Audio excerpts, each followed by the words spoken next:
And this is Eleanor Roosevelt time. She called her husband the President, and some lawmakers called her Madam First Lady. She is, like her husband, a skilled debater. She did not refer to notes or confer on answers with her healthcare aides. Indeed, she left her chief advisor, Ira C. Magaziner, at the White House. She sat at the witness tables by herself, a technique often used by lawyers who do not want to look overwhelming by showing up with a squadron of high-priced talent. Hillary for the defense, one White House official proudly called her. Her polished appearance, following her husband's well-received speech to Congress on health care and his national teach-in on ABC News' town hall program last week, helps give the administration the lift that it has been seeking to help erase the memory of an amateurish debut in Washington. Healthcare shows both the Clintons at their best, in a way that no other issue has, said Jeffrey Garin, a Democratic political consultant. Mrs. Clinton looks good in terms of a mastery of a very complicated matter, and President Clinton looks good in terms of his compassion and willingness to take on hard issues of change. Both Clintons have made occasional political blunders, like the week they both chose to get their hair cut by the most expensive hairdressers the East and West Coasts have to offer, but they also proved during the campaign that they are fast learners and determined politicians. It is early yet, and the debate is still in a gentle stage, but at the start at least, taking a lesson from the White House's errors in selling the budget, the President and First Lady are doing an elegant tango on health care, keeping control of the debate, defining the details before opponents can. Mrs. Clinton has conceded that she went through a tough period of adjustment as the wife of the governor of Arkansas. Experience shows. She was shaped by that experience. But by the time she left Arkansas, she was more popular than her husband with many lawmakers. Her arc in Arkansas showed today as she expertly plied the elaborate flattery and back-scratching so cherished in Congress. When she talked to Dan Rostenkowski, the Illinois Democrat who is the chairman of the Ways and Means Committee, she mentioned that her hometown was Chicago. When she talked to Blanche Lambert, the freshman congresswoman from Little Rock, she spoke about her home as Arkansas. She nodded and smiled and gave the impression that much was still negotiable, if she could get proper guidance from these kind and sagacious lawmakers.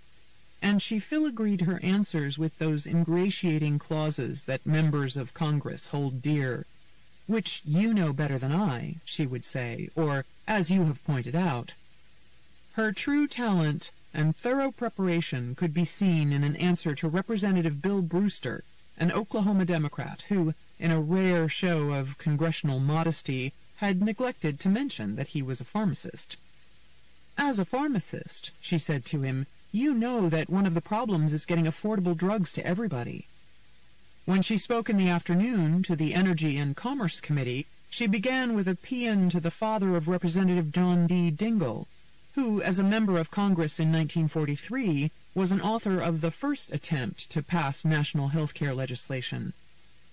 "The chairman's father understood the importance of health care," she said. "You both proved to be men ahead of your time." With Mr. Dingell looking moved, she added that Congress had yet to fulfill your father's dream. When Representative Fred Grandy, the Republican from Iowa who was in the popular television situation comedy The Love Boat, asked her a tough question about breaks for unions and corporations, she gave him a detailed answer with no bite at all. Mr. Grandy is among the Republicans she still hopes to woo. During the campaign, Mrs. Clinton was surprised to learn from polls that many Americans did not picture her in a maternal way, and did not even know that she had a daughter. Today she was careful to lace her testimony with personal references, beginning in the morning by telling the Ways and Means Committee that she was here as a mother, a wife, a daughter, a sister, a woman. She mentioned her mother several times, the last in an exchange with Representative Lynn Schenck, a freshman Democrat from California on the Energy and Commerce Committee. Ms. Schenck told Mrs. Clinton she had a message for the First Lady from her own mother. She said to tell you that not since Eleanor Roosevelt has she so admired a woman in public life, and my mother is not a woman who admires easily," Ms. Schenck said, to laughter from the audience. Representative John Lewis, a Georgia Democrat, gave Mrs. Clinton her most eloquent tribute. "I really believe," he told her, "when historians pick up their pen and write about this period, they will say that you were largely responsible for health care reform in America." And Mr. Rostenkowski gave her the one that caused her smile to freeze a bit, perhaps thinking of how her husband would react. "I think in the very near future the president will be known as your husband. Who's that fella?" "That's Hillary's husband." At the end of her testimony, Mrs. Clinton left as formally as she had come, thanking Mr. Dingle for his courtesy. Her aides said that throughout the day, on her way to the Hill, when she took a lunch break to eat a turkey club, potato chips, and tomato soup in a windowless room in the Rayburn building, off the Energy and Commerce hearing room, Mrs. Clinton did not show any exultation at the reception she was given on her big day.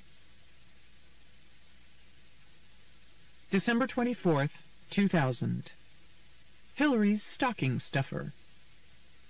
Poor little Hillary. She's the most famous face in the Senate. She just got $8 million for her story.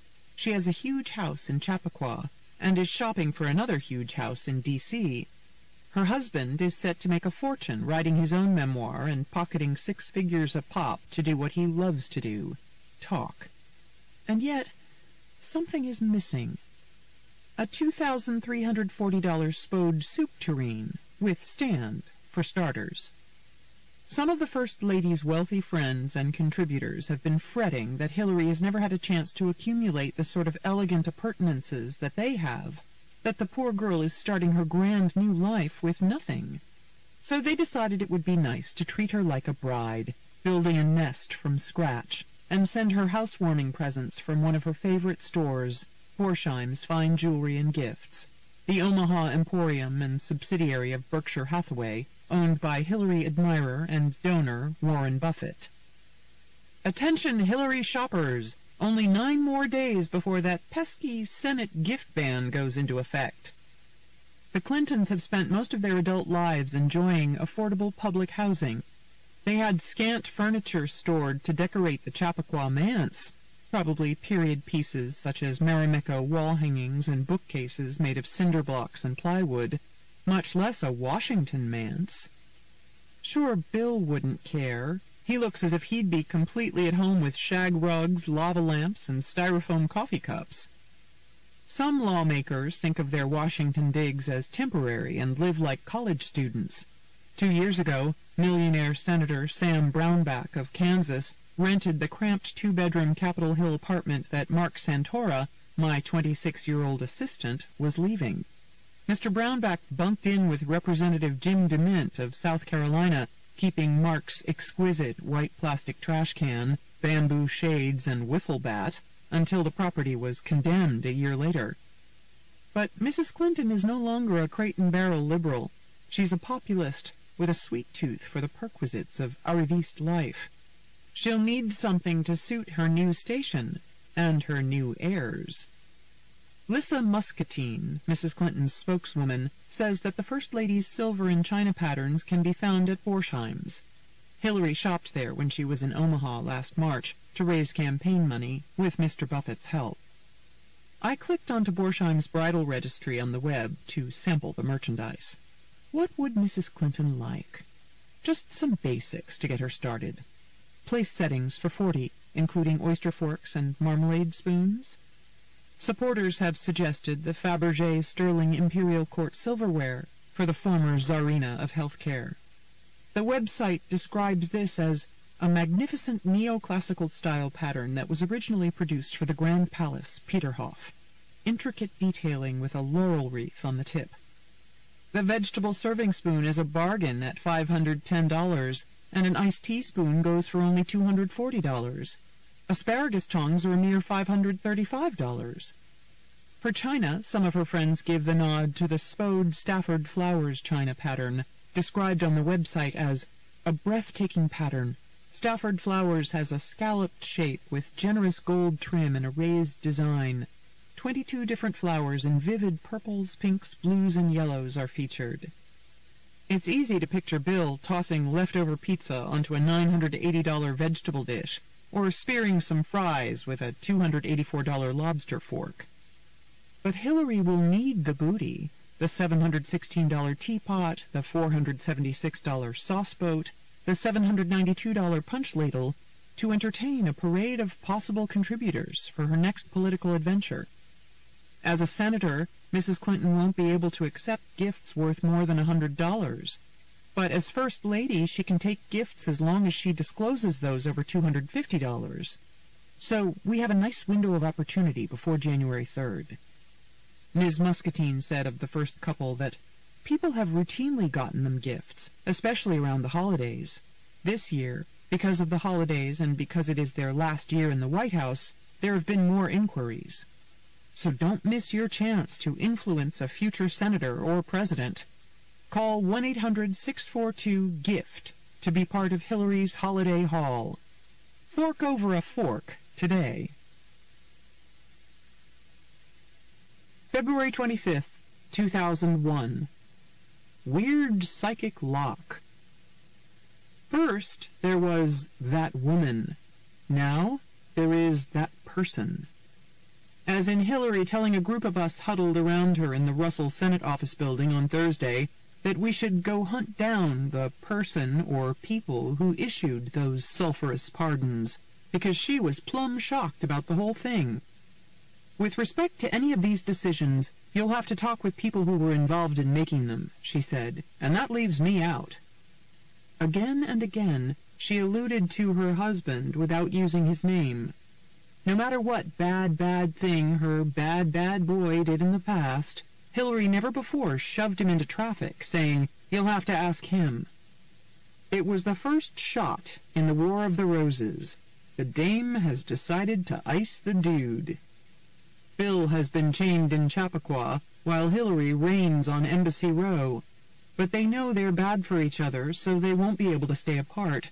Soon they'll be hanging from that pricey Walter K. chandelier and screaming about who owes what to whom. We have reached ground zero of America's most Byzantine marriage. The Clintons have run out of aides to blame, friends to ruin, Republicans to decry, conspiracies to denounce, and hearts to break. Now they are turning on each other. Hillary can't put her political career back on track unless she makes Bill take the fall, and Bill can't put his post-presidential career back on track unless he stops Hillary from forcing him to take the fall. It's reminiscent of Prizzi's Honor, when Kathleen Turner and Jack Nicholson, married hitmen for the mob, suddenly turn on each other. She takes a pistol out of her makeup drawer. He removes a dagger taped to his shin. She shoots. He throws. She gets it in the throat. So place your bets, mesdames et messieurs. The cagey senator known as the warrior, or the cunning ex-president known as the survivor? Despite the bitter betrayals involved, they never turned on each other during earlier cataclysms because they shared a political goal: to make Bill president, to keep Bill president, to do great things. But now their ambitions are on different tracks. This is the first time their political self-interest has diverged, says D.D. Myers, Mr. Clinton's former press secretary, who is now a consultant for NBC's West Wing. Before, they were all wound up together on the national stage. Now she has hung out her own shingle, and Senator Clinton is not dependent for success or failure on the ex-president. Ms. Myers is often asked, will they stay married? She always said yes, because they have this weird magnetic psychic lock between them, and I think she's hot for him. But this is the first time in their married life when she is not the caboose or sidecar connected to his career. Maybe she will want to split off. When Hillary tried to send the hounds chasing off after her husband, she was feeling the heat from revelations about her brother Hugh taking a success fee of $400,000 for helping secure a pardon for a Miami vitamin charlatan and a commutation for an L.A. drug kingpin. And for the cat's cradle of her intimates, old friend Harry Thomason, campaign guru Harold Ickes, and her former campaign treasurer, William Cunningham, involved in the pardons of 2 Little Rock restaurateurs convicted of tax evasion. But the pack was not so easily diverted. By Friday, we learned that Mary Jo White, nicknamed Sid Vicious by tennis partners familiar with her ferocity, was not only investigating the pardon of Mark Rich, but also the decision to commute the sentences of 4 Hasidic New Yorkers whose clemency was championed at a White House meeting that Mrs. Clinton attended. In her Senate race, Hillary got an outlandishly large margin of the vote in the Hasidic community, where the 4 men resided. There's always the chance, with this pair, that Bill is strategically instructing Hillary to distance herself from him, as some Democrats said he did during her Senate campaign. Sid Vicious needs to get these 2 into separate interrogation rooms. If this really is marital, mutually assured destruction, which half will prevail? Will Bill talk to Brokaw and accidentally drop something devastating about Hill? On the one hand, Senator Hillary now has the power. On the other hand, he is Bill Clinton. June 29th, 2003. The Real Hillary. Review of Hillary Clinton's memoir for the Sunday New York Times Book Review. Living history is neither living nor history. But like Hillary Rodham Clinton, the book is relentless, a phenomenon that's impossible to ignore and impossible to explain. Her memoir does not fascinate with its dubious Monica revelations. Hillary was a college intern in Washington herself, under much less erotically charged circumstances, working for Representatives Gerald Ford and Melvin Laird. She dispatches the pesky Monica as quickly from her story as Bill should have from his study. It's far more interesting to know that Hillary Rodham was president of her high school's Fabian fan club. That explains a lot. Poor Bill Clinton. He's trying to deal with Osama bin Laden, and he's got a bunch of angry women on his case, and a sex-obsessed special prosecutor. He's like Ethan Frome, a guy who just wants to take a joyride on a sled, and ends up getting stuck for life in a cramped cabin with the wife he betrayed and his now irritating and ubiquitous former dalliance. Bill is bookended in history by Monica's plea to him in a note, "I need you right now, not as president, but as a man," and Hillary's explanation of why she stuck with him. "As his wife, I wanted to wring Bill's neck, but he was not only my husband, he was also my president." It makes you wonder whether Hillary would have forgiven Bill if he were merely her United States trade representative. This book is important, not because of the history Senator Clinton records, but because of the history she doesn't record, and what that airbrushing tells us about the history she aspires to shape. In her coda, she notes that she cannot give undisputed facts, only her own Rashomon tact. "I am responsible for the opinions and interpretations expressed in this memoir. These pages reflect how I experienced the events I describe. I'm sure there are many other, even competing views of the events and people I describe. That's someone else's story to tell." Like the dutiful student she is, Hillary, assisted by a team of helpers, has finished up her book first, so dawdling Bill will have to fit his competing views of events into his wife's interpretations, rather than vice versa. Hers is not history in the Churchillian sense, but in the Carvillian sense, campaign literature for the 2008 Hillary presidential campaign, with an acknowledgments section to hundreds of Ellen Jamesians from Hillaryland, as they called their cult-like universe, who were determined to see their warrior queen take back the White House from the hyper-masculine and domestically Dickensian reign of the Bushies. She wows some people, and others, as Ben Bradley puts it, she bugs. When the graduating Hillary took a final swim in Lake Waban at Wellesley, the college's president, apparently still irritated over Hillary's fiery commencement speech, directed a security officer to confiscate the clothes and glasses she had left on the shore.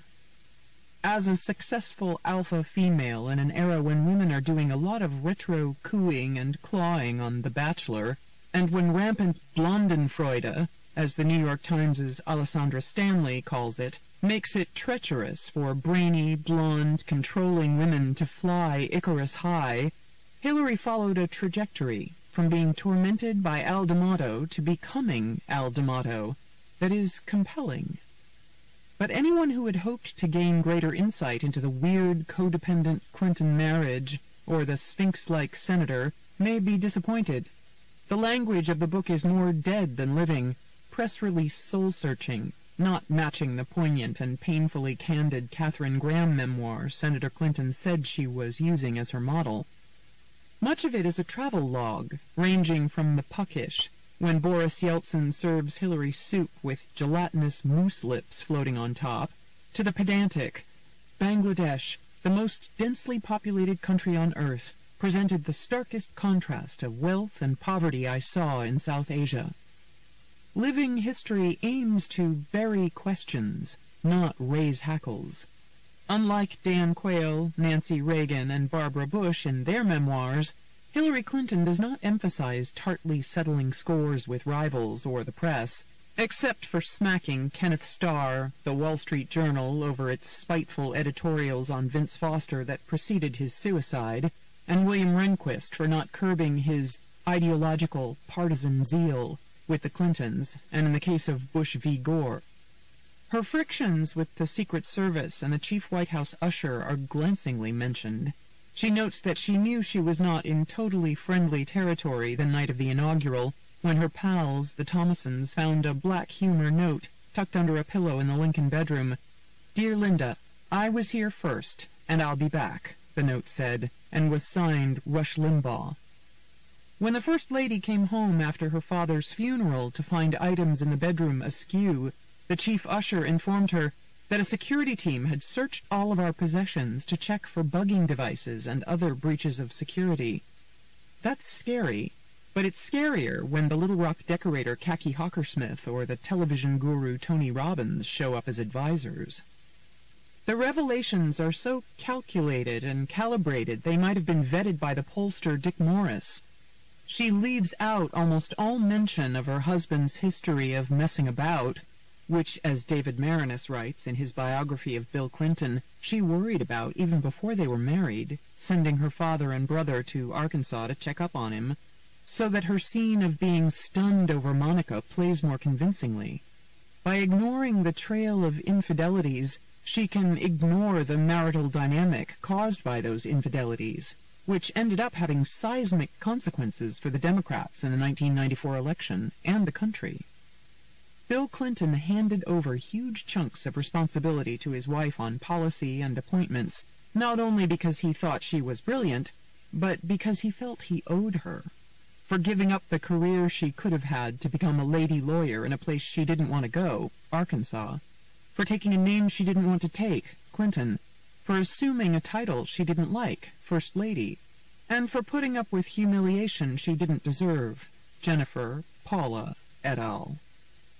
When I asked one of Hillary's top healthcare deputies once why Bill hadn't insisted that his wife scale down the size of her healthcare plan and warned her that the tactics of speed and secrecy might backfire, he replied the president felt too beholden to intervene. She has a 100-pound fishing wire around a delicate part of her husband's anatomy. In his book, the former presidential aide David Gergen said that he believed that President Clinton did not step in on health care because he did not dare to challenge Hillary after news reports that Arkansas state troopers fetched women for him. What we cannot know from this book, since events are given other interpretations in other White House books, is whether Hillary was a gulping-for-air victim of her husband's affairs. Miserable, she is happy to include herself in the company of history's A-list victims, Elie Wiesel, the Dalai Lama, and Nelson Mandela, or an unflinching partner in combating the damage of such escapades, even the efforts by Clinton strategists to smear the women as cash-for-trash bimbos or delusional erotomaniacs. When the Monica story broke, the president told Sidney Blumenthal that woman was nicknamed the Stalker. Hillary told Sidney, as he later testified, that she was distressed that the president was being attacked, in her view, for political motives, for his ministry of a troubled person. Hillary's good friend Charlie Rangel told reporters that Monica had serious emotional problems and was fantasizing. If Hillary participated in the vivisection of young women she knew Bill had been involved with, it doesn't add luster to her portfolio, lavishly documented throughout this book, as someone who protects women and the vulnerable in society.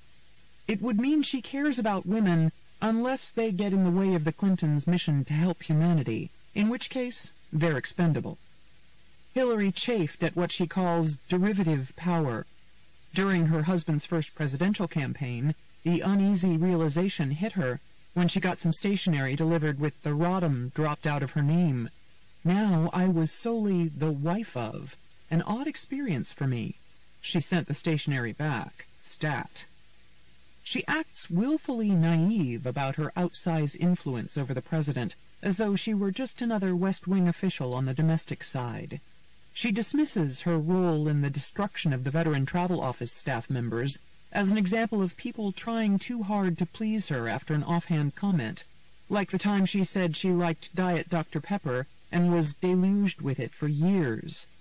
I said to Chief of Staff Mac McClarty that if there were such problems with the travel office finances, I hoped he would look into it. I had dinner with her once during the 1992 campaign in a revolving restaurant in Kentucky. She had a sly sense of humor, which she has never been able to incorporate into her public persona. In the book, she writes that she inherited her great laugh, the same big rolling guffaw that can send cats running from the room, from her gruff right-wing and loving dad, Hugh Rodham, who owned a drapery fabric business in Illinois. Her remarkable mother, deserted as a child, instilled in her the chutzpah that would allow her to triumph over feral assaults from the right, including a trifecta of attack books by blonde conservative pundits. At our dinner, sipping white wine, Hillary talked about a job she had one summer sliming fish in a makeshift salmon factory in Valdez, Alaska. When she complained that some of the fish looked bad, the manager fired her. As she writes, "Of all the jobs I've had, sliming fish was pretty good preparation for life in Washington."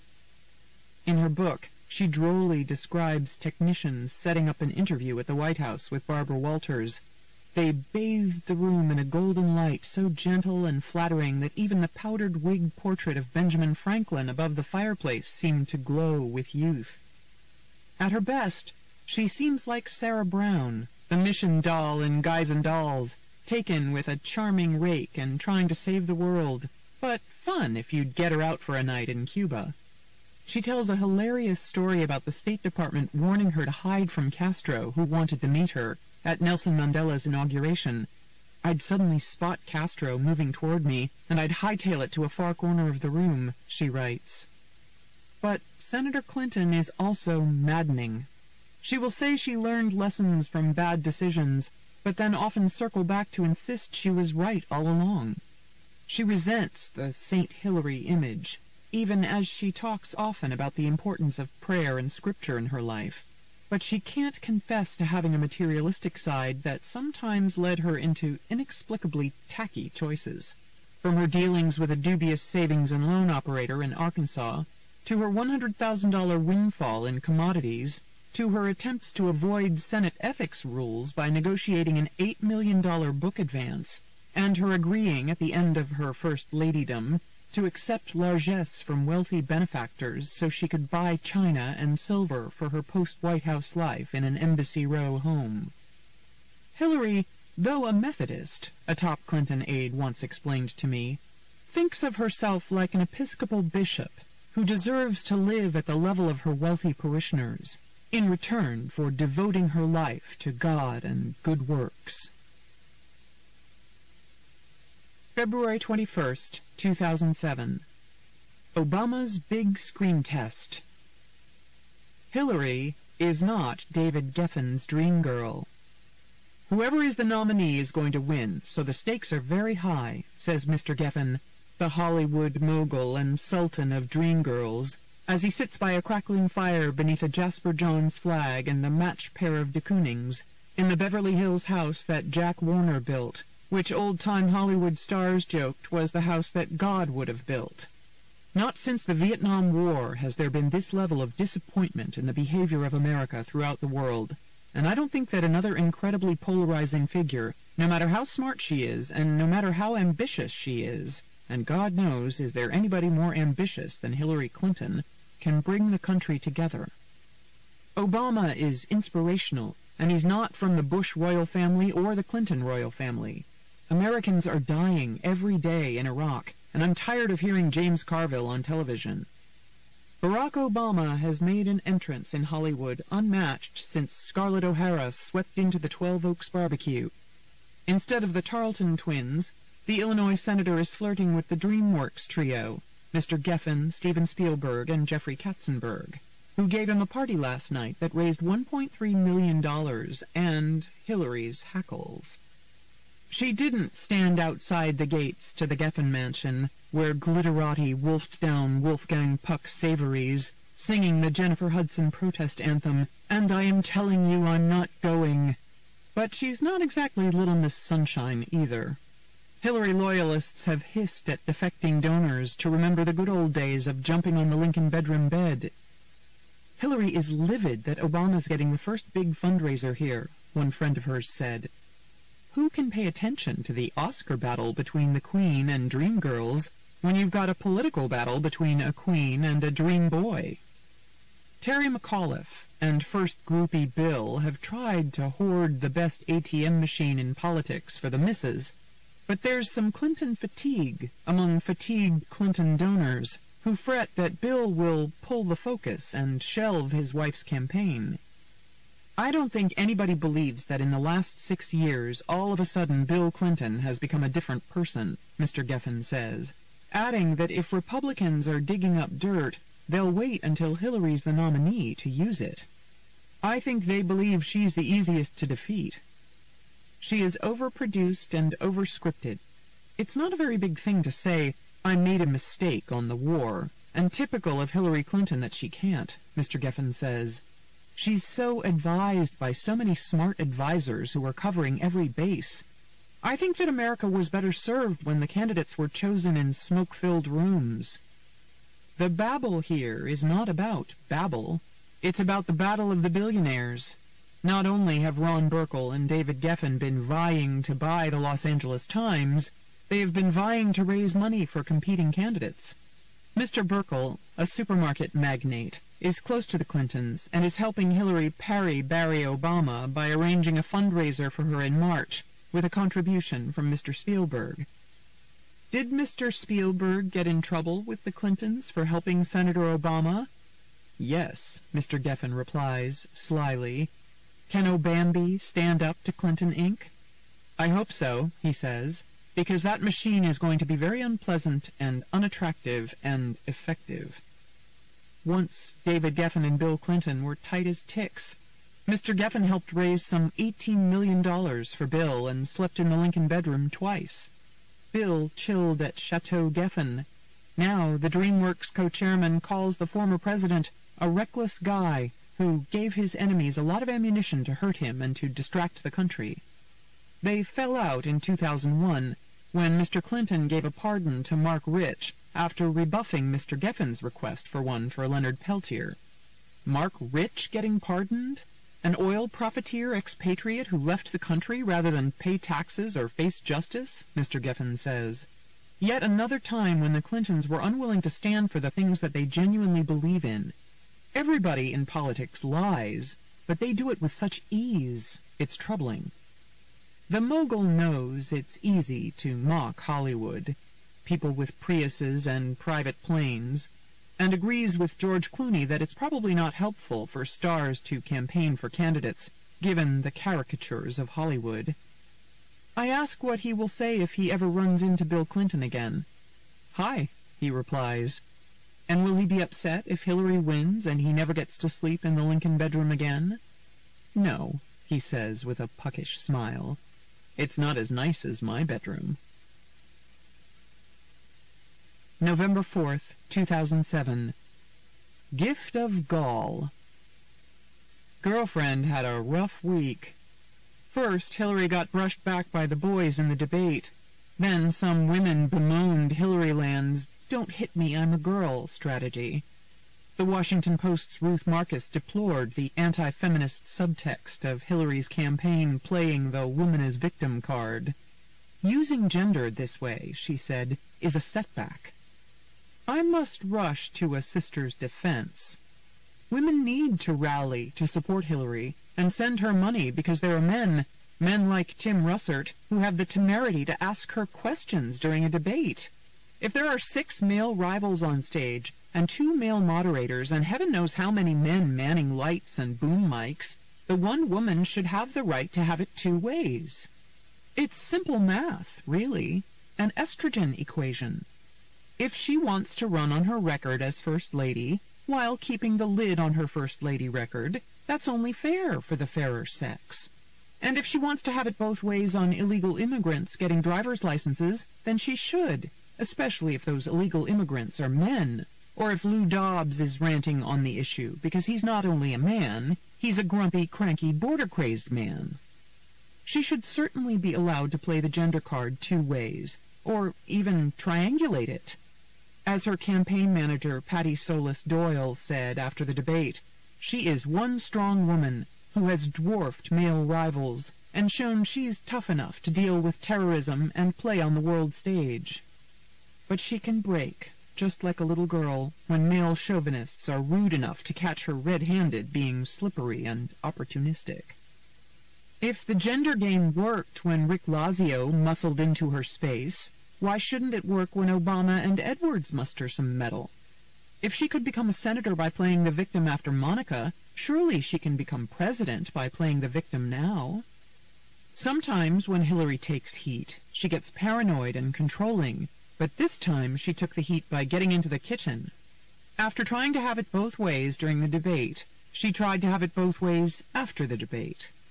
In New Hampshire on Friday, she stayed above the fray, saying that her male rivals are not piling on because she's a woman, but because she's winning. Meanwhile, she let her aides below the fray stir up femme outrage by putting a video on the campaign website called "The Politics of Pile-On," edited to highlight men ganging up on her to the tune of Mozart's Marriage of Figaro. Mark Penn presided over a conference call on Wednesday to rally supporters to the idea of a femme backlash, during which one devoted Ellen Jamesian suggested that Tim Russert should be shot. The woman quickly repented, not the sentiment, but the fact that she shouldn't have said it on a conference call. NBC security remained on high alert.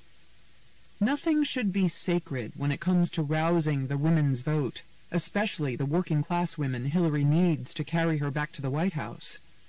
That may be why she recently blew off a Vogue photo shoot with Annie Leibovitz at the last minute, according to Liz Smith, to show solidarity with supporters who can't afford Vogue frocks.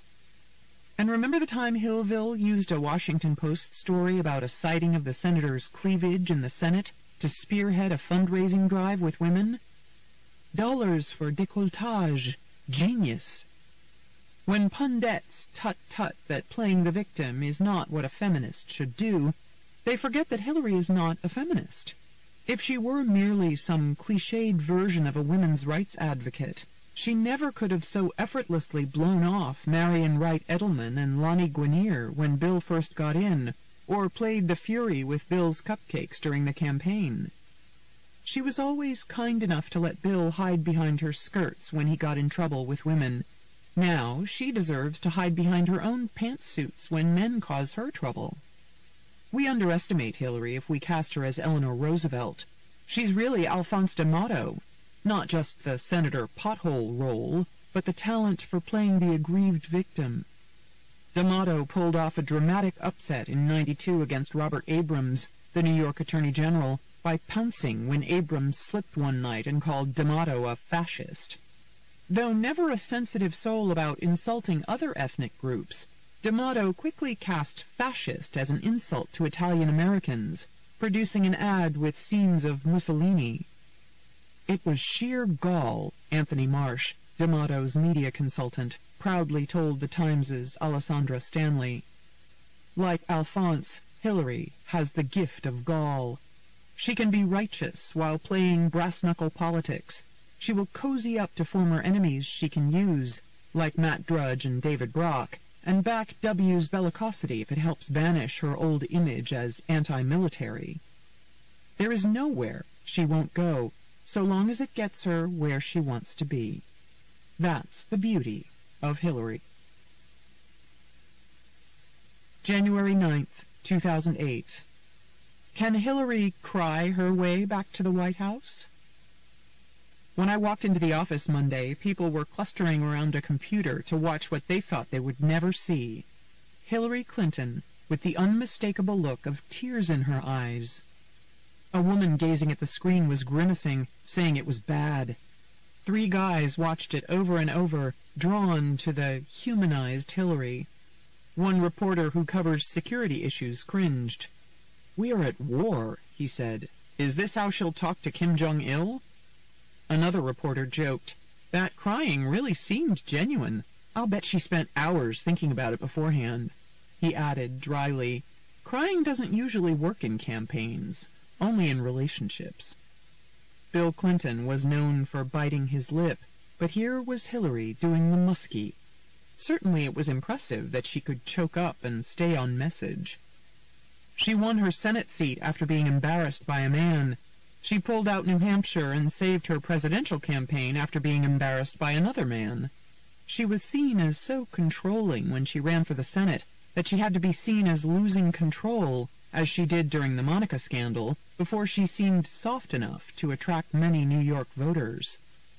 Getting brushed back by Barack Obama in Iowa, her emotional moment in a New Hampshire cafe, and her chagrin at a debate question suggesting she was not likable, served the same purpose, making her more appealing, especially to women, particularly to women over 45. The Obama campaign calculated that they had the women's vote over the weekend, but watched it slip away in the track of her tears. At the Portsmouth Cafe on Monday, talking to a group of mostly women, she blinked back her misty dread of where Obama's false hopes will lead us. "I just don't want to see us fall backwards," she said tremulously, in time to smack her rival. "But some of us are right and some of us are wrong. Some of us are ready and some of us are not." There was a poignancy about the moment, seeing Hillary crack with exhaustion from decades of yearning to be the principal rather than the +1. But there was a whiff of Nixonian self-pity about her choking up. What was moving her so deeply was her recognition that the country was failing to grasp how much it needs her. In a weirdly narcissistic way, she was crying for us. But it was grimly typical of her that what finally made her break down was the prospect of losing. As Spencer Tracy said to Katharine Hepburn in Adam's Rib, "Here we go again, the old juice, guaranteed heart-melter, a few female tears, stronger than any acid." The Clintons once more wriggled out of a tight spot at the last minute.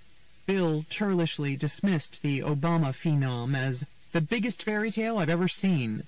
But for the last few days, it was Hillary who seemed in danger of being Cinderella. She became emotional because she feared that she had reached her political midnight, when she would suddenly revert to the schoolgirl with geeky glasses and frizzy hair, smart but not the favorite. All those years in the shadow of one natural, only to face the prospect of being eclipsed by another natural? How humiliating to have a moderator of the New Hampshire debate ask her to explain why she was not as popular as the handsome young prince from Chicago. How demeaning to have Obama rather ungraciously chime in, "You're likable enough." And how exasperating to be pushed into an angry rebuttal when John Edwards played wingman, attacking her on Obama's behalf. "I actually have emotions," she told CNN's John Roberts on a damage control tour. "I know that there are some people who doubt that." She went on Access Hollywood to talk about, as the show put it, the double standards that a woman running for president faces. "If you get too emotional, that undercuts you," Hillary said. "A man can cry, we know that. Lots of leaders have cried. But a woman, it's a different kind of dynamic." It was a peculiar tactic. Here she was, attacking Obama for spreading gauzy emotion by spreading gauzy emotion.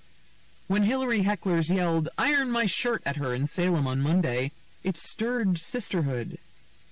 The Times' Ashley Parker talked to revelers at Hillary's victory party in Manchester. Carolyn Marwick, 65, said Hillary showed she was human at the cafe. "I think she's really tired. She's been under a lot more scrutiny than the other candidates. How she dresses, how she laughs." Her son, David, 35, an actor, said he also got choked up when he saw Hillary get choked up. He echoed Hillary's talking points on the likability issue. "It's not American Idol. You have to vote smart."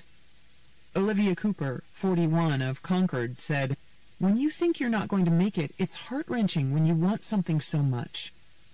Gloria Steinem wrote in the Times yesterday that one of the reasons she is supporting Hillary is that she had no masculinity to prove. But Hillary did feel she needed to prove her masculinity. That was why she voted to enable W to invade Iraq without even reading the National Intelligence Estimate, and backed the White House's bellicosity on Iran. Yet, in the end, she had to fend off calamity by playing the female victim, both of Obama and of the press. Hillary has barely talked to the press throughout her race, even though the Clintons this week whined mightily that the press prefers Obama. Bill Clinton, campaigning in Henniker on Monday, also played the poor little woman card in a less than flattering way. "I can't make her younger, taller, or change her gender," he said. He was so low energy at events that it sometimes seemed he was distancing himself from her. Now that she is done with New Hampshire, she may distance herself from him, realizing that seeing Bill so often reminds voters that they don't want to go back to that whole Megillah again. Hillary sounded silly, trying to paint Obama as a poetic dreamer and herself as a prodigious doer. "Dr. King's dream began to be realized when President Johnson passed the Civil Rights Act," she said.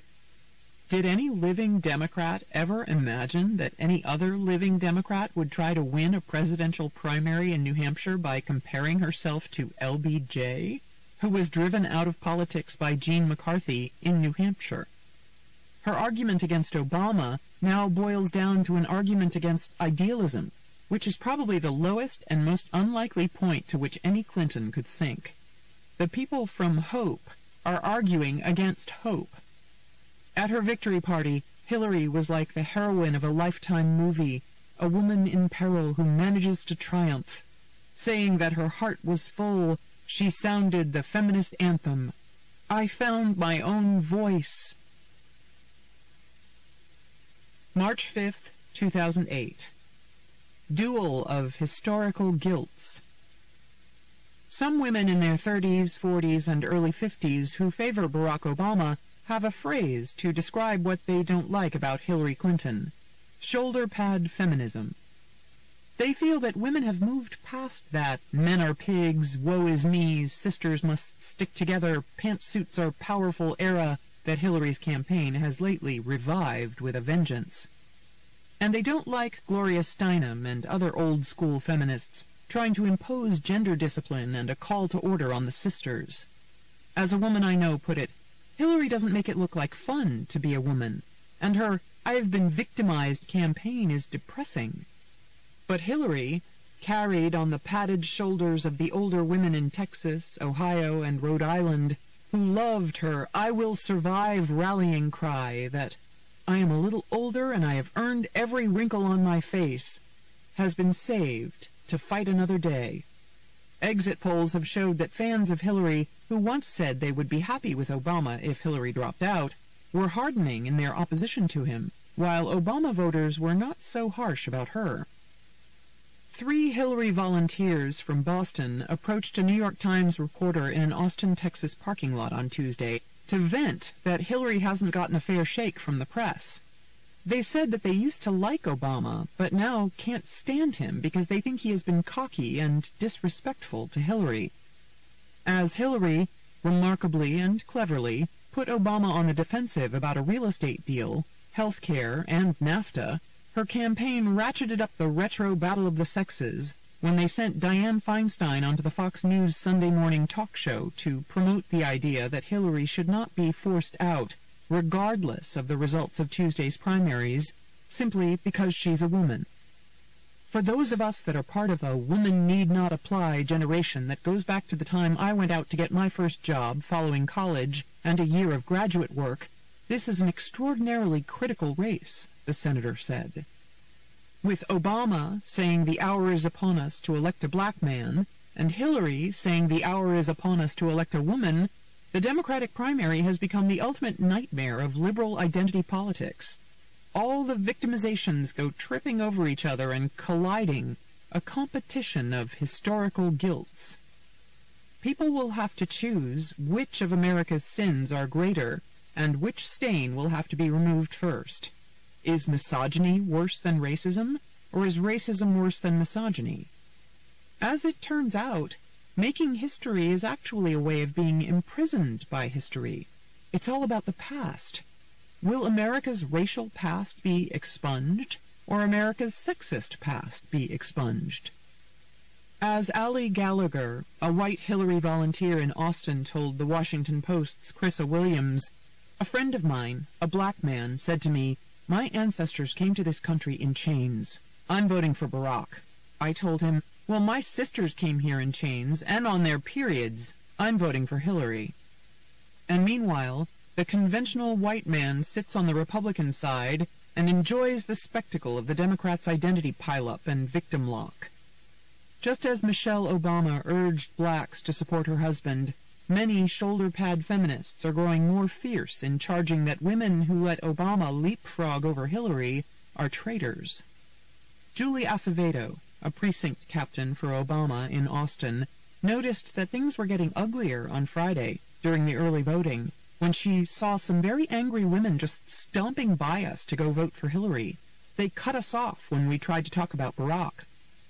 I'm 46, Ms. Acevedo, a fundraiser for state politicians, said Tuesday night. Maybe I missed it by a few years, but I don't know why these women are so fueled by such hostility and think other women are misogynists if they don't vote for Hillary. It's insulting and disturbing. She said that if Obama definitively outpaces Hillary, she will work to heal the wounds and woo back women who are now angry at him.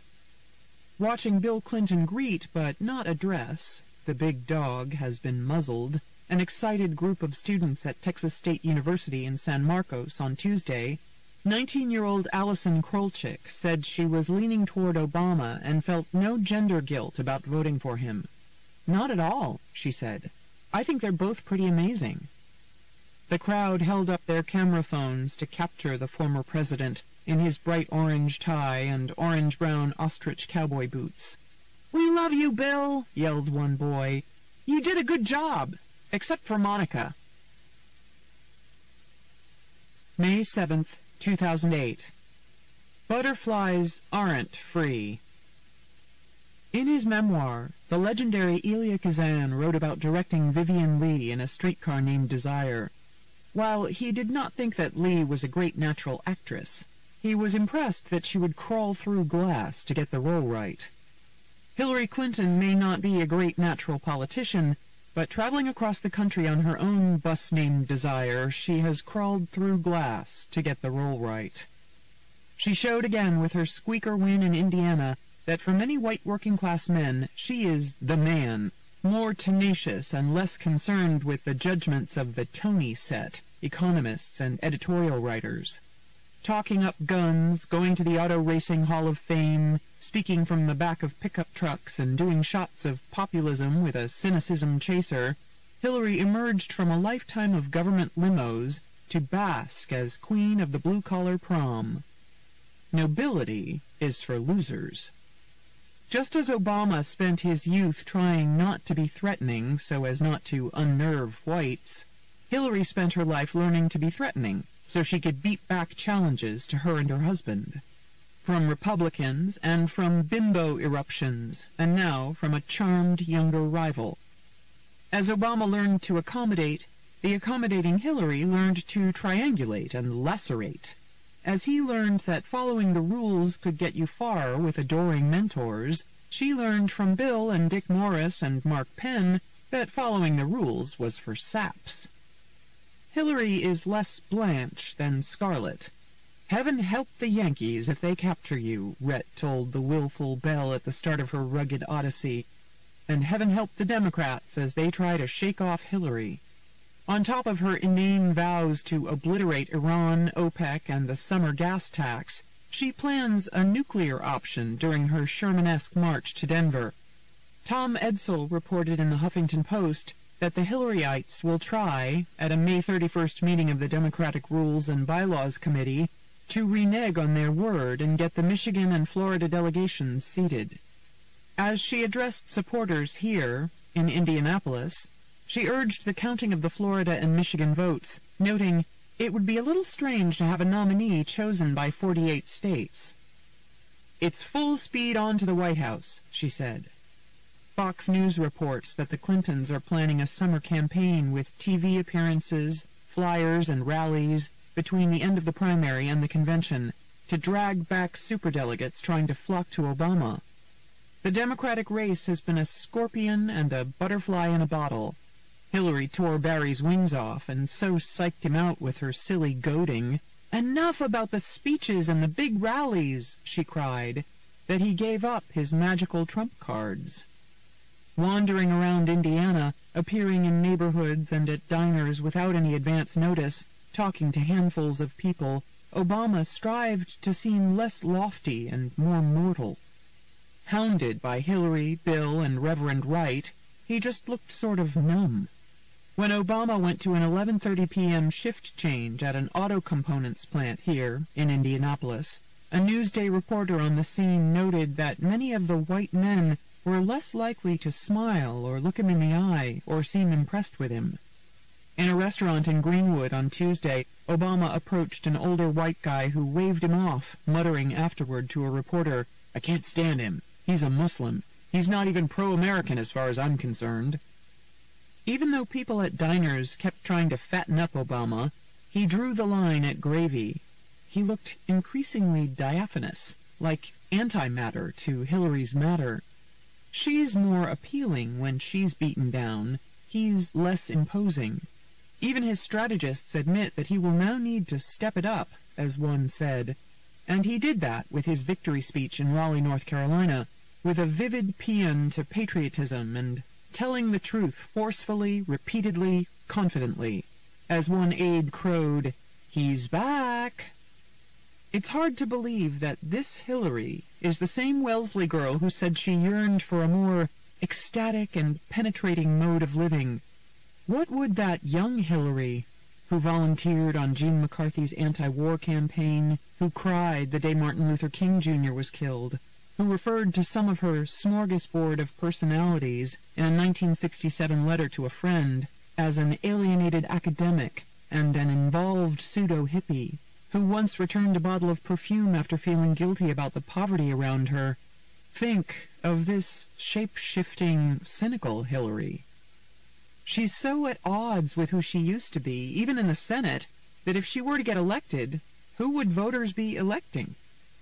Obama is like her idealistic, somewhat naive self before the world launched 1,000 attacks against her, turning her into the hard-bitten, driven politician who has launched 1,000 attacks against Obama. As she makes a last frenzied and likely futile attempt to crush the butterfly, it's as though she's crushing the remnants of her own girlish innocence. June 8th, 2008. Watch out, Meryl Streep. She's a master thespian. How much Hillary Clinton can help Barack Obama will depend on how good an actress she is. And I bet she is a very good actress indeed. Not only because, as First Lady, she played the diverse roles of someone interested in China and someone interested in China.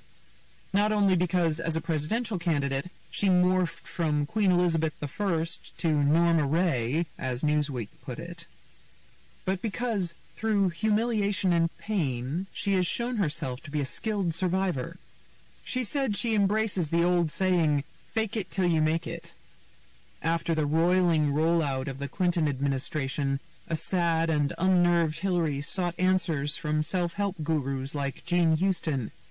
Houston felt at one point that being Hillary was like being Mozart with his hands cut off, unable to play, Bob Woodward wrote. She felt that the First Lady was going through a female crucifixion. At critical junctures of her life, Hillary makes the same mistake. She comes on strong, showing an arrogant, abrasive side, gets brushed back, and then repackages herself in a more appealing way. It happened when she began as Arkansas's First Lady, when she campaigned with Bill in '92, when she started as a 2-for-the-price-of-1 First Lady, when she did health care, and when she started her presidential campaign wearing an off-putting ermine robe of entitlement and presumption. And it happened when she lost the nomination, refused to admit it, and instead of congratulating Obama, wielded her female fan base as a bludgeon over him so she could once more share a presidency. Now, as she transforms herself into a team player, she must again fake it till she makes it. She still doesn't believe Obama can win, but she knows she can move ahead only as a beguiler, not a begrudger. Meanwhile, she wants another power-sharing arrangement. She will help Obama be king if he lets her be queen of the women. As the Times' Jodi Kantor wrote Saturday, Hillary's grieving voters say that she will remain their leader, that she has created a lasting female constituency, a women's electoral movement unlike any other. So you may wonder, will Hillary's historic bid turn out to be good or bad for women? The Wall Street Journal reported back in March that some women were worried that the resistance to Senator Clinton may embolden some men to resist women's efforts to share power with them in business, politics, and elsewhere. It's a reasonable fear. Every fizzy triumph of feminism I have covered, Geraldine Ferraro's selection, the Anita Hill hearings, Hillary's co-presidency, ended up triggering awful backlashes. In the end, feminism sputtered out as a force. Hillary has brought back that old feminist religion, at least for now. She should not have pitted the women against the men. She did it to her detriment within her own campaign, where Patty Solis Doyle, the tyro campaign manager and self-styled Queen Bee of Hillaryland, battled with Bill's white boys, as they were known, and often left Bill feeling dissed. And Hillary did it to Obama's detriment with her female fan base, stirring up such fury that some women are still vowing to jump to John McCain, even if it means voting against their self-interest. She should not have repeated the mistake she made after her health care plan failed. Instead of simply admitting her own mistakes in judgment, she played the victim and blamed sexism. Of course, powerful women evoke sexism, and the attacks are more personal and slights can be grating, but it's counterproductive to dwell on it, magnify it, and exploit it during a campaign, especially when you're getting all that love from Joe Sixpack. I don't believe Hillary's campaign will cause a backlash. As long as her Denver Liberation Army doesn't cause Obama to lose, it may well be good for women. When I interviewed scores of women after Ronald Reagan won the women's vote in '84, I was stunned at what I heard. Many working-class women said they didn't vote for Ferraro because they didn't feel capable of running the country, so how could she? Many women have seen enough male boo-boos in the last 8 years to give them more confidence. Or maybe Hillary's grit and gall allowed them to easily envision her cuffing generals and dictators. While studies continue to say that being taller and having a deeper voice can make you seem like a more credible leader, Hillary thrillingly proved herself the best debater and the toughest candidate while being shorter and having the higher voice. She didn't lose because she was a woman. She didn't lose because America isn't ready for a woman as president. She lost because of her own and her husband's and Mark Penn's fatal missteps. Interlude. Too Funny. Lorne Michaels on 2016. February 9th, 2016. Bernie Sanders was a no-show at the Saturday Night Live after-party in the Flatiron District. It may be one of the coolest parties in town, but Sanders didn't care. the improbably hip 74-year-old candidate didn't need any validation. He felt pretty good about his performance. He was relaxed on the show, wearing his usual baggy gray suit pants. Some were shocked to see something on Sanders's face they had never spied before: a smile. The avatar of voter anger even gamely did a bit with the host, Larry David, about the semantic parsing of socialism and democratic socialism, which some SNL folks were pleasantly surprised that he agreed to do. The Vermont senator, after being hailed for his modesty by his co-stars and producers, was back in New Hampshire by 3 a.m., traveling via his charter plane, though until a month ago he was more accustomed to middle seats on cheap commercial flights. It had been a nerve-wracking day, rehearsing a show with Secret Service agents on hand, and even more celebrities and moving parts than usual, the SNL creator and executive producer Lorne Michaels told me. Besides Sanders, Ben Stiller and Owen Wilson dropped by Weekend Update as Derek Zoolander and Hansel. It was Wilson's first frightening experience with live TV, to mock Donald Trump's blue steel poses, orange mocha crappuccino, hot mess, and second place.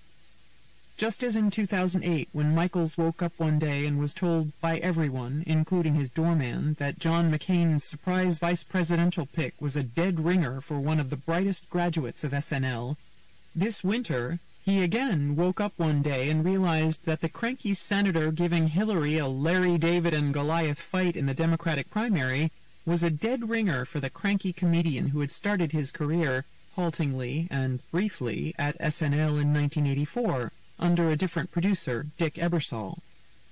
My phone rang, and it was Ari, and he said, "Larry David would like to play Bernie Sanders," Michaels recalled, referring to David's swashbuckling agent, Ari Emanuel. The audience cast him. It was the same with Tina. So I said to Larry, "Can you be here Thursday?" And he said, "Yes."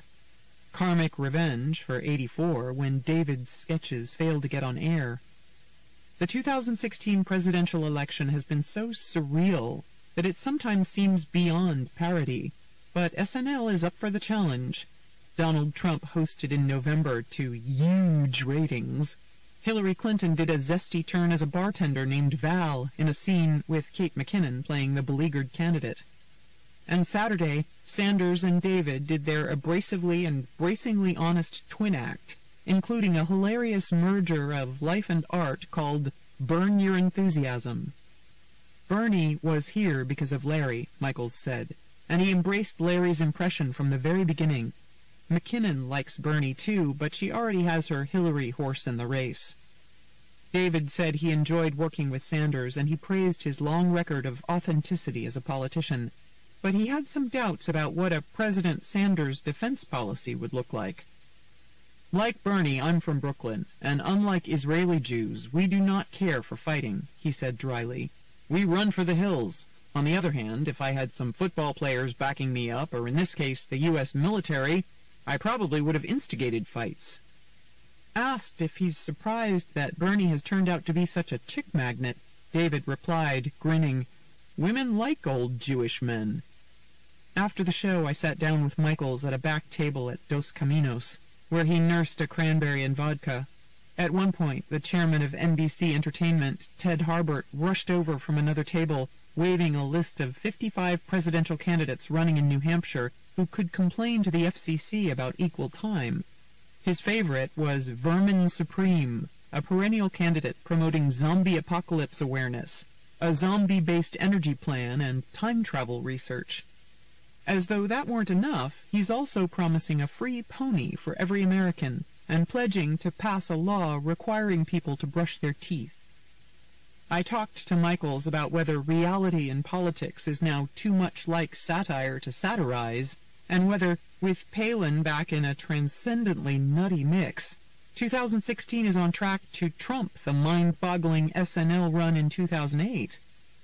Maureen Döwd. How do you compare the 2008 election with 2016? Lorne Michaels. You have a lot of hot personalities this year. Obama was the essence of cool and minimalist, and you have people now who tend to spill over, and that is much easier because they're just bigger. Maureen Döwd. Then Sarah Palin suddenly pops back up in this flamboyant way. Did you have to talk Tina into doing it again? Lorne Michaels. No, Tina knew. She was happy. When you saw the tape of Sarah Palin, I think the hardest part of that was the jacket. We had to make it. Maureen Dowd. You once told me that you thought Will Ferrell's backhandedly affectionate portrayal of W helped sway the 2000 election, even though that didn't jibe with Ferrell's politics. Are you worried that you are making Sanders even more hip and popular with young people, and that will hurt Hillary? Lorne Michaels. You were at the Trump show, and the criticism there was that we were giving him a platform. I don't go along with the idea that the American people can't make up their own minds, and that if you expose them to these things, they will just be swept along. I mean, we have another year of this. Sunlight is the best disinfectant. I don't think anyone makes up their mind to vote for Bernie Sanders because he was on the show tonight. But his performance tonight, the fact that he was as good with Larry as he was, or the fact that Hillary was as good with Kate as she was, you can sort of tell that they have a sense of humor about themselves. My grandmother used to say that what's in you comes out. Their portraits reveal themselves as the months go on. It won't resonate unless there's some truth to it. Maureen Dowd. Bill Carter wrote in The Hollywood Reporter that when you saw a rehearsal in 2012 of the Romney-Obama debate sketch, you almost scrapped it. Was that year less scintillating? Lorne Michaels. I think it's like the World Series. I don't mean to trivialize it. There are years you care about and years you don't. There are certain times when everybody is watching, and that's sort of where we are now. It's less about parties and doctrine and more about the personalities involved. It just transcends politics and becomes about who we are as a country. Maureen Dowd. You've known Donald Trump for a long time. Were you surprised that he got in and has done so well? Lorne Michaels. Whenever anybody is that quickly dismissed, you know the critics probably aren't right. I remember in 79, 80, Democrats said, you know Reagan's an actor. Like voters don't know that. There's a smugness to that attitude that causes the voting public to go, we're smarter than that. Donald's giving voice to what polite society has sort of sat on for a while, things that are felt but that no one is articulating. There is something happening there, or it wouldn't be resonating. Maureen Dowd. Do you think that Trump can go further? Lorne Michaels. No idea. He could end up being the moderate. People are always looking for us to be on the side of Clinton, and that's not what we do. If Trump is ascendant, then we will be discussing that. Maureen Dowd. Sometimes the visiting politicians want to play face-to-face with their doppelgangers, as with Trump and Darrell Hammond. Larry David said he didn't want to do his Bernie next to Bernie's Bernie, and Tina told me she thought it would be sweaty to do her impression with Palin on stage with her. Lorne Michaels. No question. I think she thought that anything she did that was proximate would look like an endorsement, and I wanted to say that I think that was possibly overthinking it. Possibly. Maureen Dowd. You handled the Larry-Bernie dueling impressions more obliquely, rather than using what the writer Jim Downey calls a classic sneaker-upper. Lorne Michaels. It's like Dana Carvey's George Bush Sr. When you'd see the real president, it didn't sound like Bush, because Dana was such a definitive take. You never wanted to see them together, because Carvey was the real Bush. Larry's the real Bernie. Maureen Dowd. Are some Pauls harder to mimic? Lorne Michaels. There are some politicians you can't lay a glove on. It was really hard to get a funny take on Reagan. It helps when the audience thinks there's a hidden side of a politician. Maureen Dowd. So what have you learned from being the daddy of comedy all these years, working with so many generations of comics? Lorne Michaels. I think what you realize when you do my job is that you can pretty much tell how everyone was treated by their father. Sometimes you get stuck in your period of peak rebellion. If they were a girl and they were adored by their father, they just assumed that posture. They were very easy to be around. If they were a guy whose father was way too critical, whatever you said was a problem. Then you realize it has so little to do with you, it's just the role.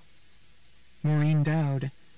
Are you actually as serene as you seem, or do you have to do that to calm other people? Lorne Michaels. Probably early on I acted serene to calm others, but now, as I say every week, we are ready to go on because it's 11:30. Maureen Dowd. Who will play Bloomberg if he jumps in?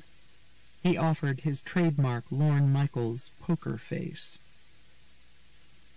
I went to Boston in the summer of 2015 to the set of the Ghostbusters movie to interview SNL's Kate McKinnon about her star-making turn as Hillary this year.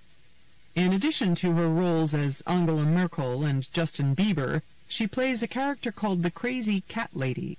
McKinnon does love cats, and she has a feline manner, but she's much sexier and shyer than the cat lady. Maureen Dowd. Your colleagues at SNL say you wanted the Hillary impression to be funny, but also vulnerable, not a mean-spirited takedown. How did you find the line between sharp and mean? Kate McKinnon. That's the hardest thing. I truly would be so horrified if someone was upset at something that I did about them. I would have to retire at that point. It would really kill me. So I try, but you have to point something out about them. So that's something I just obsess about, and it causes me great heartache all the time, just wondering, is this too much? What would they think of this? Maureen Dowd. You're an outspoken Hillary Clinton supporter, but your impression sort of dovetails with the haters' assessment of Hillary, that she is pathologically ambitious and insincere. Do you fret about that? Kate McKinnon. Yes, but it's my job to make comedy out of current events. I'm sorry I talk so slow. Maureen Dowd. It's okay, people won't hear that in print. Kate McKinnon. A good impression is sort of a juxtaposition of two disparate elements, which is surprising in some way. For instance, Angela Merkel, to me, is a very emotional German. She may not be in real life, but that's how the writers and I conceived of the character. With Hillary, it's that she's a staunch, passionate lady, and in our culture, unfortunately, there's something funny about that. There shouldn't be anything funny about that, but that tickles us for some reason. So that's what I've been working with, and her zeal is what I find delightful about her. Maureen Dowd. You said you would be nervous to meet Hillary Clinton because you find her resplendent. Why resplendent? Kate McKinnon. Well, she's a bastion, a brilliant intellectual, a crusader for things I care deeply about. She's just 10 million times smarter than me and has seen things and done things that I could never even comprehend. I just wouldn't know what to say. She's too smart. Maureen Dowd. Well, you better get ready. I'm sure she'll be coming on the show. Kate McKinnon. Maybe I'll find out what TV shows she likes, and I'll try to talk to her about that. Maureen Dowd. In order to nail an impression, do you have to share some of that person's DNA? What part of Hillary Clinton is part of you? Kate McKinnon. I think that what I connect to about her is the degree to which she wants to help the common man. Yeah. What I find so lovable about her is her staunch passion and her conviction. And I feel like I have that. I could never be a politician, but I just love how badly she wants to fix stuff. I would like to do that. I'm just not smart enough. Maureen Dowd. That feral side of her that you portray, where she wants to get to the Oval Office so badly, is also probably a reflection of the fact, as she's said, that she's not as good as Bill Clinton at retail politics. That's not what she enjoys. She wants to leap up over that part. Kate McKinnon. I guess I understand that as well. I'm an introvert and I have trouble schmoozing, and so I guess I relate to her on that level as well. That she just wants to get down to business. I'm very much like that as well. Maureen Dowd. Do you have a server in your bathroom? Kate McKinnon. No. Maureen Dowd. You've been working on getting Hillary's laugh down. How are you doing? Kate McKinnon. That's the thing that I latched onto first, was how hearty her laugh is. Maureen Dowd. Some guys I know love that laugh. Kate McKinnon. And how funny it is coming from a short woman. And I can say that because I'm also a short woman. Maureen Dowd. I thought of your summertime skit, because Hillary had to leave her vacation in Martha's Vineyard to go campaign in the Midwest because of Donald Trump and all the email stuff. Kate McKinnon. I just want her to sleep, to be able to sleep. Maureen Dowd. Would a male politician be similarly mocked for his ambition? Kate McKinnon. No, I don't think so at all. I think that what makes it surprising and ticklish is that she's a woman. If you had a man saying the same things, that would not qualify as a comedic character, and I think that's deeply problematic and speaks more about our culture than it does about her. Maureen Dowd. Tina Fey felt that mean was a word that tended to be thrown at women who do satirical humor more than guys. She said that nobody ever said that Dan Aykroyd was mean to Richard Nixon or Will Ferrell was mean to W, but she got hit with being mean to Sarah Palin. Kate McKinnon. That impression was not an exaggeration. It was just frighteningly accurate. Maureen Dowd. When Tina Fey did Sarah Palin, she worried about having an effect on the election, pro or con, and she wanted to make sure she felt clean and had fair hits. What do you worry about when you do Hillary? Kate McKinnon. I unequivocally want her to win, and I don't really think I have the power to sway anything. Maureen Dowd. Lorne Michaels thinks that Will Ferrell's good old boy impression of W helped him win the 2000 election. Does that idea excite you or scare you? Kate McKinnon. That's the worst thing I could ever imagine. I don't want that on my shoulders. I'm just trying to make a lovable character out of her. What I'm doing, I don't think, bears much resemblance to the actual person. I just wanted to have a good time playing with what I find to be a good time about her. Maureen Dowd. Do you ever use Hillary's voice in any other situation? A romantic situation or ordering food? Kate McKinnon. No. That's what I found hardest about it. She doesn't have a silly voice at all. It's a pretty normal voice. Maureen Dowd. Fey didn't want to do the impression at the same time as Palin.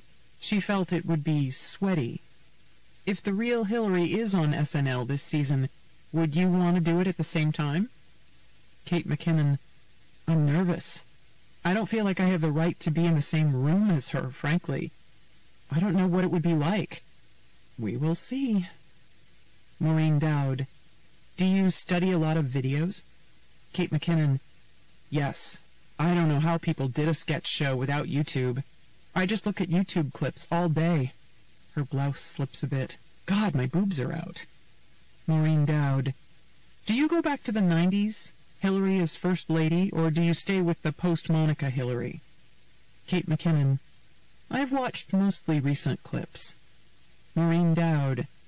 When you see Hillary's poll numbers, do you start getting your Elizabeth Warren ready? Or would you do Bernie Sanders? Kate McKinnon. I think she'll be fine. Maureen Dowd. If you were Hillary's strategist, what advice would you give her? Kate McKinnon. I would never be a strategist. I hate strategy. It should just be correct. The correct thing to happen should just happen without having to grab at it so hard. Maureen Dowd. Should she just try not to act too cool? Kate McKinnon. I don't know. I don't like to worry about presentation in my own life, and I hate to think of anyone having to worry about it in theirs. Yet, it's a lot of what people care about. Maureen Dowd. In one of your skits, your Hillary says, "Aren't we such a fun, approachable dynasty?" What do you think of the idea of our dynasties? Kate McKinnon. I think about what they do at night and what TV they watch and if they're okay and what they think about and what it must be like with that relentless schedule. I try to imagine their inner lives. I love playing any politician because all you have to do is give them any sort of human quality, allude to their inner life in any way, and that's funny because you don't think about that. Maureen Dowd. Would you like to play Donald Trump? Kate McKinnon. I would have a hard time. Maureen Dowd. You've called your approach to impressions empathetic mockery, and the SNL writers say the heart of your talent is that you bring an extra level of pathos to every scene. Kate McKinnon. I came in not really knowing how to approach any of this, and I still don't. I try to distill it down to some sort of science, but it keeps changing, and I don't know what the expletive I'm doing. I do find it hard to do an impression of someone who I don't like or can't connect to, so I don't. So everyone that I've had the pleasure of doing, there's always something about them that I love and do feel is part of myself as well. You know, with Lorne, there's a lot of pathos. He insists on it in everything that he's produced. And I've come to espouse that because I believe it's the correct approach. He's big on likability. And I didn't understand why until I got there and saw that it's just more fun to watch if you also like the person. You can be mocking them, but there has to be a celebration of what's good about them as well, or else you don't really want to go back and watch it again. I didn't see it at first, but now it's the cornerstone of how I approach everything. Maureen Döwd. You are the first openly lesbian member of the SNL cast in its 40-year history. Does that bring with it any special obligation?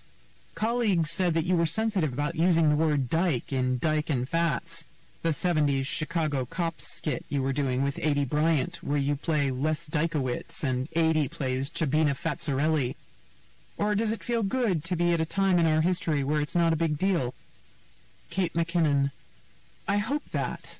I'm very happy to be living in a time where it has been mostly ancillary, and I credit the women before me for making that possible, and I'm entirely indebted to them. Maureen Döwd. As your movie career takes flight, are you at all worried about the old biases that make gay actors stand in the closet because there's a fear that it would be less convincing if they played straight characters? Kate McKinnon. That's just one of the 8 million concerns that I have. Maureen Döwd. In the Dan Aykroyd, Bill Murray days, SNL was known as a macho preserve, and there's still an overwhelming majority of men applying to be writers on the show. How are women doing in achieving parity? Kate McKinnon. Well, the arc of history is long, but it bends towards justice. It's not appropriate to use that quote about something as trivial as comedy, but I find it to be generally true. It's slow, though. What a long arc. Maureen Döwd. I hear you honed your mimicry skills getting on the loudspeaker at North Shore High School in Glen Head, New York, and imitating your art history teacher, Anita Robin Haft, in 11th grade. What were some other early impressions? Kate McKinnon. Where in the expletive did you find this shit? Oh my God, you've gone deep. She's an incredible woman. She was so hilarious and very smart. And every time she spotted an injustice, she'd say, "That's going in my book. You'll read it in my book." I loved Sherry O'Terry's Barbara Walters so much because it was so accurate and a caricature at the same time. That was the first impression I did. It was just a copy of hers. I just loved different accents and what they seemed to suggest about a person's character and internal desires. So I always just did as many accents as I could. Chapter 5. Meanwhile, on planet Vulcan. November 5th, 2008. Bring on the puppy and the rookie. I walked over to the White House Tuesday night and leaned against the fence. How can such a lovely house make so many of its inhabitants nuts? There was no U-Haul in the driveway. I don't know if W was inside talking to the portraits on the wall, or if the portraits can vanish from their frames, as at Hogwarts Academy, to escape if W is pestering them about his legacy. The Obama girls, with their oodles of charm, will soon be moving in with their golden doodle or some other fetching puppy, and they seem like the kind of kids who could have fun there, prowling around with their history-loving father. I had been amazed during the campaign, not by the covert racism about Barack Obama, and not by Hillary Clinton's subtext when she insisted to superdelegates, "He can't win." But I had been astonished by the overt willingness of some people who didn't mind being quoted by name in the New York Times, saying vile stuff, that a President Obama would turn the Rose Garden into a watermelon patch, that he'd have barbecues on the front lawn, that he'd make the White House the Black House. Actually, the elegant and disciplined Obama, who is not descended from the Central African American experience, but who has nonetheless embraced it, and been embraced by it, has the chance to make the White House pristine again. I grew up here, and I love all the monuments filled with the Capitol's ghosts. I hate the thought that terrorists might target them again. But the monuments have lost their luminescence in recent years. How could the White House be classy when the Clintons were turning it into Motel 1600 for fundraising, when Bill Clinton was using it for trysts with an intern, and when he plunked a 7-seat hot tub with 2 moto massager jets on the lawn? How could the White House be inspiring when W and Cheney were inside making torture and domestic spying legal, fooling Americans by cooking up warped evidence for war, and scheming how to further enrich their buddies in the oil and gas industry? How could the Lincoln Memorial, with malice toward none, with charity for all, be as moving if the black neighborhoods of a charming American city were left to drown while the president mountain biked? How can the National Archives, home of the Constitution, be as momentous if the president and vice president spend their days redacting the Constitution? How can the black marble V of the Vietnam Memorial have power when those in power repeat the mistake of Vietnam? How can the Capitol, where my dad proudly worked for so many years, hold its allure when the occupants have spent their days and years bickering and scoring petty political points instead of stopping White House chicanery and taking on risky big issues? How can the FDR Memorial along the tidal basin be an uplifting trip to the past when the bronze statue of 5 stooped men in a breadline and the words of FDR's second inaugural, "I see 1/3 of a nation ill-housed, ill-clad, ill-nourished," evoke the depressing present? Obama may be in over his head, or he may be heading for his own monument one day. His somber speech in the dark Chicago night was stark and simple, and showed that he sees what he's up against. There was a heaviness in his demeanor, as if he already had taken on the isolation and splendid misery, as Jefferson called it, of the office he'd won only moments before. Americans all over the place were jumping for joy, including the block I had been on in front of the White House, where they were singing, "Na na na na, hey hey hey, goodbye." In the midst of such a phenomenal, fizzy victory, overcoming so many doubts and crazy attacks, and even his own middle name, Obama stood alone. He rejected the democratic kumbaya moment of having your broad coalition on stage with you, as he talked about how everyone would have to pull together and resist the temptation to fall back on the same partisanship and pettiness and immaturity that has poisoned our politics for so long. He professed humility, but we'd heard that before from W, and look what happened there. Promising to also be president for those who opposed him, Obama quoted Lincoln, his political idol and the man who ended slavery. "We are not enemies, but friends. Though passion may have strained, it must not break our bonds of affection." There have been many awful mistakes made in this country, but now we have another chance.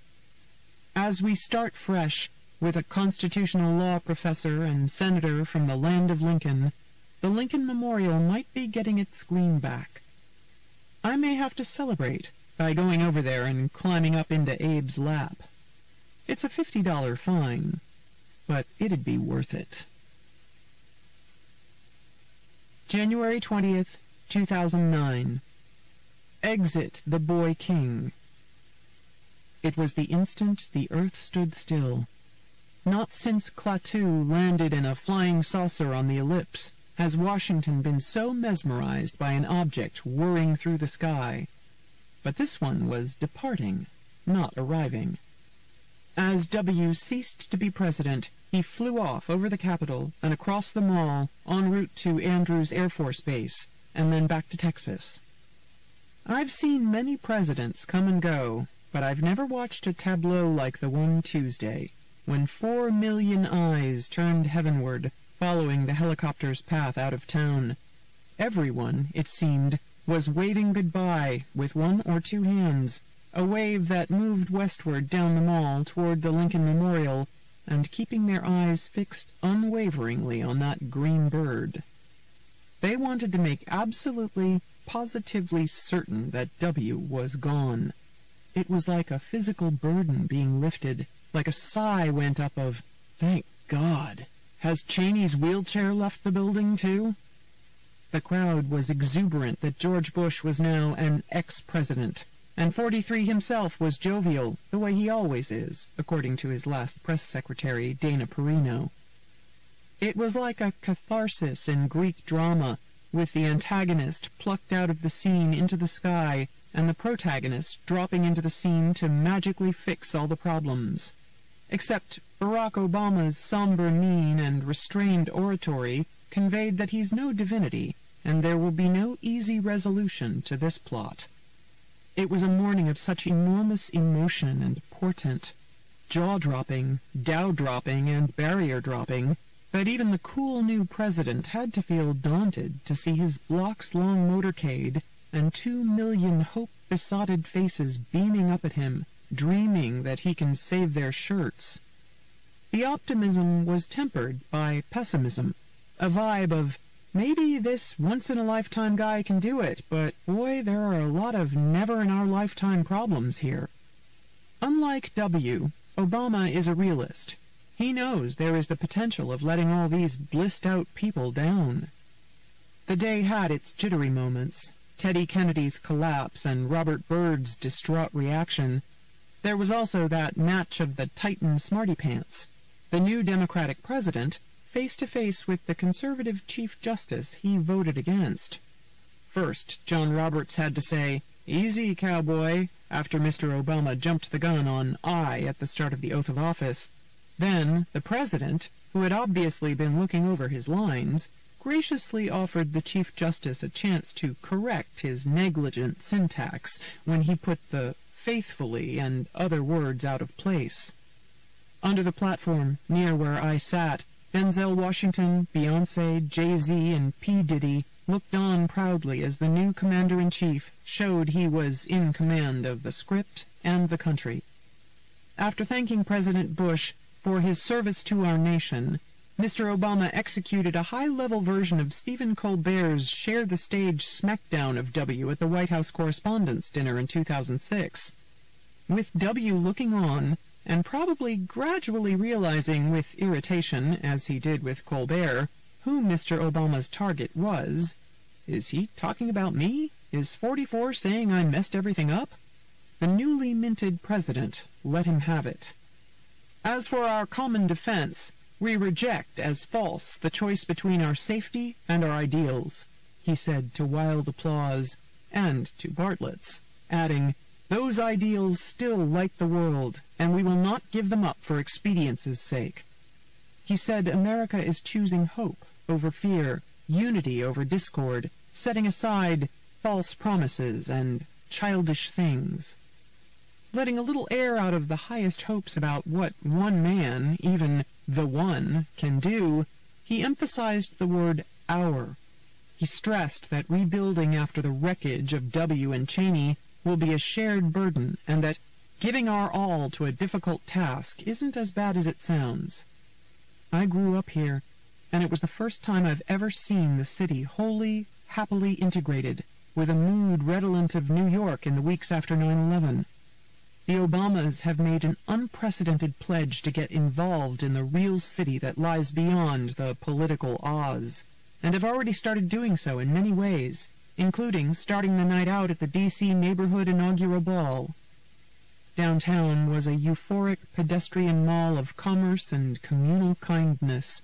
The patience that America is extending to Mr. Obama, according to a Times poll, was reflected across the Capitol as the cram of people sparked warmth rather than antsiness. Strollers laughed as a peddler in a Rasta hat hawked his Barack Obama incense, and revelers stepped up to a spot where you could pick out a colored magic marker and complete posters that began, "Mr. President, I hope for..." Entries ranged from burning less oil to health care for all to a cure for cancer to this lofty and entirely understandable sentiment: a sick inauguration party. April 20th, 2013. No bully in the pulpit. The graying man flashing fury in the Rose Garden on behalf of the Newtown families. The grieving man wiping away tears after speaking at the Boston memorial service is not the same man who glided into office 4 years ago. President Obama has watched the blood-dimmed tide drowning the ceremony of innocence, as Yeats wrote, and he has learned how to emotionally connect with Americans in searing moments, as he did from the White House late Friday night after the second bombing suspect was apprehended in Boston. Unfortunately, he still has not learned how to govern. How is it that the president won the argument on gun safety with the public and lost the vote in the Senate? It's because he doesn't know how to work the system, and it's clear now that he doesn't want to learn, or to even hire some clever people who can tell him how to do it, or do it for him. It's unbelievable that with 90% of Americans on his side, he could get only 54 votes in the Senate. It was a glaring example of his weakness in using leverage to get what he wants. No one on Capitol Hill is scared of him. Even House Republicans, who had no intention of voting for the gun bill, marveled privately that the president could not muster 60 votes in a Senate that his party controls. President Obama thinks he can use emotion to bring pressure on Congress. But that's not how adults with power respond to things. He chooses not to get down in the weeds and pretend he values the stroking and other little things that matter to lawmakers. After the Newtown massacre, he and his aides hashed it out and decided he would look cold and unsympathetic if he didn't push for some new regulations. To thunderous applause at the State of the Union, the president said, "The families of Newtown deserve a vote." Then, as usual, he took his foot off the gas, lost momentum, and confided his pessimism to journalists. The White House had a defeatist mantra. "This is tough. We need to do it, but we're probably going to lose." When you go into a fight saying you're probably going to lose, you're probably going to lose. The president once more delegated to the vice president. Couldn't he have come to the Hill himself to lobby with the families and Joe Biden? The White House should have created a war room full of charts with the names of Pauls they had to capture, like they had in The American President. Soaring speeches have their place, but this was about blocking and tackling. Instead of the pit bull legislative aides in Aaron Sorkin's movie, Obama has Miguel Rodriguez, an arm twister so genteel that the Washington Post's Philip Rucker wrote recently that no one in Congress even knows who he is. The president was oblivious to red state Democrats facing tough elections. Bring the Alaskan Democrat Mark Begich to the White House residence, hand him a drink, and say, "How can we make this a bill you can vote for and defend?" Sometimes you must leave the high road and fetch your brass knuckles. Obama should have called Senator Heidi Heitkamp of North Dakota over to the Oval Office and put on the squeeze. "Heidi, you're brand new and you're going to have a long career. You work with us, we'll work with you. Public opinion is moving fast on this issue. The reason you get a 6-year term is so you can have the guts to make tough votes. This is a totally defensible bill back home. It's about background checks, nothing to do with access to guns. Heidi, you're a mother. Think of those little kids dying in schoolrooms." Obama had to persuade some Republican senators in states that he won in 2012. He should have gone out to Ohio, New Hampshire, and Nevada and had big rallies to get the public riled up to put pressure on Rob Portman, Kelly Ayotte, and Dean Heller, giving notice that they would pay a price if they spurned him on this. Tom Coburn, the Republican senator from Oklahoma, is one of the few people on the Hill that the president actually considers a friend. Obama wrote a paean to Coburn in the new Time 100 issue, which came out just as Coburn sabotaged his own initial effort to help the bill. Obama should have pressed his buddy. "Hey, Tom, just this once. Why don't you do more than just talk about making an agreement with the Democrats? You're not running again. Do something big." Couldn't the president have given his Rose Garden speech about the shameful actions in Washington before the vote rather than after? There were ways to get to 60 votes. The White House just had to scratch it out with a real strategy and a never-let-go attitude. Obama hates selling. He thinks people should just accept the right thing to do. But as Joe Manchin, the West Virginia Democrat, noted, Senators have their own tough selling job to do back home. In the end, you can really believe in something, he told the Times' Jennifer Steinhauer, but you have to go sell it. The president said the Newtown families deserved a vote, but he was setting his sights too low. They deserved a law. November 5th, 2013. Lost Art of Loyalty. There is a futuristic cop show starting soon on Fox called Almost Human, produced by J.J. Abrams. It's set in the year 2048, and it features an attractive black robot who is highly evolved, logic-based, and designed to be as human as possible, partnering with an attractive white guy who is all too human, prone to saying the wrong things and getting into scrapes. Fox is billing the show as the first robromance. But of course it's not the first. We have one in the West Wing. When Barack Obama partnered with Joe Biden, Biden felt it was his mission to inject humanity, or intensity as Hillary Clinton called it, into Obama's android heir. The ebullient political veteran was eager to help interpret the erudite Obama to Joe Sixpack. In a capital known for hogging credit and stealing turf, Joe Biden has provided his boss with a rare loyalty over the last 5 years. Even behind closed doors, the vice president tries to elevate the president. His friends stress that Biden is not a golden retriever, but a sled dog, pulling his weight, chipping in, doing whatever he can. And the two men, buffeted by problems, have grown closer after a rough start when Obama was dismissive or eye-rolling to his vice president often enough for it to merit a satirical takeoff on Saturday Night Live. As Mark Halperin and John Heilman write in Double Down, Biden worried that he would be cast as the buffoon, calling it the Uncle Joe syndrome, and he confronted the president about it at a weekly lunch. It's fair to say that Joe Biden has not been given the respect he deserves in the White House. It's the story of the ultimate team player who has not been treated that way himself. The West Wing young bucks never fully appreciated the fact that if you have a president who turns up his nose at working with Congress, it's nice to have a vice president who enjoys being a pol, who can pick up the phone and persuade Arlen Specter, at the cost of his political career, to help pass Obama's stimulus. Biden has bent over backward to put the president in a good light, even as the president and Obama world have bent over backward to treat Hillary like the rightful successor to Obama. They say loyalty is its own reward, and, in the case of Biden, it will have to be.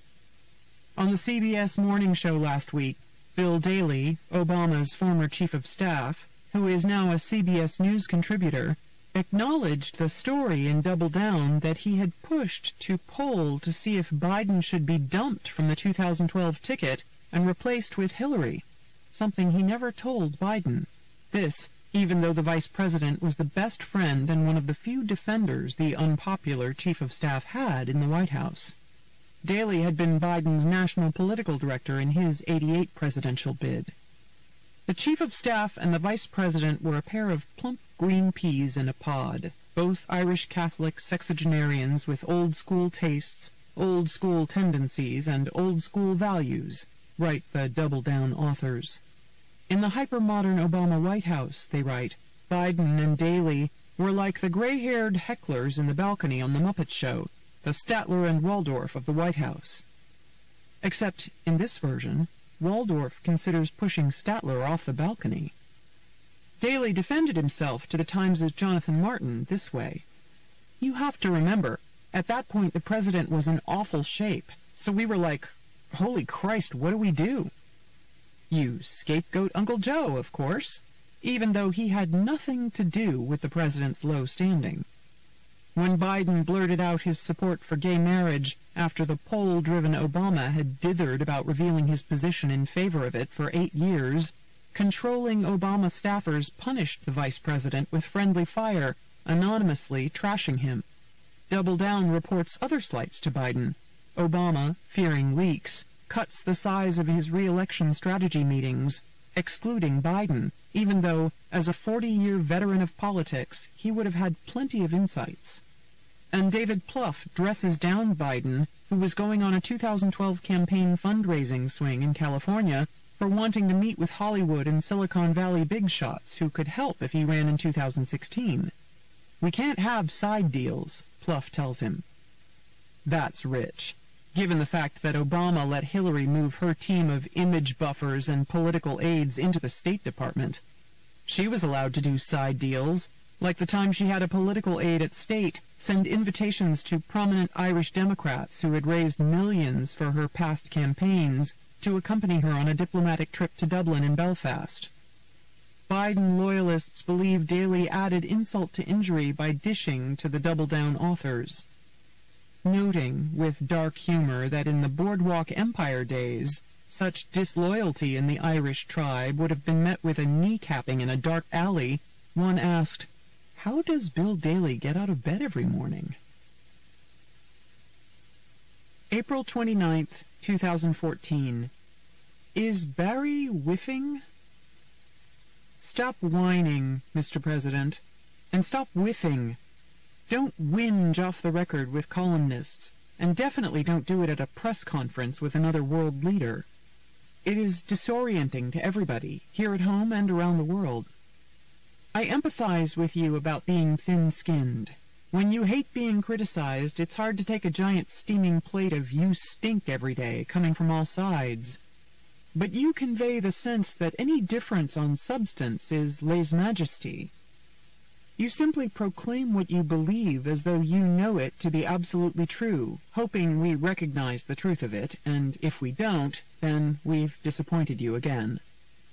Even some of the chatterers who used to be in your corner now make derogatory remarks about your manhood, and that, I know, really gets under your skin because you think they just don't get your style of coolly keeping your cards to yourself while you play the long game. Besides, how short memories are. You were the Iceman who ordered up the operation that killed Osama bin Laden. I also appreciate the fact that it's harder for you than it was for JFK, W, and all those other Pauls who had their rich daddies and their rich daddies' rich friends to buy anything they needed and connect them up and smooth the way for them. That gives them a certain nonchalance in the face of opprobrium and difficulty, a luxury that those who propel themselves to the top on their own don't have. We understand that it's frustrating. You're dealing with some really evil guys and some really nutty Pauls, and the problems roiling the world now are brutally hard. As the Republican strategist Mike Murphy says, it's not like the campaign because you have bigger problems than a Will.i.am song can fix. But that being said, you are the American president, and the American president should not perpetually use the word eventually. And he should not set a tone of resignation with references to this being a relay race and say he's willing to take a quarter of a loaf or half a loaf and muse that things may not come to full fruition on your timetable. An American president should never say, as you did to the New Yorker editor David Remnick about presidents through history, "We're part of a long-running story. We just try to get our paragraph right."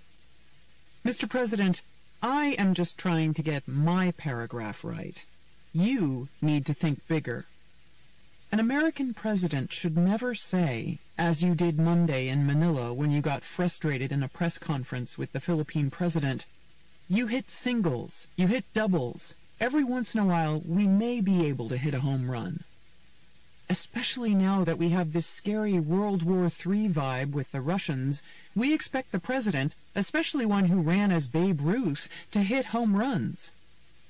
In the immortal words of Earl Weaver, the Hall of Famer who managed the Baltimore Orioles, the key to winning baseball games is pitching, fundamentals, and three-run homers. A singles hitter doesn't scare anybody. It doesn't feel like leadership. It doesn't feel like you're in command of your world. How can we accept these reduced expectations and truculent passivity from the man who offered himself up as the moral beacon of the world even before he was elected?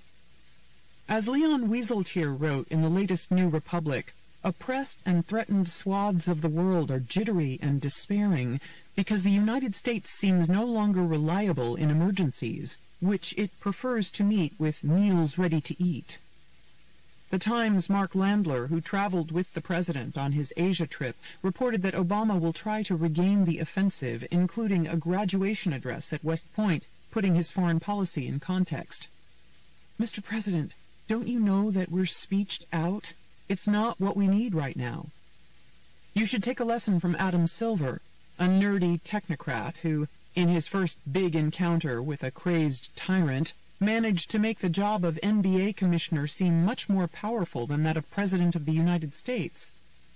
Silver took the gutsy move of banning cretinous Los Angeles Clippers owner Donald Sterling for life, after many people speculated that there was little the NBA chief could do except cave. But Silver realized that even if Sterling tries to fight him in court, and wins, he will look good because he stood up for what was right. Once you liked to have the stage to yourself, Mr. President, to have the aura of the lone man in the arena, not sharing the spotlight with others. But now, when captured alone in a picture, you seem disconnected and adrift. What happened to crushing it and swinging for the fences? Where have you gone, Babe Ruth? July 15th, 2014. Where's the Oval Avatar? The White House likes to use a phrase of tingling adventure to describe the president's recent penchant for wandering the country talking to people. The bear is loose. There are three problems with this unbearable metaphor.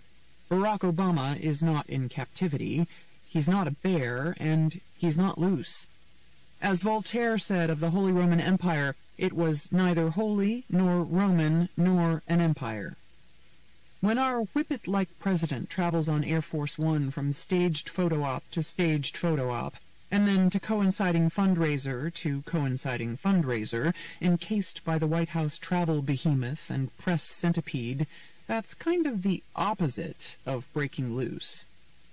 Somehow, I thought that the tech revolution in campaigns would usher in fresh ways for presidents to communicate. In the age of Snapchat, I didn't think presidents would still be crisscrossing the country to do hokey snaps of chats. As David Plouffe wrote in the Wall Street Journal last week, with advancements in artificial intelligence, you could soon have holograms of presidential candidates at your door, interacting with you and asking and answering questions. He noted that Narendra Modi used holograms to extend his reach during his successful campaign to become the Indian Prime Minister. So, where's the Oval Office holodeck? Besides the fact that the posed pictures end up on Twitter as well as in the paper, pre-screened and sanitized political tableaus seem stuck in the 20th century. 44 does rallies and roundtables and has kabuki sit-downs with people in coffee joints, just the same way 41 did. In the 6th year of his presidency, the White House is still trying to cast Barack Obama as a regular guy, playing pool and drinking beer, even though he only took a few sips, in Denver with Governor John Hickenlooper of Colorado. This, when the one thing we know, and that Obama wants us to know, is that he's no regular guy. As Julie Hirschfeld Davis wrote in the Times on Tuesday, the president has been seeking out the intellectual, artistic, and tech elite at private dinners around the globe. Sometimes stretching into the small hours of the morning, the dinners reflect a restless president weary of the obligations of the White House and less concerned about the appearance of partying with the rich and celebrated, Davis wrote. In Dallas last week, Obama did a short roundtable with Governor Rick Perry of Texas on the border imbroglio, followed by a barbecue DCCC fundraiser with 5 roundtables of fat cats. Explaining why he was staying away from the heart-wrenching scene on the border, the president said, "This isn't theater, this is a problem," adding, "I'm not interested in photo ops, I'm interested in solving a problem." Yet, even as the world is roiling, the president's desk is clean. As he flees gridlock and a Boehner lawsuit in Washington, the best news for Democrats is that Republicans are talking impeachment. The Democrats can actually make money on that. Obama seems fixated on both the photo ops he's doing and the ones he's not doing. He didn't go to the LBJ play on Broadway and meet its Tony-winning star Bryan Cranston, after Cranston suggested that if he went, he might learn some methods for getting his way with Congress. And the president doesn't want to be pictured on the border in shots that look as if he's welcoming children, many fleeing violence in Central America, who are illegally entering the country, even though Pope Francis has advised that the humanitarian emergency requires, as a first urgent measure, these children be welcomed and protected. By now, Americans are so habituated to stagey things, it's hard to imagine that many people don't see the president's roving photo ops as posed and theatrical. But Pluff, who helped devise Obama's technologically groundbreaking campaign, contends that such events are more important than ever because for younger people, if you don't have the visual with the words, it's almost as though it doesn't exist. People like to see their president or their governor or their mayor out mixing it up in the community and not behind the ivory gates, he told me, adding that he could see a day when a campaign could have a candidate's hologram materialize in the kitchen of a swing voter in Lorain, Ohio, to talk education. It's not going to be a 2016 thing, he said, but it could be a 2020 or a 2024 thing. Microsoft's Jaron Lanier waggishly suggests that political avatars be saved for fundraising, where their algorithms could be fine-tuned to deliver individual, if hypocritical, pitches that would get the maximum donations. My suspicion, Pluff said, is that unless the Republicans shed some of their intolerance, Hillary Clinton will get all the great tech talent. The president's odysseys are meant to illustrate that he's still relevant. But do they actually underscore irrelevance by conveying his view that if Republicans in Congress are going to keep blocking him, he may as well go fishing? August 5th, 2014. A modest proposal. Enough with all the phony impeachment talk. Onward to a real impeachment. In the absurdist capital we live in, it would be good for all sides, in ways you may not have considered. President Obama's threat to bypass obstinate Republican lawmakers and pass legislation with executive actions, "I've got a pen and I've got a phone," may have seemed a bit of a wimpy cop-out in January, but now he has a chance to turn it into a historic battle cry.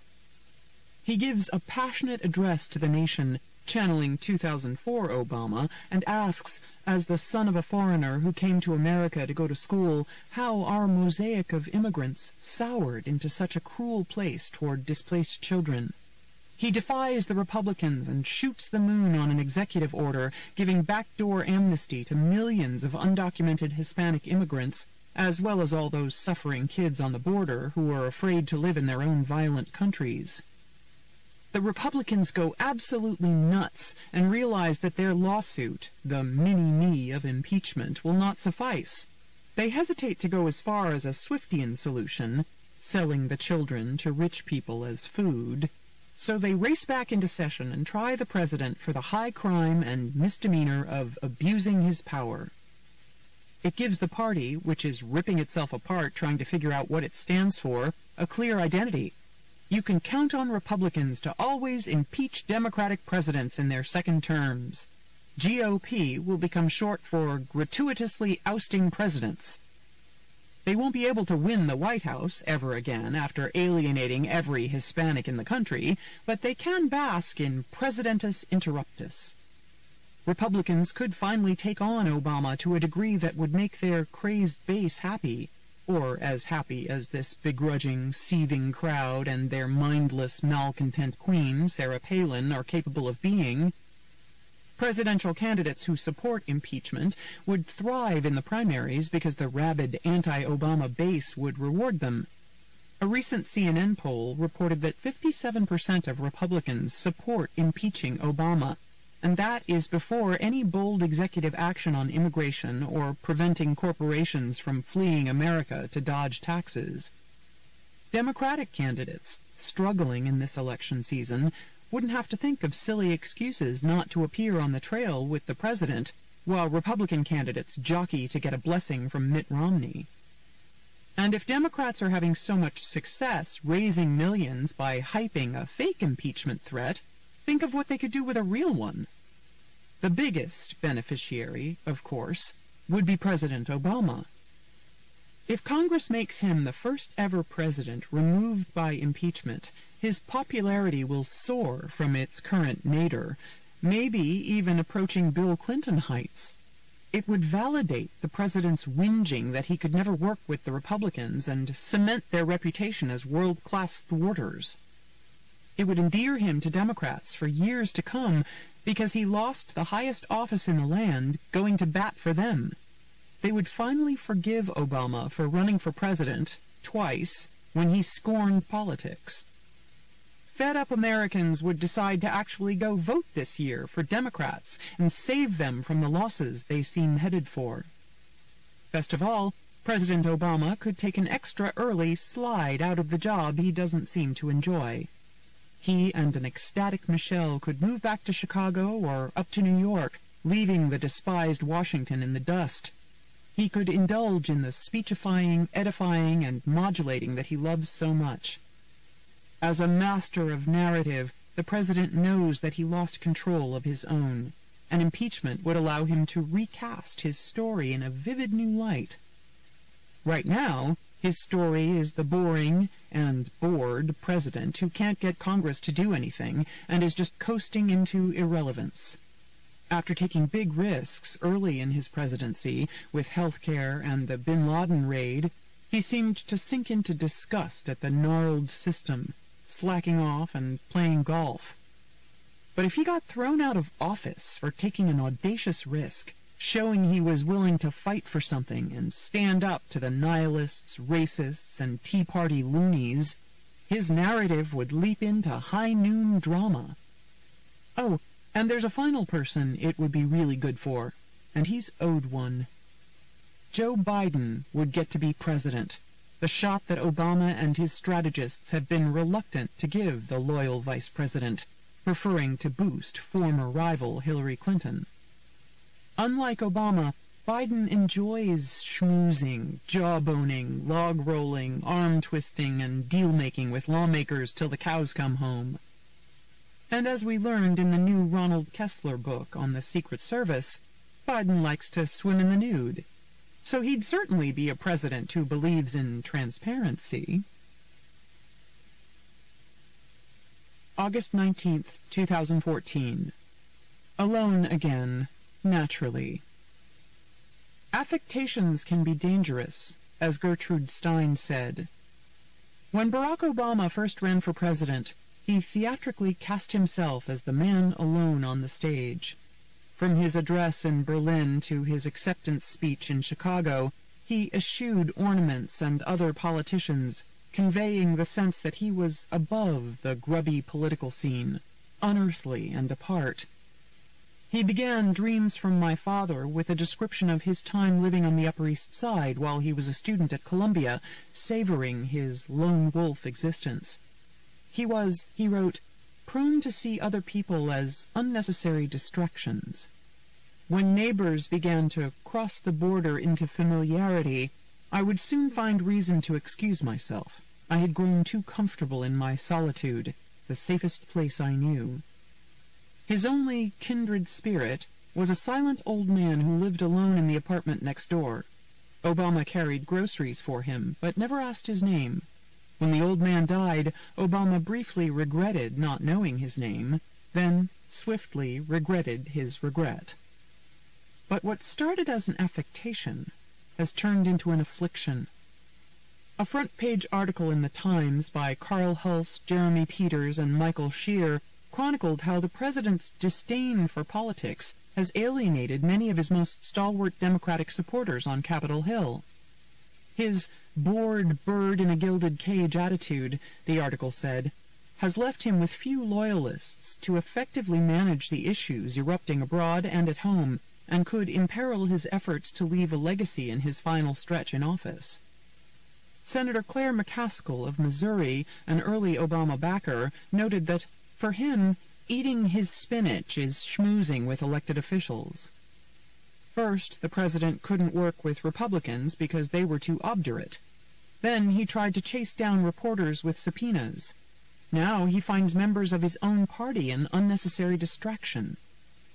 his circle keeps getting more inner. He golfs with aides and jocks, and he spent his one evening back in Washington from Martha's Vineyard at a nearly 5-hour dinner at the home of a nutritional advisor and former White House assistant chef, Sam Cass. The president who was elected because he was a hot commodity is now a wet blanket. The extraordinary candidate turns out to be the most ordinary of men, frittering away precious time on the links.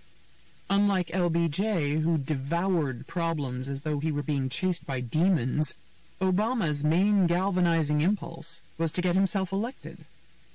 Almost everything else, from an all-out push on gun control after the Newtown massacre, to going to see firsthand the Hispanic children thronging at the border, to using his special status to diffuse racial tensions in Ferguson, just seems like too much trouble.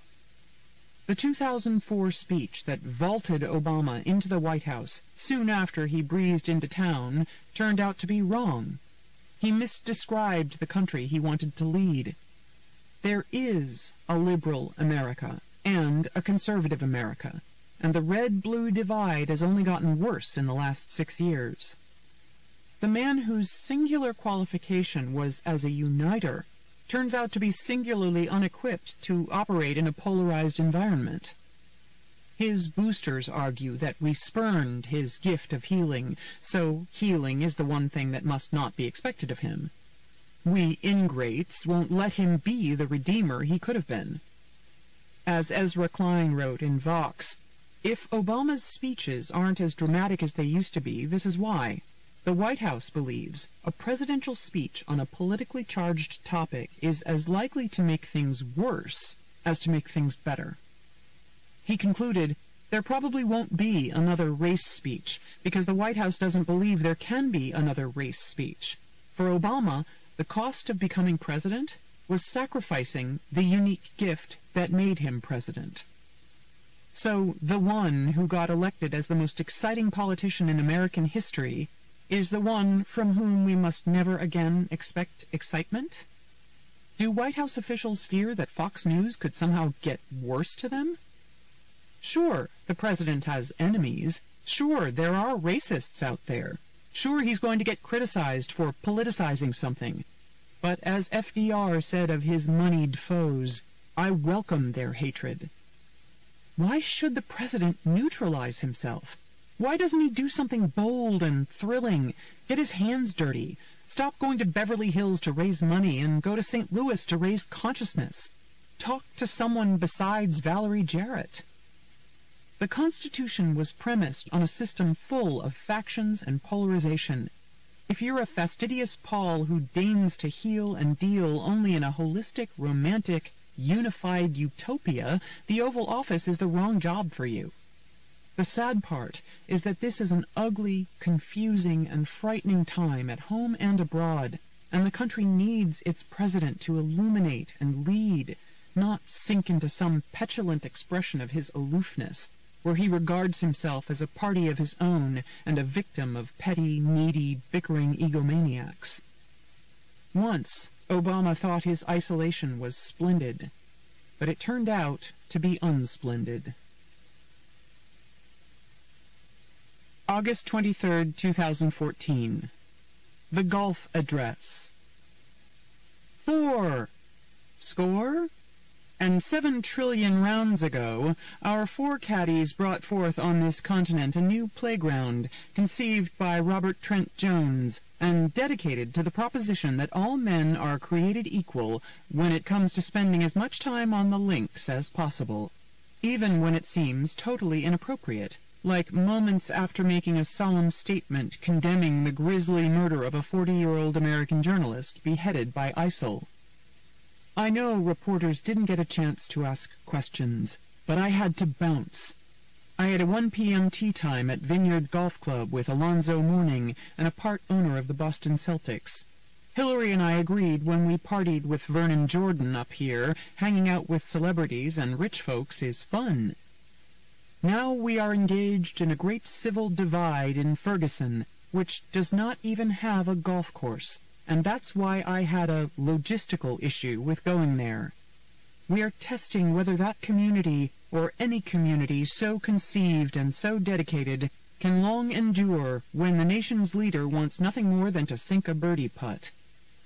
We are met on a great field of that battle, not Augusta, not Pebble Beach, not Bethpage Black, not Burning Tree, but Farm Neck Golf Club in Martha's Vineyard, which we can't get enough of. Me, Alonzo, Ray Allen, and Marvin Nicholson, my trip director and favorite golfing partner, who has played 134 rounds and counting with me. We have to dedicate a portion of that field as a final resting place for my presidency, if I keep swinging from behind. Yet it is altogether fitting and proper that I should get to play as much golf as I want, despite all the lame jokes about how golf is turning into a real handicap for my presidency, and how I have to stay the course with ISIL. I've heard all the carping that I should be in the Situation Room droning and plinking the bad folks. I know some people think I should go to Ferguson. Don't they understand that I've delegated the Martin Luther King Jr. thing to Eric Holder? Plus, Valerie Jarrett and Al Sharpton have it under control.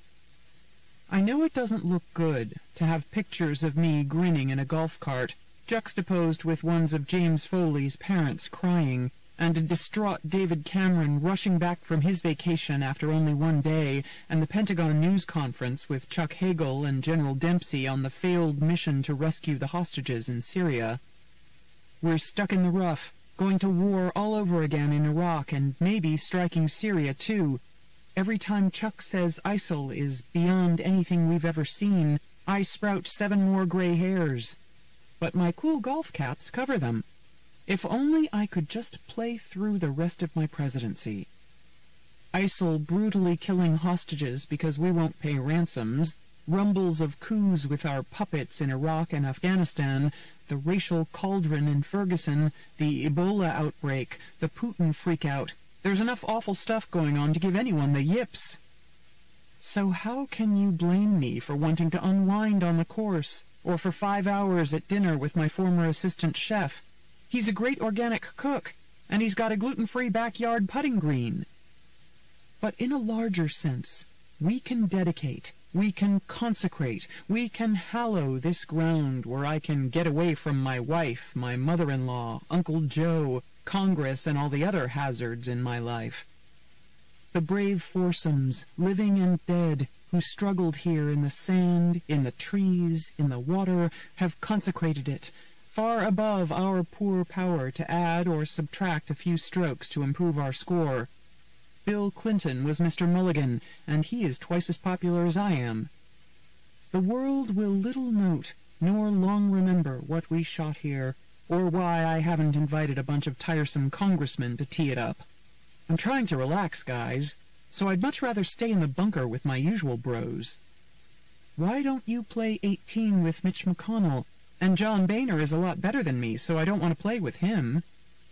It is for us, the duffers, rather, to be dedicated here to the unfinished work which they who played here have thus far so nobly advanced, to get young folks to stop spurning a game they find slow and boring. It is rather for us to be here dedicated to the great task remaining before us, of getting rid of our slice on the public's dime. That from this honored green we take increased devotion to that cause for which Bobby Jones, Jack Nicklaus, Tiger Woods, and Rory McIlroy gave their last full measure of devotion, and divots. We here highly resolve that these golfing greats shall not have competed in vain, especially poor Tiger, and that this nation, under par, shall have a new birth of freedom to play the game that I have become unnaturally obsessed with, and that golf, of the people, by the people, for the people, shall not perish from the earth. So help me golf. August 26th, 2014. He has a dream. Washington. As he has grown weary of Washington, Barack Obama has shed parts of his presidency, like drying petals falling off a rose. He left the explaining and selling of his signature health care legislation to Bill Clinton. He outsourced Congress to Rahm Emanuel in the first term, and now doesn't bother to source it at all. He left schmoozing, as well as a spiraling Iraq, to Joe Biden. Ben Rhodes, a deputy national security advisor, comes across as more than a message-meister. As the president floats in the Empyrean, Rhodes seems to make foreign policy even as he's spinning it. But the one thing it was impossible to imagine, back in the giddy days of the 2009 inauguration, as Americans basked in their open-mindedness and pluralism, was that the first African-American president would outsource race. He saved his candidacy in 2008 after the pastor disaster with Jeremiah Wright by giving a daring speech asserting that racial reconciliation could never be achieved until racial anger on both sides was acknowledged. Half black, half white, a son of Kansas and Africa, he searchingly and sensitively explored America's ebony-ivory divide. He dealt boldly and candidly with race in his memoirs, Dreams from My Father.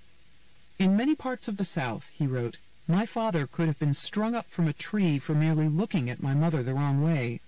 In the most sophisticated of northern cities, the hostile stares, the whispers, might have driven a woman in my mother's predicament into a back-alley abortion, or at the very least to a distant convent that could arrange for adoption.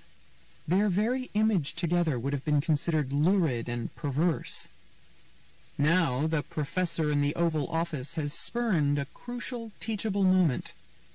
He dispatched Eric Holder to Ferguson and deputized Al Sharpton, detaching himself at the very moment when he could have helped move the country forward on an issue close to his heart.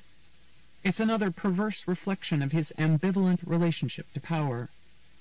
He was willing to lasso the moon when his candidacy was on the line, so why not do the same at a pivotal moment for his presidency and race relations?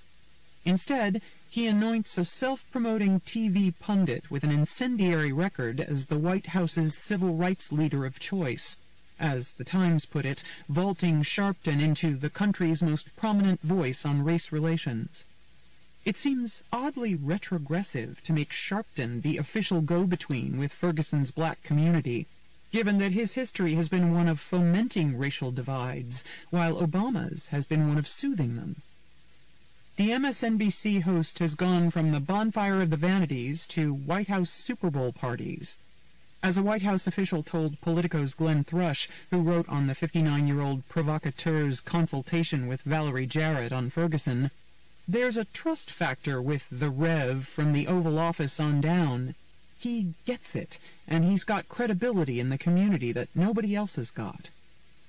Sharpton has also been such a force with New York's mayor, Bill de Blasio, in the furor over the chokehold death of a black Staten Island man that the New York Post declared the Rev the de facto police commissioner. The White House and City Hall do not seem concerned about his $4.7 million in outstanding debt and liens in federal and state tax records, reported by the Post. Once, civil rights leaders drew their power from their unimpeachable moral authority. Now, being a civil rights leader can be just another career move, a good brand. Thrush noted that Sharpton, once such a pariah that Clinton administration officials rushed through their ribbon cuttings in Harlem for fear he'd show up and force them to, gasp, shake his hand, has evolved from agitator to insider since his demagoguing days when he falsely accused a white New York prosecutor and others of gang-raping a black teenager, Tawana Brawley, and sponsored protests against a clothing store owned by a white man in Harlem after a black subtenant who sold records was threatened with eviction. A deranged gunman burned down the store, leaving 8 people dead. Sharpton also whipped up anti-Semitic feelings during the Crown Heights riots in 1991, denouncing Jewish diamond dealers importing gems from South Africa after a Hasidic Jew ran a red light and killed a 7-year-old black child. Amid rioting, with some young black men shouting "Heil Hitler," a 29-year-old Hasidic Jew from Australia was stabbed to death by a black teenager. Now, Sharpton tells Thrush, I've grown to appreciate different roles and different people, and I weigh words a little more now. I've learned how to measure what I say. Obama has muzzled himself on race and made Sharpton his chosen instrument. Two men joined in pragmatism at a moment when idealism is needed.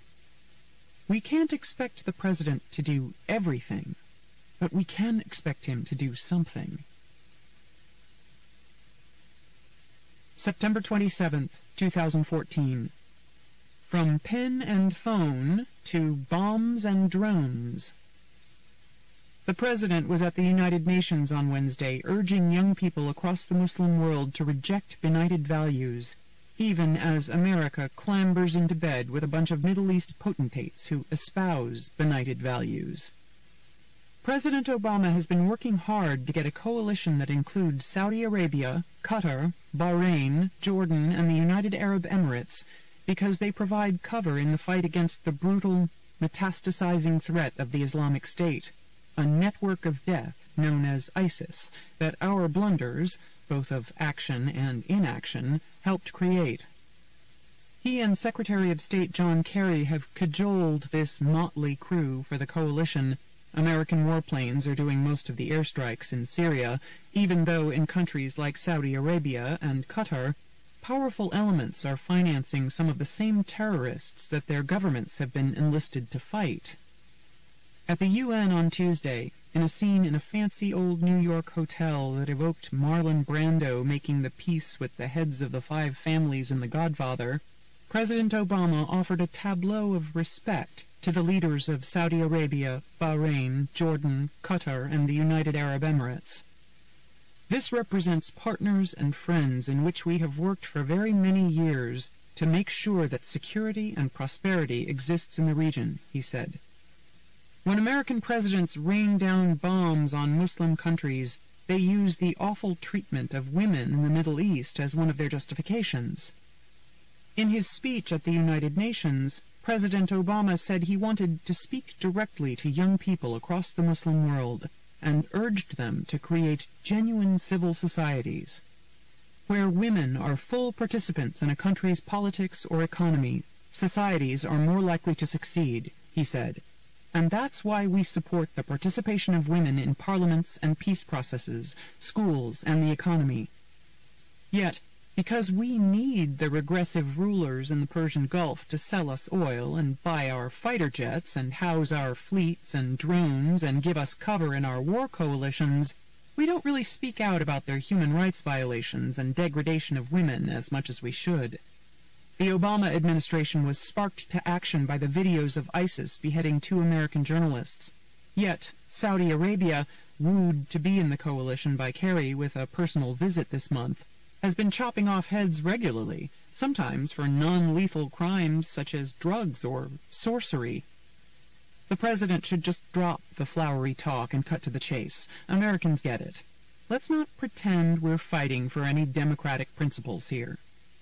America failed spectacularly in creating its democratic model kitchen with Iraq. So now we have to go back periodically and cut the grass, as they say in Israel, to keep our virulent foes in check. It is preemption. But the difference with President Obama's preemption is that there is an actual threat to the globe from a vicious, maniacal army. President Bush, Dick Cheney, Donald Rumsfeld, Paul Wolfowitz, and Condoleezza Rice made up a threat to America from a contained and diminished Saddam Hussein to justify preemption and serve their more subterranean purposes.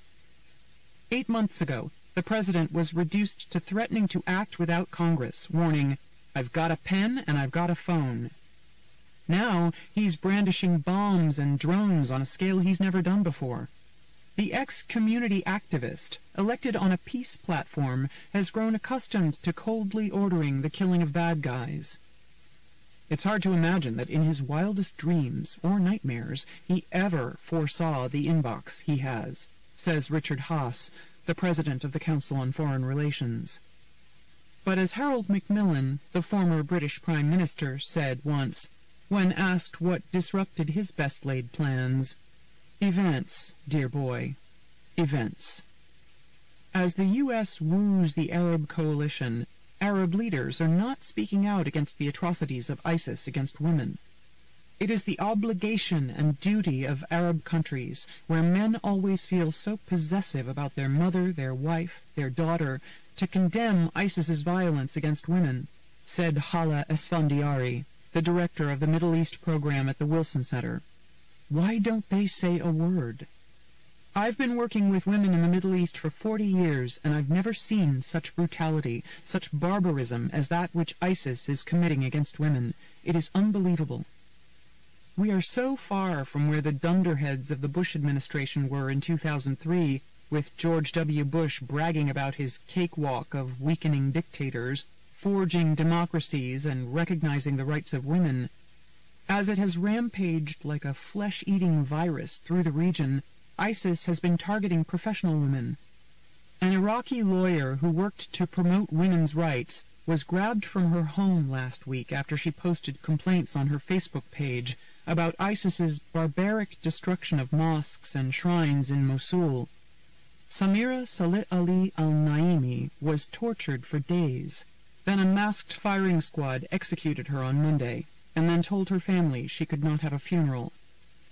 In a Wall Street Journal piece headlined, "ISIS's cruelty toward women gets scant attention," Esfandiari toted up a litany of horrors, including the tragic story of a woman who was tied to a tree, naked, and repeatedly raped by ISIS fighters, who are rewarded with droit du seigneur as they assault and pillage their way toward an Islamic caliphate. She noted that even though ISIS propaganda emphasizes protecting the morality of women, it has taken little girls playing with dolls and married them off to fighters 3 times older, set up marriage bureaus in captured Syrian towns to recruit virgins and widows to marry fighters, and tied together women with a rope as though they were being led to a makeshift slave market. She told me that it's a strategy to shame women and undermine their families. In our part of the world, a woman who has been raped, whether once or 50 times, feels ashamed. Her family feels ashamed. Some commit suicide. Others become pregnant and are ostracized by their family and community, with no fault at all of their own. Haas noted that one of the lessons we should have learned in fighting halfway around the world, from Vietnam to Iraq, is the power of local realities. One of the things we've learned is that we can't deliver fundamental social and cultural transformation in this part of the world, he said. Our ability to influence the position or status of women in the Arab or Muslim world is limited. He said the Arab coalition is necessary because our priority has got to be to push back and weaken ISIS. Even if we're not in a position to give women the better life they deserve, he concluded, we are in a position to save many of them from what ISIS would do to them. And that's significant. January 24th, 2015. Running for daylight. Obama, not Brady. The talk up in Boston is all about deflation, while the talk down here in Washington is all about inflation. Our sleek, techie president, whose battery dies faster than an iPhone's, was fully charged Tuesday night for the State of the Union. He was so puffed up with such a bristling sense of self that it was hard to believe this was the same guy who spent the last year clenched like a fist, beset by ISIS, beheadings, and Ebola, shunned by his own party and slammed by the other party in the fall election. The murmur went up from grateful Democrats gathered at the Capitol, "Wow, he's got a pulse." Proving once again that he is a different kind of cat, Barack Obama is oddly pumped by his party's defeat. Even in the House chamber, surrounded by hundreds of people and watched by millions, he seemed to delight in his detachment as he laid down his own markers to drive up his own numbers. He doesn't mind splendid isolation. He really thinks it's splendid. He's free to revert to being the consummate outsider who doesn't see himself in the context of a system. He likes the game better when he's up against an opposing team. To him, Harry Reid was as big a problem as Mitch McConnell. Now it's easier for him to see who he is and where he stands vis-a-vis the Republicans, because he doesn't have to make intellectual compromises or negotiate the jagged shoals of the old-school Democratic Party. Now he can define himself against modern conservatives such as Rand Paul and Scott Walker. President Obama feels he will be able to finally float above it all, more singular and more interesting and more separate, debating enlightened progressive topics like criminal justice reform and child care infrastructure, while those off-kilter conservatives fight it out for 2016. Unlike FDR, Obama was not determined to give Americans heart and courage at times of crisis. Instead, his White House tended to take on the coloration of his funks, and the clouds spread worldwide. He only began to really brag on the economy Tuesday night, when he felt certain of the numbers, rather than before the midterms when it might have helped his party. He could have done a better job all along explaining where we stood and where we were hopefully headed. As one top White House official says about the Obama inner circle, they'd rather be right than win. He's alone on the stage, always his preferred setting, an isolato. He can say what he thinks and define himself on his own terms. He can ascend to the mountaintop and ignore us when we pester him to come down. He doesn't have to negotiate with Republicans anymore. He doesn't have to stroke Democrats anymore. He doesn't have to hawk himself to voters anymore. He isn't concerned about Hillary as he yanks the party to the left. He has forged no lasting links to foreign leaders, and he can have the vacation from the press that he told NBC News' Chuck Todd he yearns for. Barry got his groove back, as Larry Wilmore, the droll host of Comedy Central's The Nightly Show, put it. We got the guy we've been yearning for only when he was able to blow us all off. He can finally do and say whatever he wants. One Democrat who saw Obama in the White House said the president was so buoyant he had an air of senioritis. It seemed a shame, the Democrat said, that Obama couldn't have a third term now that he was, at long last, fired up and ready to go. Of course, if there was a third term, he would be waiting another 4 years to show the mojo. Thrilled to sidestep the press, he felt liberated enough, even as Yemen spiraled, to go on YouTube and make his case to the appealing Glozell Green, a YouTube star wearing glowing green lipstick who got famous eating cereal out of a bathtub. Remarkably, the One has ended up in the same place the unpopular W found himself at the end of his 2 terms, casting his lot with history. Now that it's all about him, he doesn't get languid and reflective. He rolls up his sleeves and crisscrosses the country. Anyone expecting Clinton-esque triangulation or even a conciliatory nod to the winning team Tuesday night was disappointed. Instead, they got the State of the Veto Threat address. The president goaded Republicans, who chortled when he reminded them he was done running for office. He shot back with his favorite snarky rejoinder to Republicans, "I won." Obama won the presidency by creating a magnetic narrative, but then, oddly, he lost the thread of his story and began drifting. He didn't get to the point Bill Clinton did, where he had to insist he was relevant, though last summer some of his frustrated hopey-changey acolytes talked about having an intervention with the rudderless president. But others argued against it, pointing out that while Obama might not have the presidency that was giddily anticipated during the 2009 tulip craze phase, he was doing what he wanted. He wanted to do what he saw as right and have the public and the Pauls come along simply because he said it was right.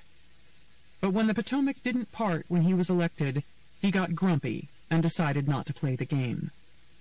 As David Axelrod said, and as Obama concurred, the president was resistant to the symbolism and theatrical aspect of his office.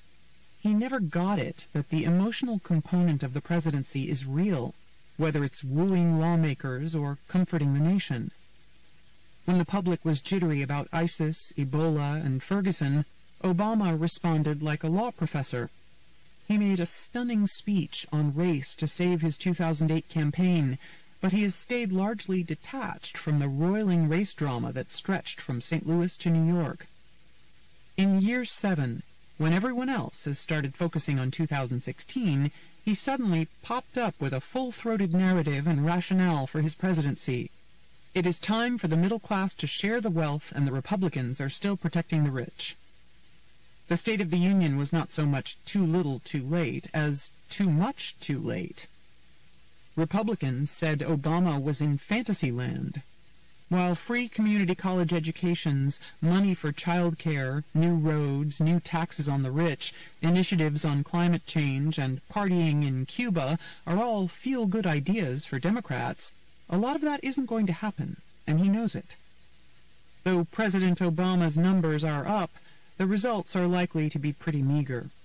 When he trolled Republicans in his speech, it felt good to him, and Democrats jumped for joy. But Republicans will have their revenge, and not just Netanyahu's visit. In the end, the speech told us less about the State of the Union than the state of Obama. The state of Obama is strong, if solitary. June 13th, 2015. Obama's Flickering Greatness. On Saturday mornings, I love to watch reruns of the TV Western The Rifleman. Each show is a little moral fable, with Chuck Connors's widowed rancher and crack shot Lucas McCain teaching his son, Mark, about actions and consequences. If you neglect to do this now, you will pay a penalty later. If a corner is cut here, you will regret it there. The president might want to catch some shows, as the lame duck's chickens come home to roost. At this pivotal moment for his legacy at home and abroad, his future reputation is mortgaged to past neglect. Like Prufrock, Obama must wonder if the moment of his greatness is flickering. The president descended from the mountain for half an hour on Thursday evening, materializing at Nationals Park to schmooze with Democrats and Republicans at the annual congressional baseball game. It was the first time he had deigned to drop by, and the murmur went up, "Geez, now? Really?"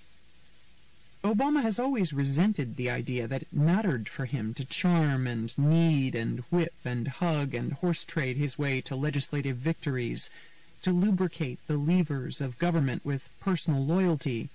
But once more, he learned the hard way, it matters. His last-minute lobbying trips to the ballpark for his trade package, with a cooler of home-brewed beer from the White House, and to Capitol Hill Friday morning to lecture Democrats about values, reaped a raspberry from House Democrats. The Democrats, even most of the Congressional Black Caucus, which Obama courted aggressively and which has been protective of him, showed their allegiance to themselves, their principles, and their labor allies, and not to their aloof president. A flustered Nancy Pelosi abruptly and stunningly deserted Obama in a floor speech, saying, "We want a better deal for America's workers." She has been loyal to the president. It was her high-heeled toe on the scale that helped a first-term senator scoot past the heavyweight Hillary Clinton in 2008. But you could almost see the thought bubble above her head as she spoke on Friday. "I've done a lot of heavy lifting for this guy, and I'm not going to do this. He's on his way out. I may be on my way out, too, but I want to keep my friends." The White House may yet find a way around this with another vote or a maneuver in the Senate, but this was a striking personal rejection, with the House Democrats, many still smarting more than 20 years after Clinton successfully allied with Republicans to push through NAFTA, proving their relevance at the president's expense. The Obama White House has managed Congress poorly, with arrogance, or worse, neglect. Pelosi had to bail out Obama on health care after the Democrats lost Teddy Kennedy's seat to Scott Brown, with the White House once more being caught by surprise when it wasn't a surprise. The president also showed his ineptness at vote counting, working the system, and leveraging when he got only 54 votes in the Senate for gun curbs that 90% of Americans wanted. Obama casts himself as the man alone in the arena, refusing to let Democrats stand on stage with him at key moments, or even give them a lift in his limo. House Democrats resented the way Obama pushed so hard on trade when he hadn't pushed for their priorities, like the highway bill, and when he cut a big deal with the Republicans who have done everything in their power to undermine him. Some were angry as Representative Peter DeFazio told Politico that Obama had tried to guilt people and impugn their integrity.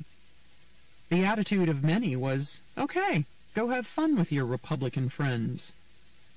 As he was stymied from pivoting to Asia on trade, he was stymied from fleeing the Middle East to focus on China.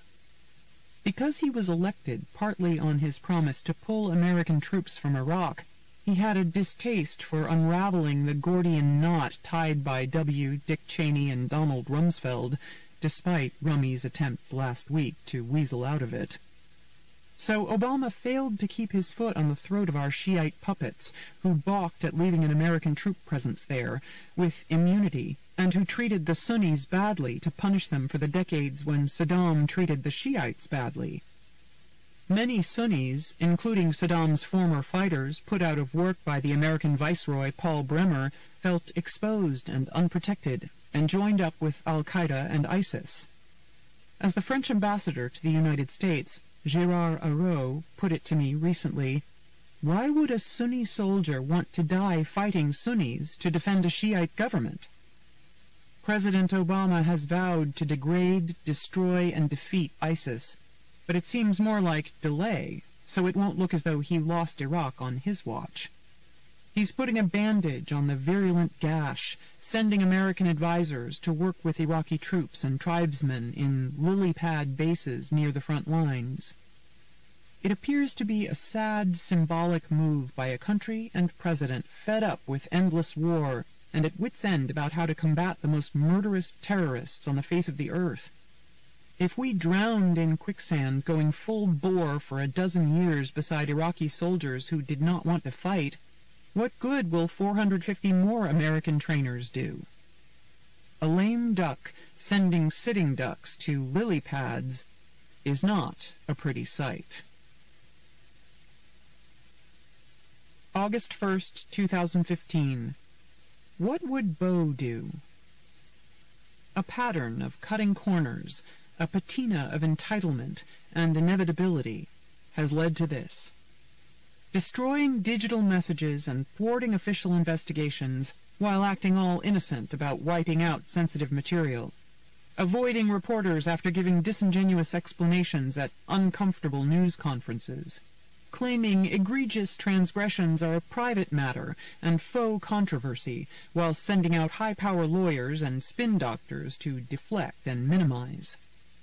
Two controlling superstars with mutable hair and militant fans married to two magnetic superstars who can make a gazillion an hour for flashing their faces and who have been known to stir up trouble. A pair of team captains craving a championship, doing something surreptitious that they never needed to do to win. It turns out Tom Brady and Hillary Clinton have more in common than you would think. Brady had his assistant terminate his Samsung phone the day before he'd talked to an investigator about Deflategate. Hillary set up a homebrew private server, overruling the concerns of her husband's aides, and erased 30,000 emails before the government had a chance to review them to see if any were classified. Brady and Hillary, wanting to win at all costs and believing the rules don't apply to them, are willing to take the hit of people not believing them, calculating that there is no absolute proof. They both have a history of subterfuge, Brady and the Patriots with Spygate, Hillary with all her disappearing and appearing records. Robert Kraft, the owner of the Patriots, is out there rabidly defending Brady. The crafty Hillary has her own rabid defender in David Brock. Kraft and Brock both have a financial interest, of course, in bleaching the images of their quarterbacks. Hillary and Brady have billion-dollar operations, and their sketchy value systems force people around them into seamy Faustian bargains. These may be mere speed bumps for these top players, but in the case of Hillary, problems of style and substance are starting to scuff her sheen of inevitability. There are tensions in her campaign that echo the failed 2008 campaign. Her rare interviews have seemed robotic and infused with the queenly attitude that put off people last time before she melted in New Hampshire and decided, as in Frozen, to let it go. Can Hillary convey authenticity only when she thinks she's losing? Once more, she has figuratively and literally roped off the press, sloughing off her promise at a journalistic dinner 4 months ago for a fresh start. Her strategists worry about surveys showing that voters do not trust her, but her private server is a metaphor for her own lack of trust and a guarded, suspicious mindset that lands her in needless messes. The Wall Street Journal on Thursday offered yet another unsavory saga of what appears to be Clinton backscratching. After Hillary, as Secretary of State, intervened to help make a deal where UBS had to turn over only a small fraction of the account information sought by the IRS, UBS amped up its donations to the Clinton Foundation and paid Bill Clinton $1.5 million to do some Q&As for the company. Hillary is lucky that she faces a crowded, absurdist Republican field cowering in the shadow of the megalomaniacal showman Donald Trump. But 2 recent Quinnipiac University polls show her unfavorability rising in swing states. She now trails Jeb Bush by 1 point, after leading him by 10 in May, and Joe Biden leads Jeb by 1 point. Many Democrats fret that she seems more impatient than hungry, more cautious than charismatic. They are increasingly concerned that, aside from the very liberal Bernie Sanders, who could be approaching his ceiling in the early states, there is no backup if something blows up, no Jimmy Garoppolo to step in while Brady is suspended for 4 games. Potent friends of America's Lord of Latte, Howard Schultz, have been pressing him to join the Democratic primary, thinking the time is right for someone who's not a political lifer. For the passionate 62-year-old, watching the circus from Seattle, it may be a tempting proposition. After coming up from the housing projects in Brooklyn, Schultz reimagined Starbucks and then revived it. He has strong opinions and even position papers about what he calls the fraying American dream. While he was promoting his book on veterans last year, he honed a message about making government work again and finding authentic, truthful leadership. Joe Biden is also talking to friends, family, and donors about jumping in. The 72-year-old vice president has been having meetings at his Washington residence to explore the idea of taking on Hillary in Iowa and New Hampshire. He gets along with Hillary and has always been respectful of the Democratic Party's desire to make more history by putting the first woman in the Oval Office. But going through the crucible of the loss of his oldest son, Beau, to brain cancer made the vice president consider the quest again. As a little boy, Beau helped get his father through the tragedy of losing his beautiful first wife and 13-month-old daughter in the car crash that injured Beau and his brother Hunter. When Beau realized he was not going to make it, he asked his father if he had a minute to sit down and talk. "Of course, honey," the vice president replied. At the table, Beau told his dad he was worried about him. "My kid's dying," an anguished Joe Biden thought to himself, "and he's making sure I'm okay." "Dad, I know you don't give a damn about money," Beau told him, dismissing the idea that his father would take some sort of cushy job after the vice presidency to cash in. Beau was losing his nouns, and the right side of his face was partially paralyzed. But he had a mission. He tried to make his father promise to run, arguing that the White House should not revert to the Clintons, and that the country would be better off with Biden values. Hunter also pushed his father, telling him, "Dad, it's who you are." It could be awkward for President Obama, who detoured from the usual route, supporting your vice president, and basically passed the torch to Hillary. Some in Obama's circle do not understand why he laid out the red carpet for his former rivals. "He has no idea how much the Clintons dislike him," said one former top White House official. But the president has been so tender and supportive to his vice president ever since learning that Beau was sick. It's hard to say how he will react. Since the funeral, Obama has often kept a hand on Biden's back, as if to give him strength. When Beau was dying, the family got rubber bracelets in blue, his favorite color, that said WWBD, What Would Beau Do?, honoring the fact that Beau was a stickler for doing the right thing. Joe Biden knows what Beau wants. Now he just has to decide if it's who he is. March 27th, 2016. Obama's Last Tango. Barack Obama is tangoing into history, and there's something perfect about that. The tango has been described as vertical solitude, and this president is all about vertical solitude. Republicans are frothing and comics are tweaking about the baseball diplomacy in Cuba and the tango diplomacy in Argentina, juxtaposed with the terrorist attack and manhunt in Brussels. Comedy Central's Larry Wilmore mocked Obama's Spring Break World Tour. He chided the president for doing the wave with Raul Castro and remarked on Obama's sinuous take-charge tango partner. "Okay, Republicans, now he's leading from behind," Wilmore said. Rush Limbaugh accused the president of flamenco dancing and doing the tango with women not even his wife. Yes, that outrageous sin of being polite to your foreign hosts at a state dinner. Barack Obama started off as a man self-consciously alone on stage, and that's how he's exiting. He is, for better and worse, too cool for school. His identity is defined by his desire to rise above the fray. Unfortunately, he is in politics, which is the fray. Obama shot to prominence at the 2004 Democratic National Convention with a rousing speech about boldly moving past our barriers, red and blue, black and white. But those divisions are more pronounced than ever.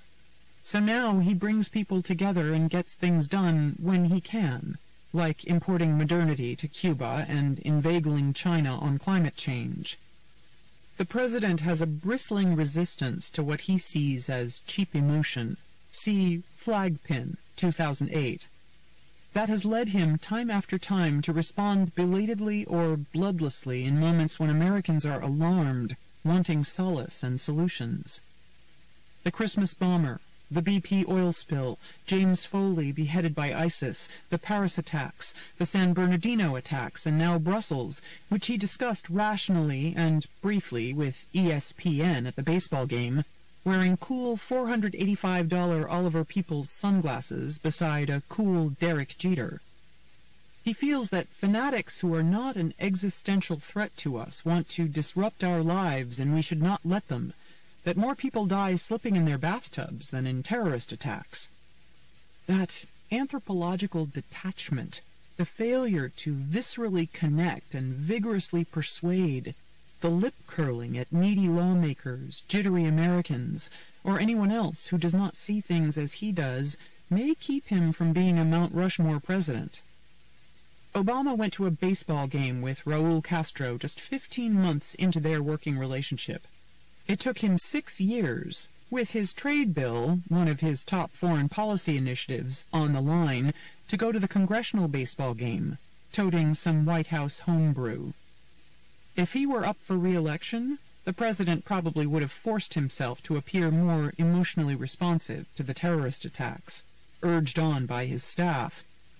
But he clearly feels liberated in the homestretch, relishing what he can do alone, venting privately about world leaders, lawmakers, and pundits who have not risen to his lofty standards. Once he read about FDR's legislative prowess. Lately, he has been buffing up on Teddy Roosevelt's blowing a raspberry at Congress and expanding executive power.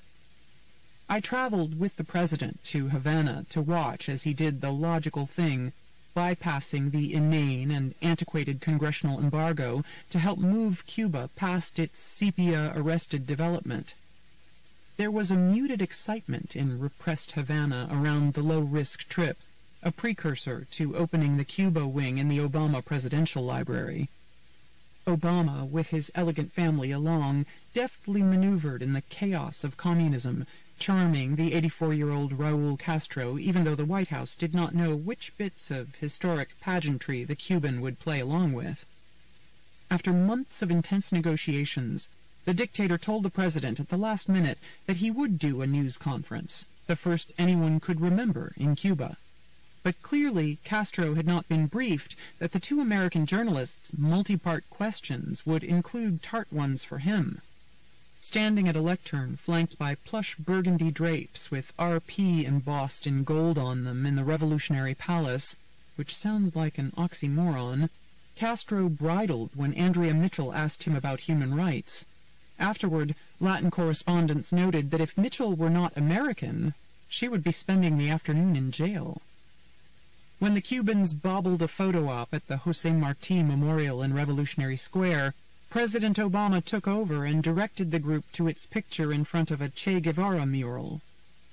He was a long way from 2008, when a Fox TV channel in Houston blew up a story about an Obama volunteer who had the unpatriotic temerity to have a Cuban flag with a picture of Che at her desk.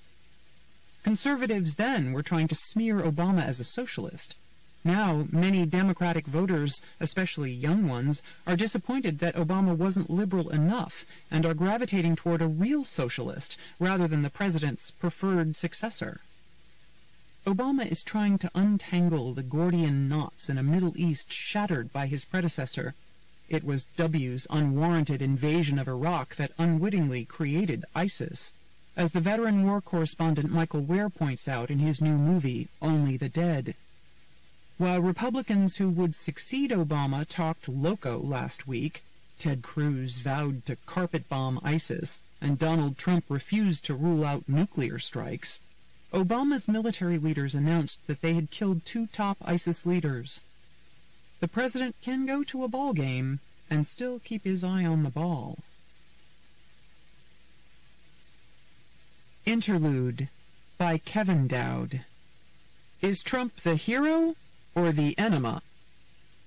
It is a tale of wickedness, madness, and dynastic twists better suited to King Lear or Hamlet. The election for President of the United States in 2016 will be contested between businessman and showman Donald Trump and the Queen Circe of the Democratic Party, Hillary Rodham Clinton. The current startling state of both political parties reflects, in many ways, where our culture has gone over the past 10 years. If you don't believe me, turn on your television and see what passes for a sitcom these days, which are all sexual double entendres and no intelligent writing. We now live in a world of tweets and texts that supply all the misinformation you need in a phone that appears to be permanently attached to your hand. The mission was clear from the beginning for every Republican voter: nominate the most electable candidate to beat Hillary Clinton. My personal choices were Marco Rubio and John Kasich. These 2 men were experienced, likable, and electable. Rubio would help with the party's Hispanic gap and appeal to younger voters. Kasich wrote the budget for Ronald Reagan and was the popular governor of Ohio, a state the Republicans have always needed to win the presidency. The year began with media outlets reporting that the Republican Party was splintering into uncontrollable factions that could not be governed, that it would be destroyed in the upcoming elections and might cease to be a major party. The narrative went that the GOP was self-destructing, with its colliding conservative and libertarian wings, driving the Speaker of the House into early retirement, unable to agree on budgets, and tilting at windmills with calls to shut down the government. Republicans were portrayed as consistently overmatched against a president who either out-bluffed them or went around them with his egregious use of executive orders. The entire Congress had sunk to an approval rating in the teens. The debates began, and Trump swept aside the other 9 people on the main stage with a combination of rudeness and incivility never seen in debate history. Ted Cruz temporarily restored order with a narrow victory in Iowa, but Trump swamped the field in New Hampshire. It was a shock to me, but not as great as the one that awaited me when I had my usual Friday happy hour at the bar at the Knights of Columbus Hall, where an overwhelming majority of the room was solidly for Trump.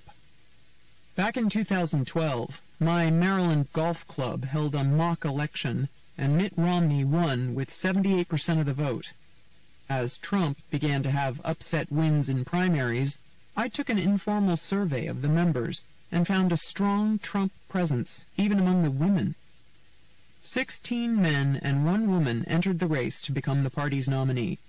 All appeared battle-tested and competent, but the one that emerged was a man whose unconventional style and untethered rhetoric shattered all previous rules of decorum. Donald Trump gave voice to a new silent majority, crushed financially by the last 7 years of Democratic rule and fed up with political gridlock and myriad mindless social regulations shoved down their throat.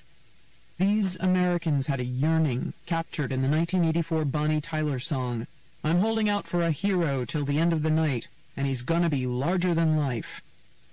Trump was their man. The Republican primary voters have delivered the message the media and talking heads all missed. The country is fed up with the status quo and wants big changes. They see in Trump a man who says what is on his mind, boldly walking through the minefield of political correctness carefully cultivated over the past 7 years by the president and his Democratic allies. America is more than ready for some red meat after being force-fed Barack Obama's tofu. This all came into clear focus when Trump voiced his unconditional support for the police and veterans, while President Obama was being sued by 11 states for trying to do away with the sanctity of the bathroom.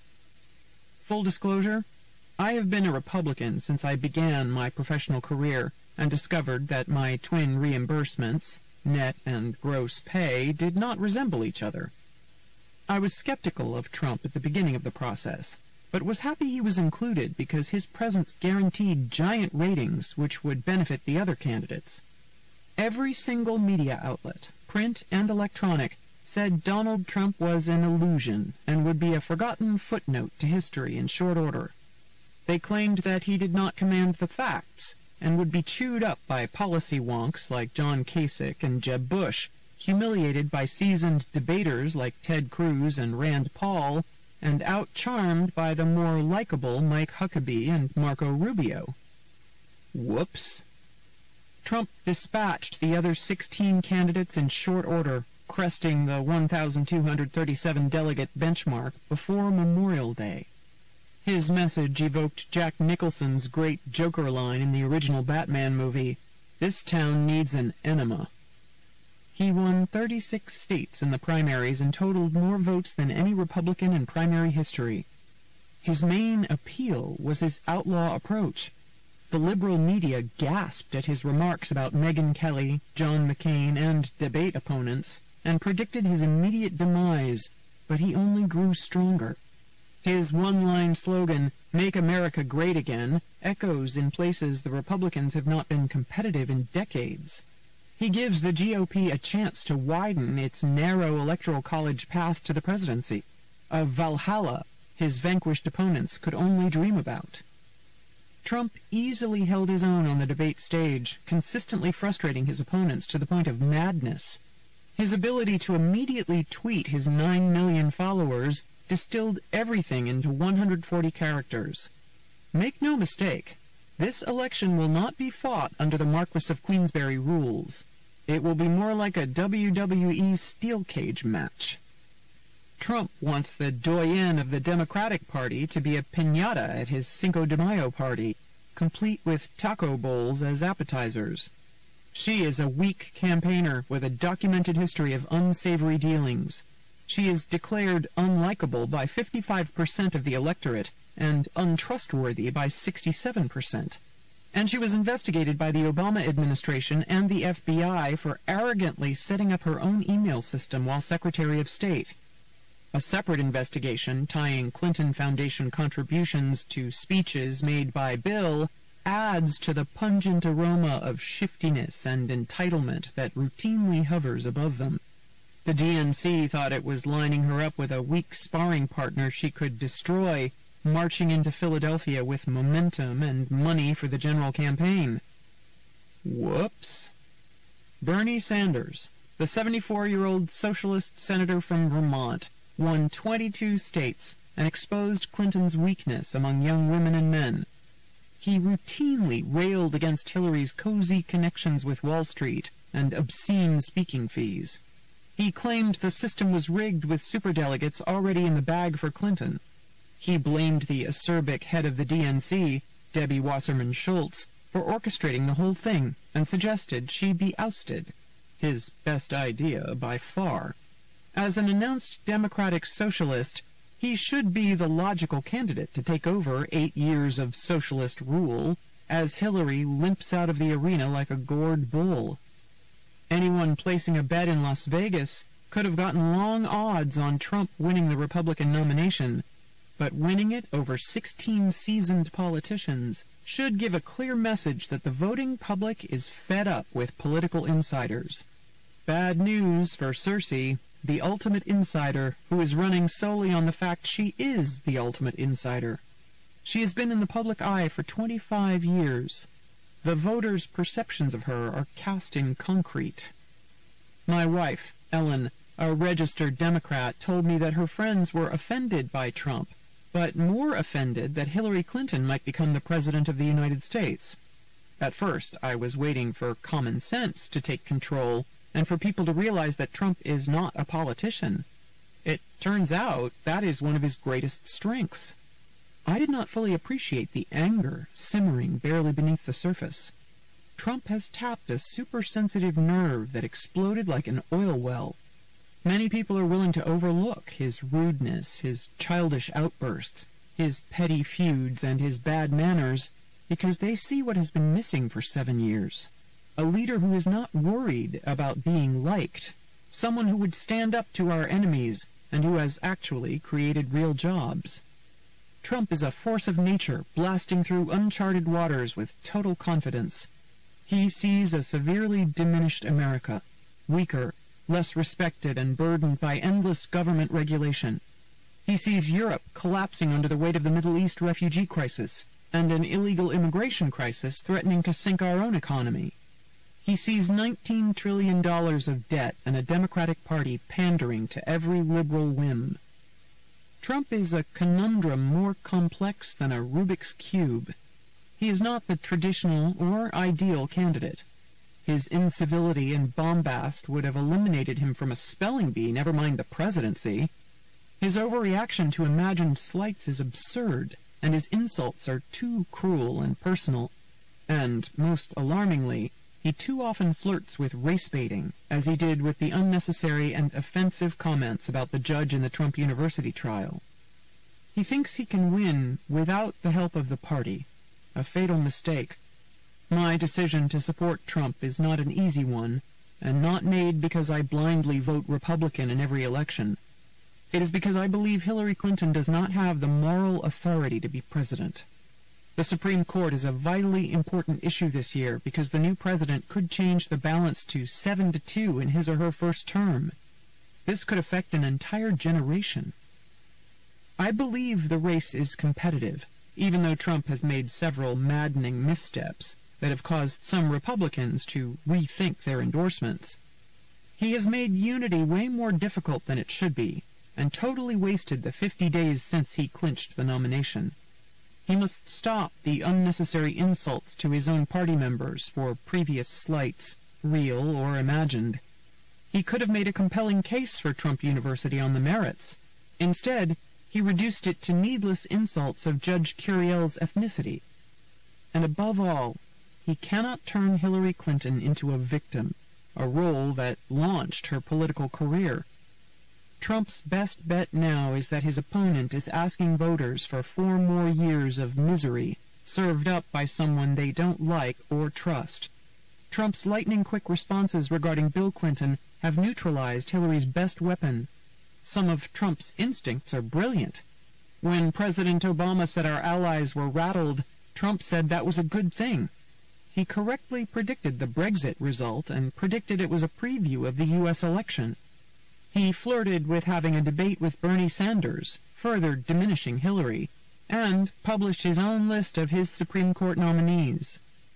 No one knows what his ideology really is, so he has great latitude in changing voters' opinion about him. He has already defied traditional expectations, but he must stop wasting time. Ronald Reagan once remarked that one of the most important aspects of the presidency was its symbolic power. The people wanted a president they could be proud of on the world stage. The nuts and bolts were left to the thousands of people around him.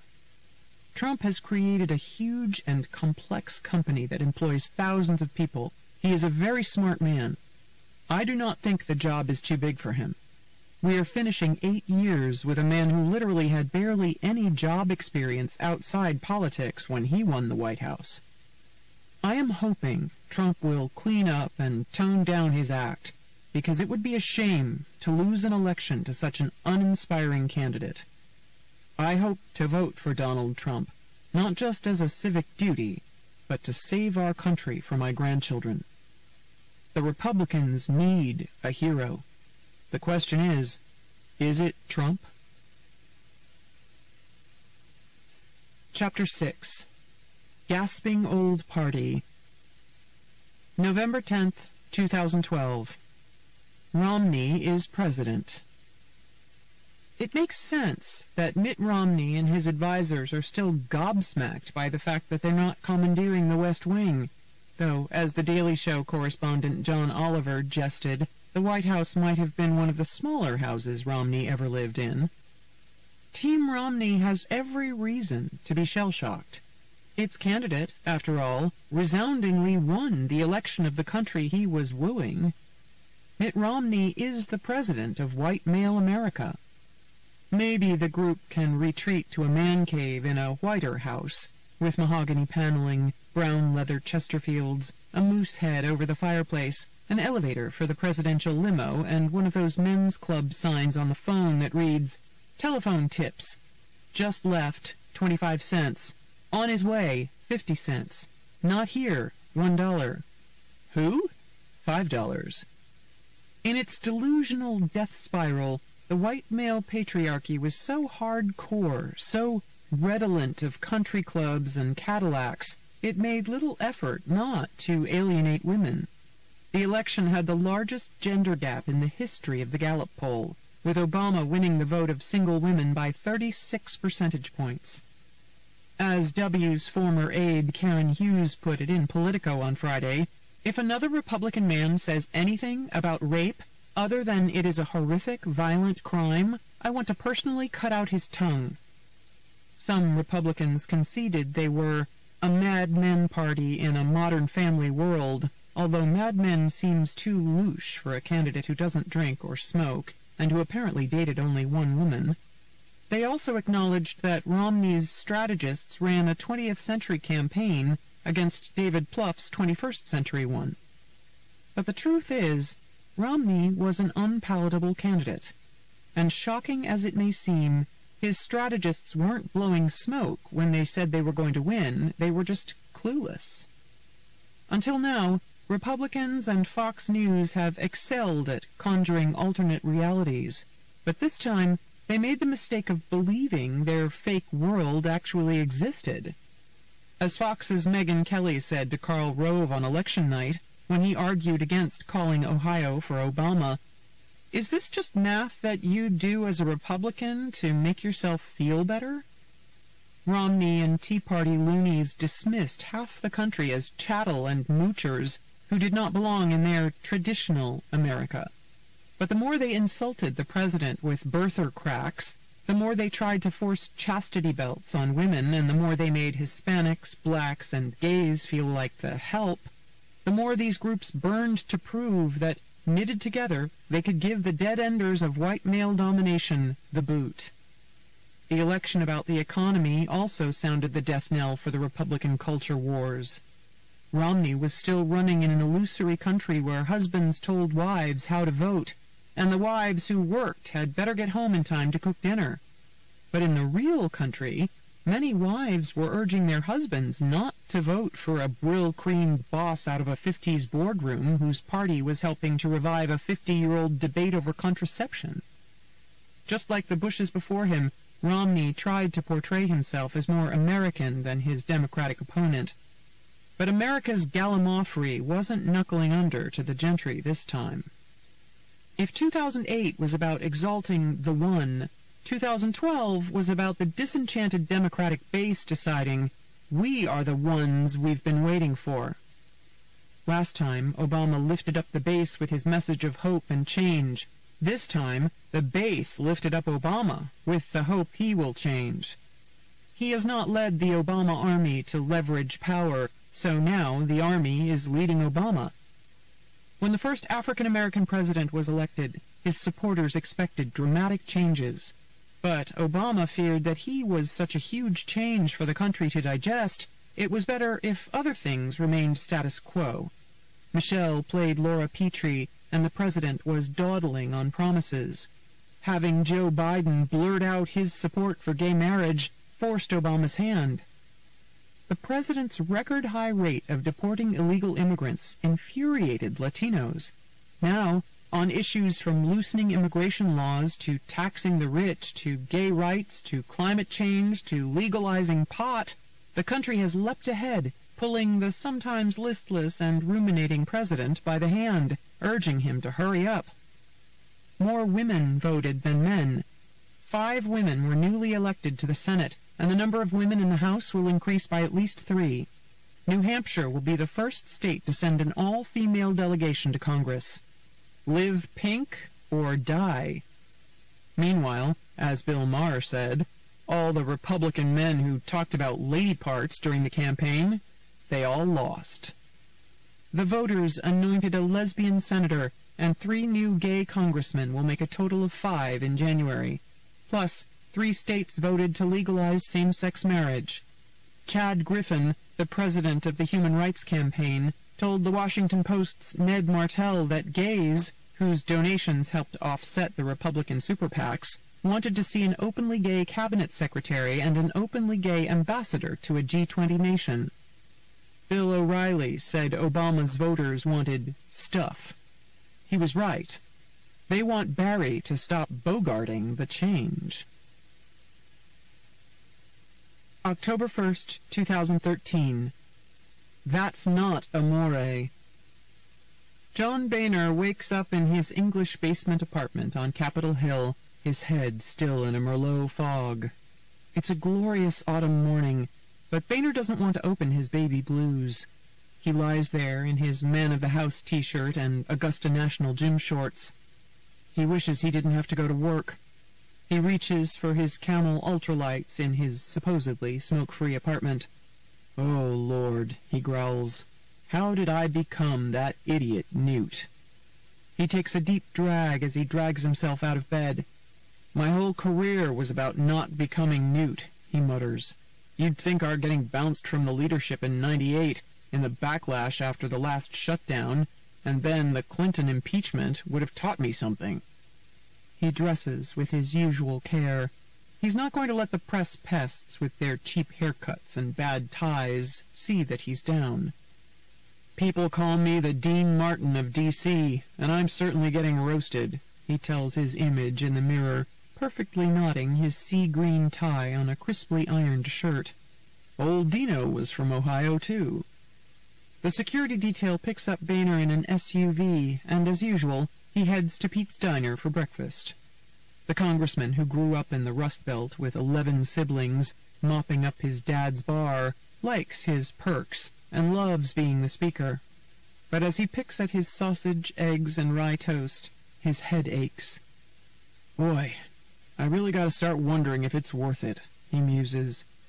"I'm being led around by the nose by goofballs like Michelle Bachmann, Ted Cruz, and Louis Gohmert, when all I want to do is wield my really big gavel right on the heads of a couple of these ding-dongs. I enjoyed it a heck of a lot more when the big Ted in the Senate was Kennedy. Me and Teddy, doing No Child Left Behind with no wine left behind. Ha! That Washington has been snuffed out." He gulps his coffee. "I'm so tired of Obama," he keens to himself. "The president says he wishes he had Kevin Spacey to deal with. Well, so do I. I've been here for 22 years, and that cat acts like I don't know what I'm doing. He wafted through Congress like a cool breeze, while I spent years sweating out big deals with Democrats. The only thing that guy gets right is shellacking me in the Rose Garden.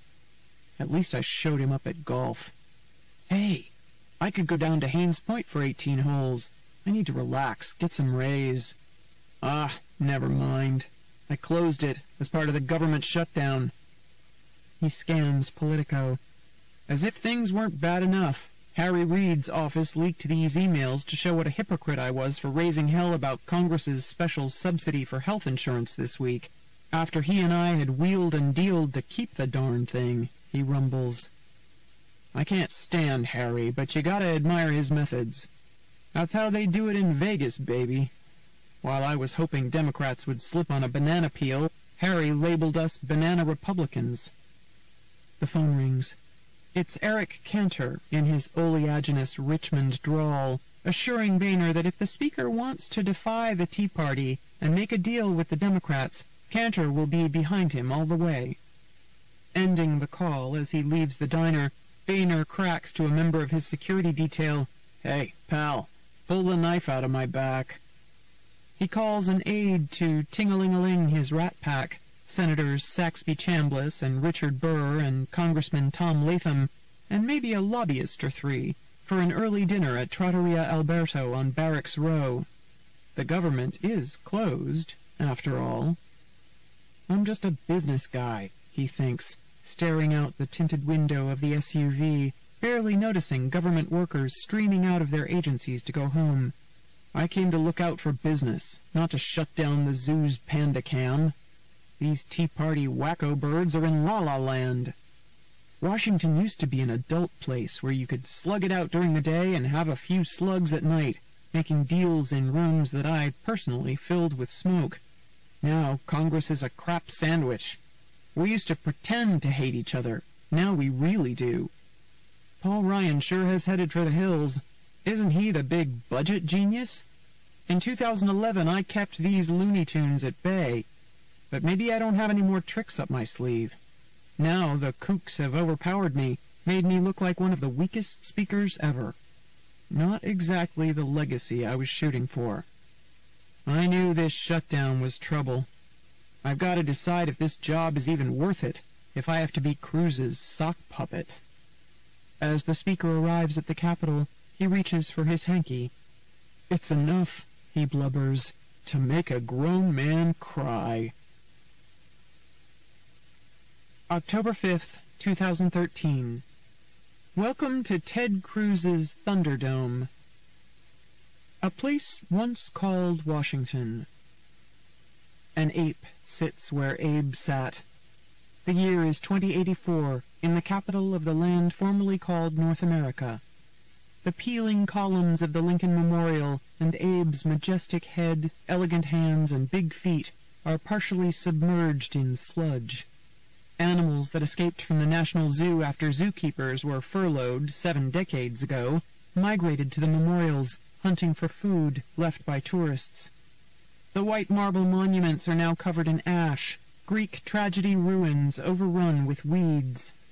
Tea Party zombies, thrilled with the dark destruction they have wreaked on the planet, continue to maraud around the hill, eager to chomp on humanity some more. Dead cherry blossom trees litter the bleak landscape. Trash blows through L'Enfant's once beautiful boulevards, now strewn with the detritus of democracy, scraps of the original Constitution, corroded White House ID cards, stacks of worthless bills tumbling out of the Treasury Department. The blackberries that were pried from the hands of White House employees in 2013 are now piled up on the Potomac as a flood barrier against the ever-rising tide from melting ice caps. Their owners, unable to check their messages, went insane long ago. Because there was no endgame, the Capitol's Hunger Games ended in a gray void. Because there was no clean bill, now there is only a filthy stench. Because there was no wisdom, now there is only rot. The instigators, it turned out, didn't even know what they were arguing for. Macho thrusts and feints, competing to win while the country lost. Thomas Jefferson's utopia devolved into Ted Cruz's dystopia. Law and order broke down as police, who were not getting paid, eventually decided to stay home. The fanatics barricaded in the Capitol dug in, determined to tear down what their idols, the Founding Fathers, had built. Darkness soon devoured the rest of the country. Unlike Suzanne Collins's The Hunger Games, where the Capitol thrived as the nation withered, here the Capitol withered first, as the federal city shriveled without federal funds. But, in other ways, it mirrors the fantasy dystopias depicted by Hollywood and Cormac McCarthy in his novel The Road. blood cults consuming one another in an ashen scabland, a cold, elusive world. In 2084, there's little sign of life in the godless and barren lost world. The insurance exchanges are open and the kinks are almost ironed out, but there is no one to sign up. Koch brother drones patrol the skies. A Mad Max motorcycle gang wielding hacksaws roars through the CIA, now a field of dead cornstalks, and the fetid hole that was once Michelle Obama's organic vegetable garden. Will Smith and Brad Pitt are here, hunting aliens and monsters. The Navy Air Force game goes on, somehow, and there are annual CrossFit games on the mall, led by flesh-eating dark seeker Paul Ryan, now 114 years old. CrossFit is still fighting the Department of Agriculture's food pyramid, even though there's no Department of Agriculture, and no food. A gaunt man and a sickly boy, wrapped in blue tarps, trudge toward the blighted spot that was once the World War II monument, scene of the first shutdown skirmishes. They know they may not survive the winter. "How did this happen, Papa?" the boy asks. Americans had been filled with existential dread since the 9/11 attacks, but they didn't realize the real danger was coming from inside the government, the man says. It started very small, with a petty fight over a 6-week spending bill, but quickly mushroomed out of control. "Whose fault was it, Papa?" the boy presses. The man tries to explain. The grand old party, the proud haven of patriots who believed in a strong national security and fiscal responsibility, was infected with a mutant form of ideology. It was named the Sarracuda strain, after the earliest carrier. Remember when you saw that old science fiction movie, I Am Legend? A scientist described the virus that burned through civilization as being like a very fast car driven by a very bad man. That's what happened. In the infected Tea Party politicians, brain function decreased and social de-evolution occurred. They began ignoring their basic survival instincts. It's hard to believe now, but they were fixated on stopping an effort to get health care to those who couldn't afford it. It eventually led them to destroy all the things they said they held most dear. The boy is confused. They killed America because they didn't care about keeping Americans alive? He asks. The man sits down. His voice grows faint. Well, they didn't seem to understand themselves or what they were doing. He continues. In the face of overwhelming evidence to the contrary, many of the feverish Pauls believed they were waging the right and moral fight, even as GOP party elders like Jeb Bush, John McCain, Karl Rove, and James Baker warned them that they were dragging the country toward catastrophe. The Tea Party leaders like to refer to themselves as the children of Reagan, but as Baker told Peggy Noonan, Reagan always said, "I'd rather get 80% of what I want than go over the cliff with my flag flying." The boy frowns. "But, Papa, didn't the healthy Republicans realize the infected ones had lower brain functions?" "Well, son, they knew there was something creepy about the ringleader, Ted Cruz," the man replies. His face looked pinched, like a puzzle that had not been put together quite right. He was always launching into orations with a weird cadence, and self-consciously throwing folksy phrases into his speeches, like, "Let me tell ya," to make himself seem Texan when he was really a Canadian. The boy looks alarmed.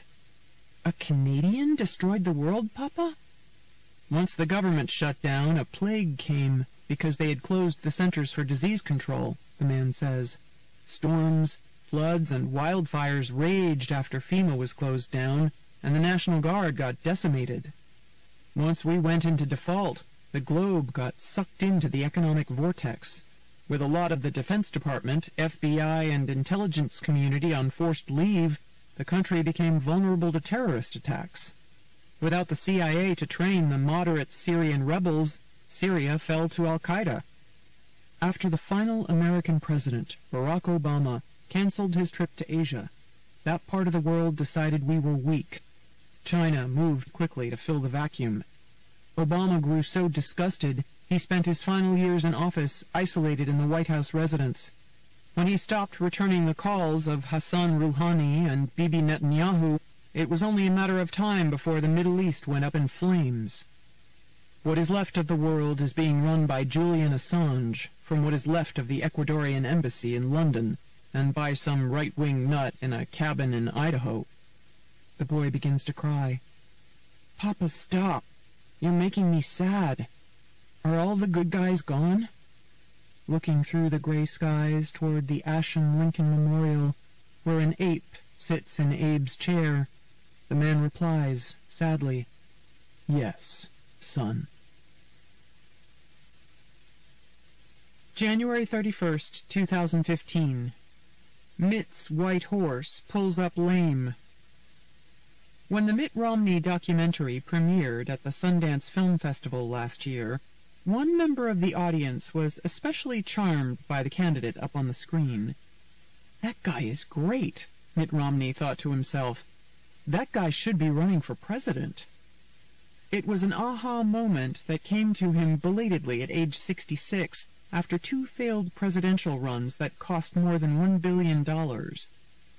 Mitt had a revelation that he should have run his races as Mitt, with all the goofiness, Mormonism, self-doubt, and self-mockery thrown into the crazy salad.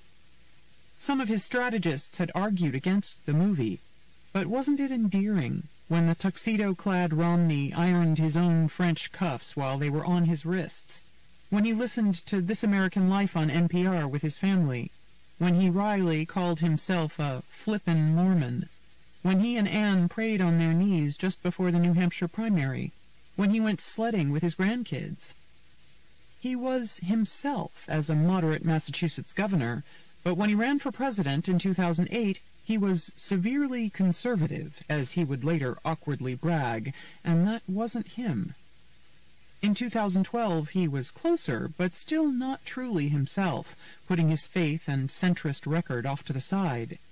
He had surrounded himself with Stuart Stevens and other advisers who did not have faith that the unplugged Mitt could win, and the candidate did not have enough faith in himself to push back against them.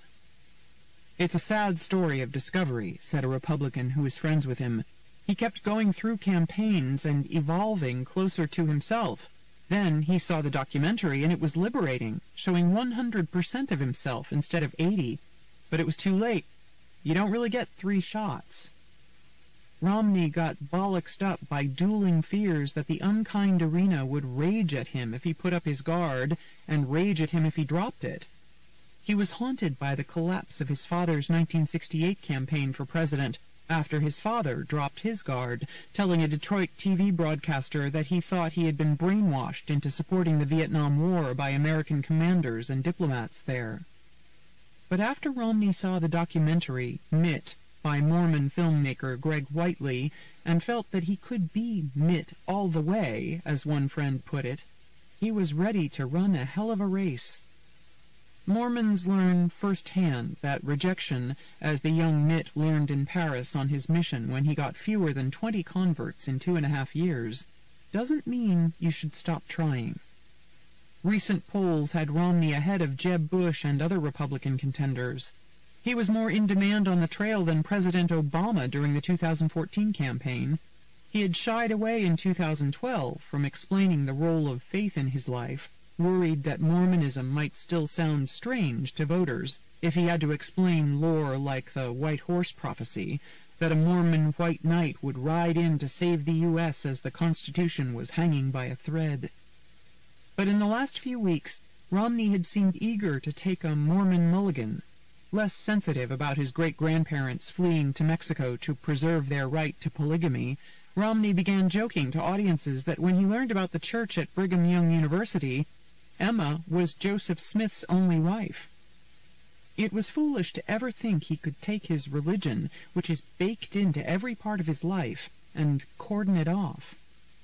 In Park City, Wednesday, I talked to John Krakauer, the author of Under the Banner of Heaven, A History of Mormonism, and executive producer of Prophet's Prey, a Showtime documentary which was premiering at Sundance, about the most infamous Mormon polygamous cult.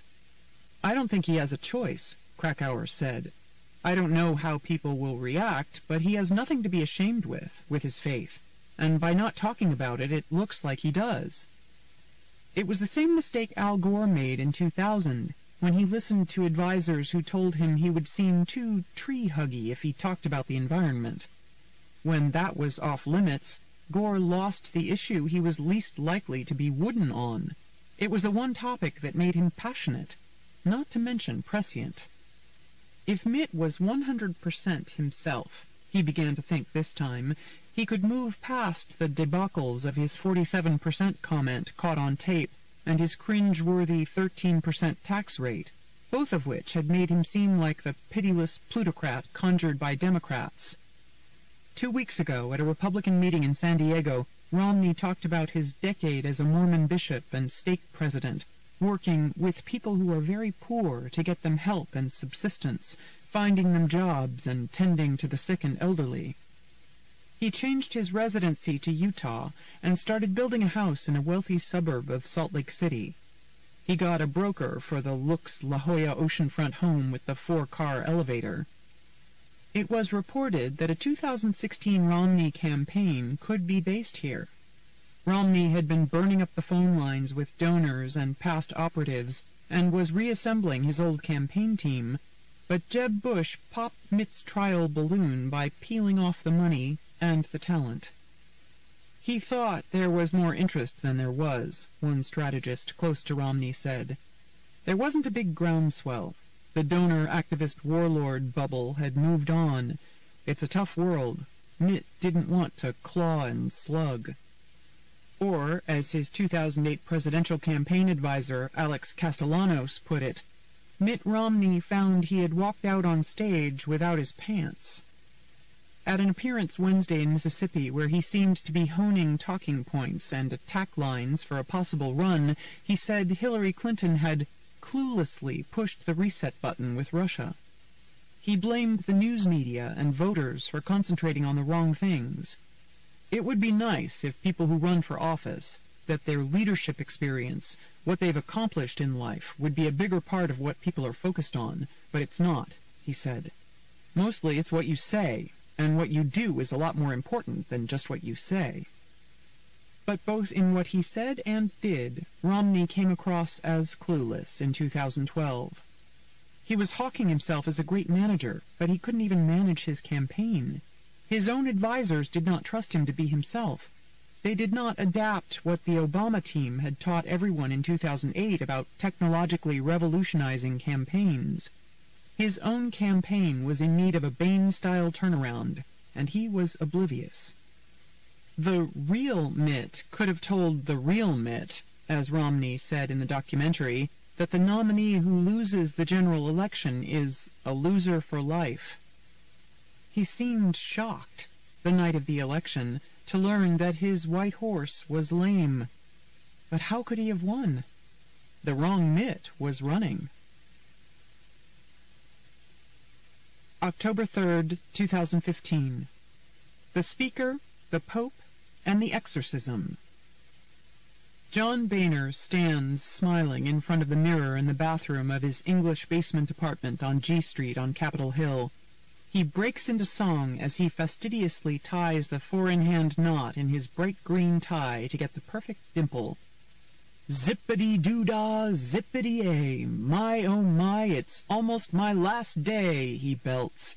Plenty of golf and sunshine heading my way. The Speaker speaks. I'm almost free of these knuckleheads. That visit by Pope Francis was a blessed exorcism. I'm casting out the demons. Begone, Ted Cruz, you jackass! Away, Louis Gohmert! In the name of the Father, the Son, and the Holy Spirit, out, you unclean devil, Mark Meadows! You wanted to get rid of me, and I'm soon going to be rid of you. Boehner chuckles as he heads out to meet his security detail and the black SUVs that won't be at his disposal after October 30th. You're the only part of the job I'm going to miss, he tells the Capitol police officer at the wheel. There's just nothing like being driven right up to my private smoking room at Trattoria Alberto. His BlackBerry ring-a-ding-dings. He rolls his blue eyes. It's another panicked call from Kevin McCarthy. Boehner is beginning to wonder if the kid just doesn't have it. if he's Bombsville. McCarthy styled himself once as one of the young guns, along with Eric Cantor, who misfired, and Paul Ryan, who can't pull the trigger. Now Boehner's worried that McCarthy might be a pop gun. "Kevin, did you make another mess I gotta clean up?" the speaker growls. "Stop blubbering. That's my department. Obviously, you really stepped in it with that Benghazi crack on Hannity. You told Sean that I get a B- as speaker. I give you a D for Dumbo. We've spent 16 months and a lot of taxpayer dough persuading people that the Benghazi Committee is a legitimate attempt to get to the bottom of what happened, not a way to drag down Hillary so whichever lame brain we nominate has a chance against her. As I like to say, always do the right things for the right reasons, unless you need to do the sneaky things for the wrong reasons. You can't just go blurt out the truth, even on Fox. It still gets around to regular people. You managed to give Hillary the first break she's had in months. I may have to email her my congratulations, but that's classified. Stop hyperventilating, man. Haven't those mixed martial arts you practice manned you up? And as your Mr. Miyagi, here's my advice. Try yoga. It's done wonders for unclenching me, and the Sphinx pose has fixed my backswing. In fact, you should start acting like a Sphinx and shut your big trap. Your colleagues and my soon-to-be ex-colleagues are ripped about you undermining their Benghazi scam. You ran around and recruited all these Tea Party crazies so we could win the majority, and now you're going to have to live with this pack of rats. You better watch how far you go trying to show you're one of them, like you did on Hannity, because you're really not, and all it's going to do is get you in trouble. Now some of those bozos think you're untrustable, to use one of your mangled words. Jason Chaffetz may not have made the cut to get into the Secret Service, but he could be a headache for you. Not like Daniel Webster. The actual dead Daniel Webster could get more votes than that guy. The SUV pulls up on the Capitol Plaza, and Boehner hops out, still trying to soothe the distraught McCarthy. Consider yourself lucky that the Draco Malfoy look-alike Trey Gowdy didn't run. He could totally beat you, and he would have reason to, since you made him look like a chump as the head of the House Select Committee to drive down Hillary's poll numbers. You should be thankful Draco didn't hit you with the Cruciatus curse. And, Kevin, you might want to freshen up your wardrobe, get rid of that Bakersfield chic, and hit Joseph A. Bank. And quit sleeping in your office. What did you do with that lottery money you won? Use your raise as speaker to pop for an apartment. Even a gym rat shouldn't use the house gym as his actual house. No rent is low rent. I gotta go. Remember, a leader who doesn't have anybody following him is just a guy taking a walk.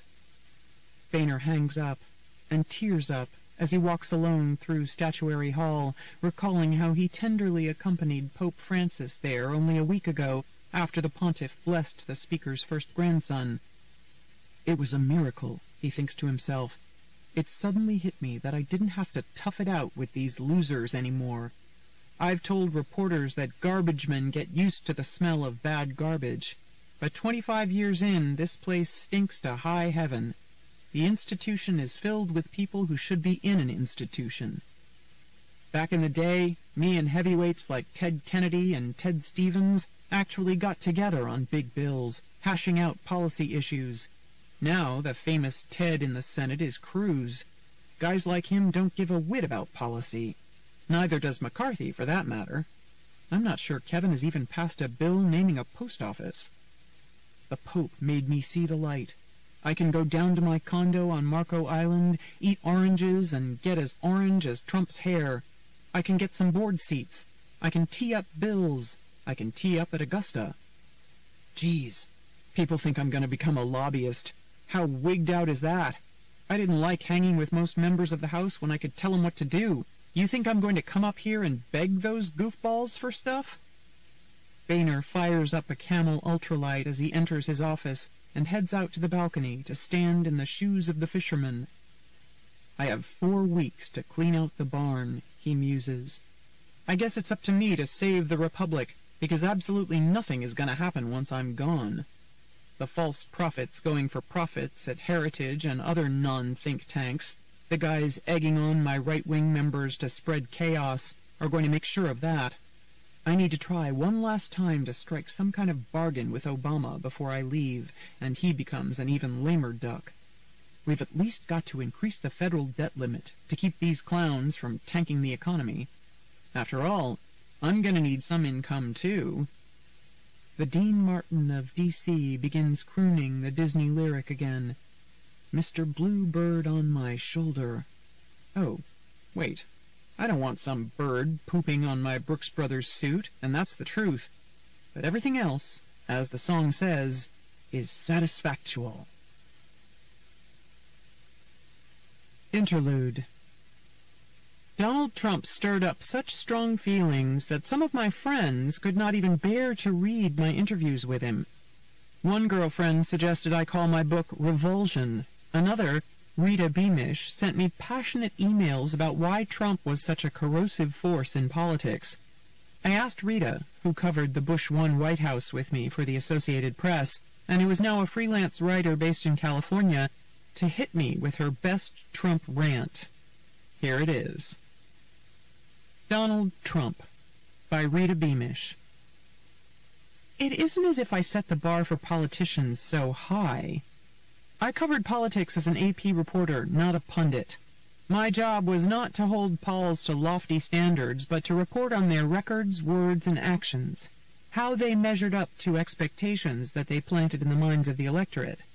Most all of them tend to disappoint at some level, caving in, weaseling out, covering up, or pussyfooting around with questionable personal or professional dalliances, all part of a week's news.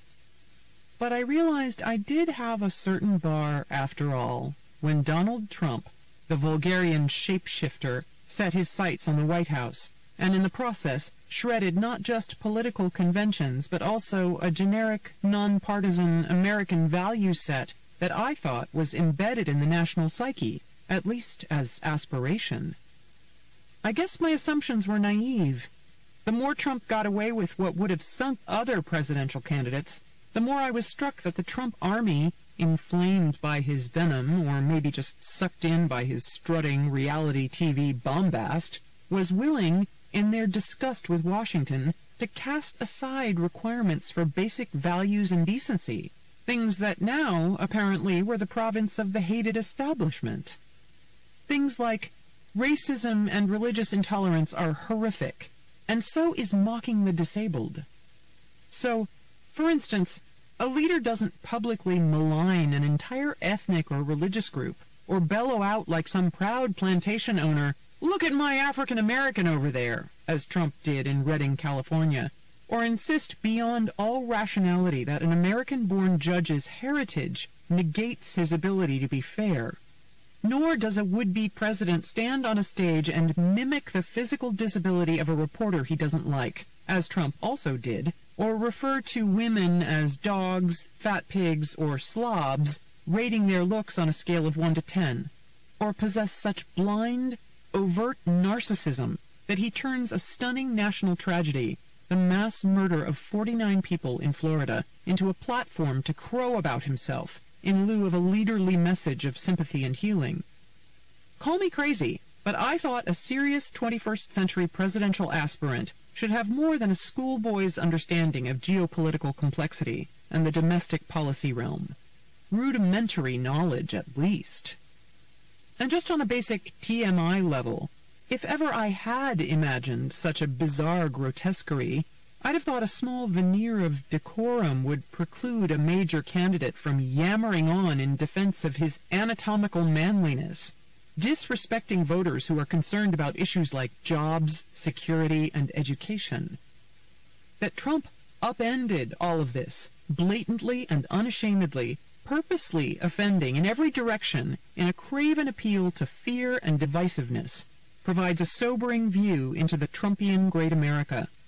It's a vision without the ideals of tolerance, compassion, or policy nuance that we generally expect presidential candidates to have in their repertoires by the time they assume their party's mantles.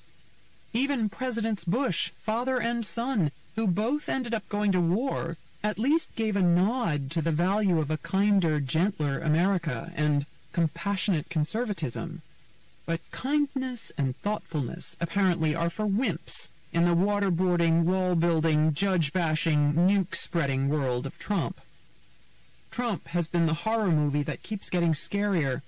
His bottomless spew of vitriol, designed successfully to rouse his crowds, is complemented by knee-jerk pronouncements that other candidates wouldn't attempt, like threats to First Amendment free press protections and notions of turning back the clock on decades of nuclear non-proliferation. Inevitably, we look to our political leaders as examples. If all politicians have their foibles, even reprehensible moments, Trump, who rose on a uniquely Teflon arc, takes it to a new level. It's hard to imagine Jeb Bush, derided for several news cycles for using the term anchor babies, getting away with sneering, Trump-like, and routinely mocking the appearance of people he didn't like. Or Obama insulting reporters and calling them names, rather than answering their questions. It was big news when candidate George W. Bush, thinking he was off mic, told his running mate, Dick Cheney, that a veteran New York Times reporter was a major league asshole. But Trump brings the incivility front and center, making his relationship with journalists, seen by other politicians as an annoying but accepted part of the political process, intensely personal, like everything else.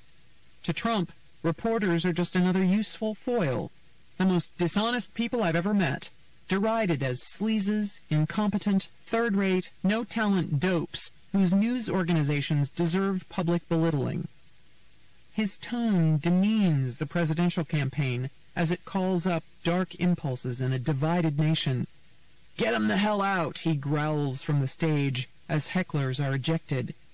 Lurching from one toxic topic to the next, let's ban all Muslims from crossing our borders, arm Japan, Saudi Arabia, and South Korea with their own nukes, punch out people we don't like, torture foes beyond waterboarding. He pushes the buttons that validate hate. With sledgehammer slyness, he injects insinuation into minds, suggesting that Obama somehow has something going on when it comes to being tough on terror. What message do his words send to children? Where are the aspirations for unity, healing, and working together for solutions to the nation's problems? Trump's hard vision is anathema to what many of us try to instill in our kids: thoughtfulness, understanding, the merits of doing good for others. The Trump model also puts me first, alarmingly skewing his worldviews so that every relationship is seen through a lens of self-adulation. He can't utter a bad word about global pariah Vladimir Putin because Putin called me a genius, for instance. In kicking aside the long-taught idea that our immigrant culture enriches us, Trump even has me wondering if one day his penchant for indicting entire ethnic groups might target my adopted daughter as less than American, simply because she spent the first 7 months of her life in China. As his sneering, bully style emboldens violence and vulgarity at home, some Trumpsters sport T-shirts labeling Hillary Clinton a bitch. I even found people in the streets of Tanzania during a trip the June before the election alarmed about how a Trump presidency might affect their continent. One internet concoction had him opining that Africa should be recolonized. Ludicrous, except that we've come to expect just about anything from Trump's mouth.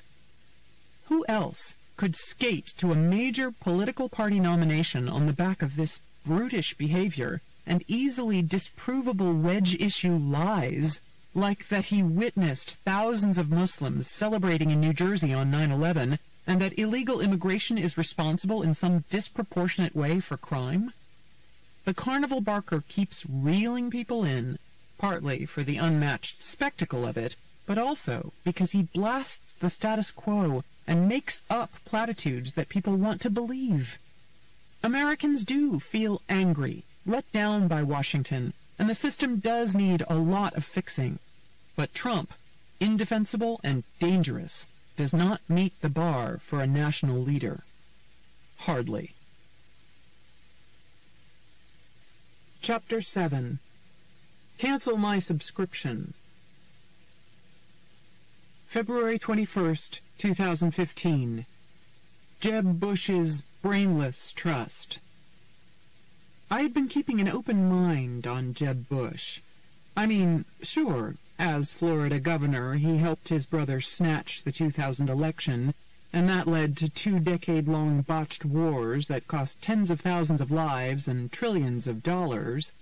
The nation will be dealing for a long time with struggling veterans and the loss of American prestige, not to mention that W let Wall Street gamble away the economy, which is only now, finally, creeping back. But all that aside, shouldn't John Ellis Bush have the right to make the case that he is his own man? In his foreign policy speech in Chicago on Wednesday, Jeb was dismissive toward those who want to know where he stands in relation to his father and brother. In fact, he said mockingly, this is a great, fascinating thing in the political world for some reason. For some reason? Like the Clintons, the Bushes drag the country through national traumas that spring from their convoluted family dynamic, and then disingenuously wonder why we concern ourselves with their family dynamic. Without their last names, Hillary and Jeb would not be frontrunners, buoyed by networks of donors grateful for appointments or favors bestowed by the family. When Jeb and W ran gubernatorial races in 1994, they both mined their mother's Christmas card list for donors. Yet, Jeb is bristling with Jane Austen-style condescension, acting as though he would still be where he is if his last name were Tree. The last 2 presidents in his party were his father and brother, and his brother crashed the family station wagon into the globe. And Jeb is going to have to address that more thoroughly than saying, there were mistakes made in Iraq, for sure. He says he doesn't want to focus on the past, and who can blame him? But how can he talk about leading America into the future if he can't honestly assess the past or his family's controversial imprint? In his speech, he blamed President Obama for the void that hatched ISIS, which he also noted didn't exist in 2003 at the dawn of the liberation of Iraq. Actually, his brother's invasion of Iraq is what spawned al-Qaeda in Iraq, which drew from an insurgency of Sunni soldiers angry about being thrown out of work by the amateurish and vainglorious viceroy Paul Bremer. Although Jeb likes to act as though his family is irrelevant to his ambitions, Bush world stalwarts recite the Bush dynasty narrative like a favorite fairy tale. The wonky Jeb, not the cocky W, was always 41's hope. H.W. and Barr never thought W, unprepared, unruly, and with a chip on his shoulder, would be president. His parents' assumption that he was the golden one got in Jeb's head, and now the 62-year-old feels he needs to try to correct and make up for some of W's mistakes, as one family friend put it. The older Bush circle seems confident that Jeb sided with his father and Brent Scowcroft on the folly of letting the neocons push America into diverting from Osama to Saddam. So, for Bush world, Jeb is the redeemer, the one who listens and talks in full sentences that make sense, the one who will restore the luster of the Bush name. But if you want to be your own person, you have to come up with your own people. W was a boy king, propped up by regents supplied by his father. Since he knew nothing about foreign affairs, his father surrounded him with his own advisors, Colin Powell, Condi Rice, and Dick Cheney, who joined up with his pal Donald Rumsfeld and absconded with W's presidency. Jeb, too, wanted to bolster his negligible foreign policy cred, so the day of his speech, his aide released a list of 21 advisors, 19 of whom had worked in the administrations of his father and his brother. The list starts with the estimable James Baker, but then it shockingly veers into warmongers. It's mind-boggling, but there's Paul Wolfowitz, the unapologetic designer of the doctrine of unilateralism and preemption, the naive cheerleader for the Iraq invasion, and the man who assured Congress that Iraqi oil would pay for the country's reconstruction, and that it was ridiculous to think we would need as many troops to control the country as General Eric Shinseki, then the Army Chief of Staff, suggested. There's John Hanna, Cheney's national security advisor, cultivated by the scheming Ahmed Chalabi, who tried to stuff hyped-up junk on Saddam into Powell's UN speech, and who harbored bellicose ambitions about Iran. Stephen Hadley, who let the false 16-word assertion about Saddam trying to buy yellow cake in Niger into W's 2003 State of the Union. Porter Goss, the former CIA director who defended waterboarding. There's Michael Hayden, who publicly misled Congress about warrantless wiretapping and torture, and Michael Chertoff, the Homeland Security Secretary who fumbled Katrina. Jeb is also getting advice from Condi Rice, queen of the apocalyptic mushroom cloud. And in his speech, he twice praised a supporter, Henry Kissinger, who advised prolonging the Vietnam War, which the Nixon White House thought might help with the 1972 election. Why not bring back Scooter Libby? If he wants to reclaim the Bush honor, Jeb should be holding accountable those who inflicted deep scars on America, not holding court with them. Where's the shame? For some reason, Jeb doesn't see it. We were both disappointed at first. When our career arcs intersected at the White House, we each wanted something different. I yearned for a more Shakespearean leader to cover, someone deeper, darker, and more complicated, a Johnson or a Nixon, not an airy wasp propelled to the top by the old boys network, a preppy in the mold of Bertie Wooster, whose biggest news story during his first few months in office was that he showered with his dog, Millie. He was expecting an old-school New York Times White House correspondent, someone with a byline like Franklin Farnsworth III, the sort of chap with whom he could chummily sit on Air Force One, sipping a vodka martini and palavering off the record about the North Atlantic Alliance. Improbably, though, somewhere along the way, George Herbert Walker Bush and I grew to appreciate each other. Over the decades, our relationship came to resemble a 30s screwball comedy, where a jaded working-class newspaper gal, Jean Arthur, and a buoyant Ivy League big shot, Jimmy Stewart, reach across class and cultural chasms, past spirited disagreements, to discover real affection. We have a love-hate relationship, he told me when I saw him in 2001, at a party at the Georgetown home of his former White House counsel, Boyden Gray.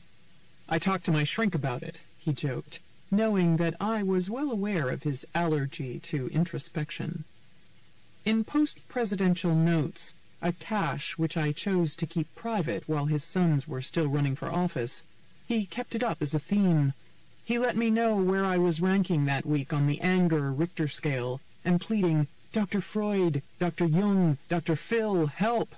Help me, please!" Signed, a troubled, mixed-up, 100% correct 80-year-old, GB. In one note, he said, "I like you. Please don't tell anyone." He began another, "Darn you, Maureen Dowd." Sometimes he signed off, "Con affecto, GB," or depending what I was writing about his sons, "Con affecto, still. Just barely, though, GB," or "Love," crossed out and replaced with the handwritten admonition, "Not quite there yet." At the start, the mismatch grated. "We just don't see you as the New York Times White House reporter." President Bush's usually genteel pollster, Robert Teeter, told me one night over dinner at a Washington restaurant as he sipped his second martini. "We see you more at a newspaper like the New York Daily News or the Chicago Tribune." Astonished, I asked, "You mean because I'm a woman with an ethnic working-class background?" Teeter nodded. Didn't they see enough rich white men in their cloistered White House fraternity? I wondered to myself. The president, after all, belonged to 3 all-male clubs and 1 all-male golf club, Burning Tree. Brent Scowcroft, the slender, serious national security advisor, and Marlon Fitzwater, the portly, witty White House spokesman, invited me out to dinner one New Year's Eve in Houston, where President Bush was spending the holidays. "We have a request," Scowcroft announced in his soft voice. "Can you please stop calling the president goofy?" H.W. did enjoy acting goofy, though, recalling Tom Hanks playing a boy exuberantly bursting out of the body of an adult in Big. What other CIA director signed notes, "Head Spook"? What other commander-in-chief wore a bunny tie on Easter and a pumpkin tie on Halloween? What other president would have taken Hosni Mubarak to his first baseball game in Baltimore? The crowd cheered when spectator Ted Williams was introduced and reacted in confused silence when the announcer boomed, "The President of Egypt, Mubarak." Who else would sit in the White House reading women's magazines with his wife and then look up to ask, "Bar, what's a bikini wax?" Who else would be game enough to do his birthday parachute jump at 90, years after he was confined to a wheelchair with a form of Parkinson's disease? Standing on the landing pad on the lawn of their church in Kennebunkport, Barbara mordantly noted that if something went wrong, at least they wouldn't have to go far for the funeral. H.W. had a metabolism so fast that when he was the UN ambassador in the 70s, the Chinese press compared his frenetic debating style to ants on a hot pan. When the first President Bush went to Maine, he was manic. One Sunday he explained that he was wearing white socks to church so he could save time afterward getting to his tennis game. He drove his cigarette boat, Fidelity, so demonically, yelling, "Those blue fish are dead meat," that he threw out an NBC reporter's back. François Mitterrand refused to get on the boat with him, predicting mal de mer. I sensed a little disappointment on the president's part when I came back from our Fidelity outing in one piece. H.W.'s golf was so galloping it was dubbed golf polo or aerobic golf. Scores were tallied by strokes and time. Even when it was pounding rain and the Secret Service was insisting he go inside, he would race around and play sand traps as water hazards. His nom du golf was Mr. Smooth. He personally delivered some cease and desist requests to me. When I asked him which movies and TV shows he liked, he accused me of trying to psychoanalyze him and said he didn't want to be put on the couch. He finally confessed that, as a young Navy pilot in World War II, he had a sneaker for Doris Day, though he was quick to add that 4 of his planes were named Barbara. He also admitted that he once fell asleep in the middle of the Ronald Reagan movie Santa Fe Trail. President Bush did not like it when I silently watched him during impromptu press conferences on Air Force One. He abruptly stopped one gaggle to testily ask why I was staring at him. Finally, he realized I was too nervous to ask him a question in public, so he threatened to ask me one during a national press conference. I was so tired at 7 a.m. one morning in Kennebunkport that I plopped down on the grass to watch him tee off at the Cape Arundel golf course. He thought I was trying to figure him out, and that gave him the yips.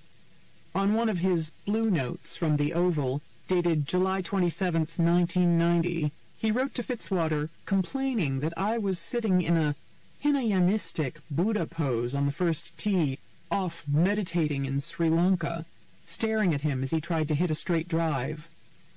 I'd tee it up, and as I got ready to swing, I saw her giving me the Gail Sheehy treatment, he said. She sat cross-legged, inscrutable, slightly severe, but not menacing. Indeed, she was trying to figure out what makes this crazy guy tick. Any slight misspellings in his notes are included. He mused whimsically, "Will Maine Air save Maureen? Can Scowcroft help out by an in-depth seminar on Europe at Mabel's?" That was the president's favorite lobster joint. He put great faith in his rank. He loved wearing Navy windbreakers with his name and title. On his final parachute jump, he wore a patch on his flight suit that read 41 at 90. Sometimes he ended arguments with advisors by saying, "If you're so damned smart, why are you doing what you're doing and I'm President of the United States?" Yet he was modest for a politician, so thoughtful as a child that he was nicknamed Have-Half by his mother, because he always offered his older brother, Prescott, half of his snacks. His eager, loyal air caused some to treat him like a dupe. Nixon and Henry Kissinger secretly schemed to open up China, while an oblivious H.W., the UN ambassador, was fighting for Taiwan. As head of the Republican National Committee, Bush was one of Nixon's last defenders. Nixon dismissed him as a worrywart. But when Bush discovered that he'd been lied to, he was one of the first allies who told the president he had to go. Karl Rove, who began his career at 22 as a special assistant to H.W. when he was running the RNC, said Watergate was agony for Bush. "He was one of the most extraordinarily moral and good people I've ever met," Rove told me. In 1974, as Watergate peaked, Poppy wrote his sons a long letter about the scandal's lessons. "Don't confuse being soft with seeing the other guy's point of view," he advised. W said he tried to live by that standard, but if he had, his presidency would have been much different. He might have realized that in a tough Middle East neighborhood, Saddam needed to pretend he still had WMD to keep Iran at bay.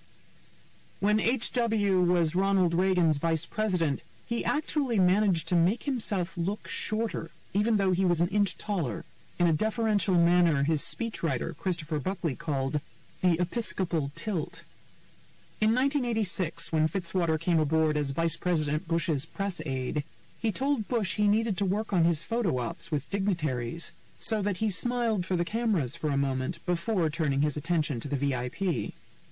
At his next photo op with King Hussein of Jordan, Bush made a point of turning his back to the cameras and taking the king to look out the window at some trees. "He did the whole damn thing to defy me and let me know he wasn't a piece of meat to be pushed around," Fitzwater said, laughing. He didn't like anything that looked phony or was phony. As president, 41 refused to be handled like a Macy's Day balloon, as Reagan had been. He wouldn't walk down the most photogenic White House hallway with windows to give depth, a site picked out by Reagan media wizard Mike Deaver for press conferences. He stood in front of a blank wall instead. Poppy was so imprinted with his mother's admonition not to brag and bask in the big I that he often sliced personal pronouns off the front of his sentences, shunning the subject and sometimes the verb. "Can't act," he told me once on his boat, "just have to be me." Asked what his summit meeting with Mikhail Gorbachev in Malta would mean for the world, he replied, "Grandkids, all of that, very important." In his 1990 State of the Union message, he summed up what he called the vision thing this way: "Ambitious aims? Of course. Easy to do? Far from it." Always his mother's son, he rejected aides' pleas to do a Reagan-esque speech in the ruins of the Berlin Wall, fearing that any grandstanding would cause problems for Gorbachev with the hardliners. But when reporters used the word tepid to refer to his muted but effective management of the sweep of democracy in Eastern Europe, he was hurt. Before an interview with the Times's redoubtable political writer Johnny Apple, President Bush gratefully accepted a list of less pejorative synonyms from his suave Las Vegas image-meister, Sig Rogich. H.W. told Apple he was being prudent and cautious. Those words ended up shaping Dana Carvey's "wouldn't be prudent, not gonna do it" impression on Saturday Night Live, a video Bush later delightedly installed in his presidential library in College Station. He declined to go to the New York ticker tape parade after the Gulf War, telling Colin Powell, "This parade is for the troops." He always heard his mother saying, "George, now don't you gloat," Powell told me. Hilariously, one of the few things H.W. ever bragged about was when he began claiming, after he got out of office, that he had coined the phrase, "you da man," in the 60s. He maintains he was inspired to shout it to the Houston Astros' Rusty Staub as he rounded third base following a home run, and it slowly caught on from there, his daughter Dora wrote in her book on her dad. Although the president loved the idea of his political dynasty, from Prescott to himself, to George W. and Jeb, to George P., he was sensitive to any talk of elitism or entitlement. He would wrinkle his nose and instruct me not to use the D word. As much as he denied dynastic dreams, 41 wrote a long letter to Times' Hugh Sidey after 43 became president, comparing himself to John Adams, the only other president whose son, John Quincy, attained the Oval Office. A prolific reader, he loved the classics, prided himself on his ability to speak Latin, and had a library of extraordinary proportions. H.W. wrote of Adams, adding, "I couldn't wait to stop studying Latin. Big difference there between me and John. He said he appreciated the fact that Thomas Jefferson and John Adams overcame their differences at the end of their lives and became friends again. Should I make up with Ross Perot? He wrote about the kooky Texas billionaire, the spoiler in the 1992 race against Bill Clinton. The answer is no. Perot is no Jefferson, and I am not trying to say that I am a John Adams.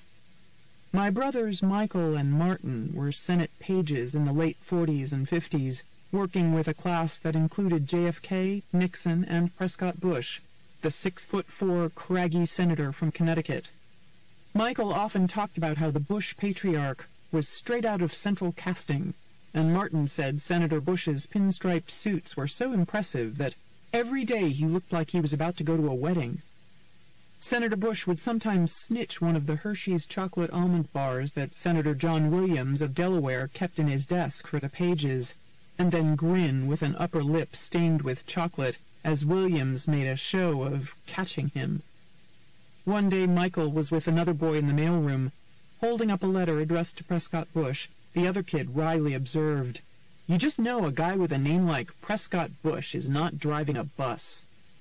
In a 2000 letter to my brother Martin, who had sent 41 a T-shirt with a caricature of 43 as a cowboy shooting me as a cobra, W's nickname for me, H.W. said, "I hate the word legacy as applied to my family."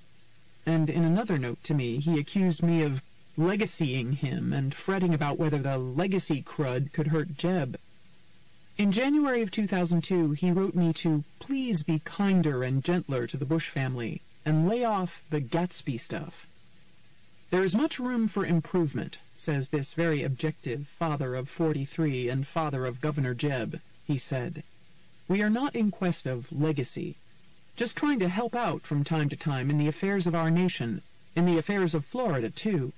Please discuss this with your sensible sister if she is still on our side." It annoyed him to be labeled a patrician, even though it fit him to a T. He could shed his preppy striped watchband, but not his stripes. Out of office, he tweaked me about the characterization, writing that he was going to climb into my elitist boat, out of touch up there in swanky Kennebunkport, and escape.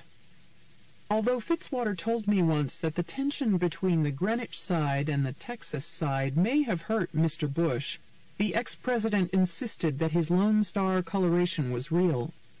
Even though I knew he liked popcorn better than pork rinds and martinis better than beer, he rejected my view that all the talk about pork rinds and country music was a blatant attempt by his bad boy strategist, Lee Atwater, to play down the effete eastern side and play up the mesquite western side.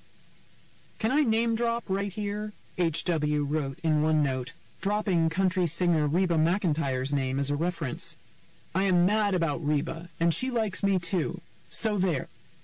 In another blast from Houston retirement, he offered, "As you know, we Ivy League preppies were taught to reply to letters. Always be nice, George. Do not be mean, George. But then there is the other side of me, the West Texas oil field side that the damn New York Times and those all-important weekly magazines never understood or wanted to understand. How could this Brooks Brothers Ivy Leaguer possibly like barbecue, Mexican food, or, God forbid, country music? It is all a fraudulent hoax just to get votes. But that other side is in control now. It really is. But it is not a bad side, honest. It is a side free from the political correctness you must live with every day up there." He did put Tabasco sauce on his tuna fish sandwiches, and wear cowboy boots emblazoned with GB, and go quail hunting at his rich friend's spread in Beeville, Texas. But he also asked for a splash more coffee at a New Hampshire truck stop, and wore white socks and white leather shoes with a gray suit to church in Kennebunkport, and in a weird touch that was neither Western nor Eastern, he sometimes sprinkled Butterfingers on his oat bran. "Poppy, I've gotten used to you having resurrected my nickname that I dumped way back in the 50s, he wrote me.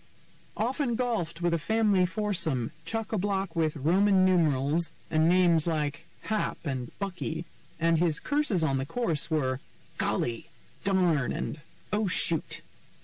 Like President Obama, he loved going off with the boys on the links. Goaded by reporters into playing with Barbara one day, he muttered to us afterward, "She stank." The entitlement was bred in the bone.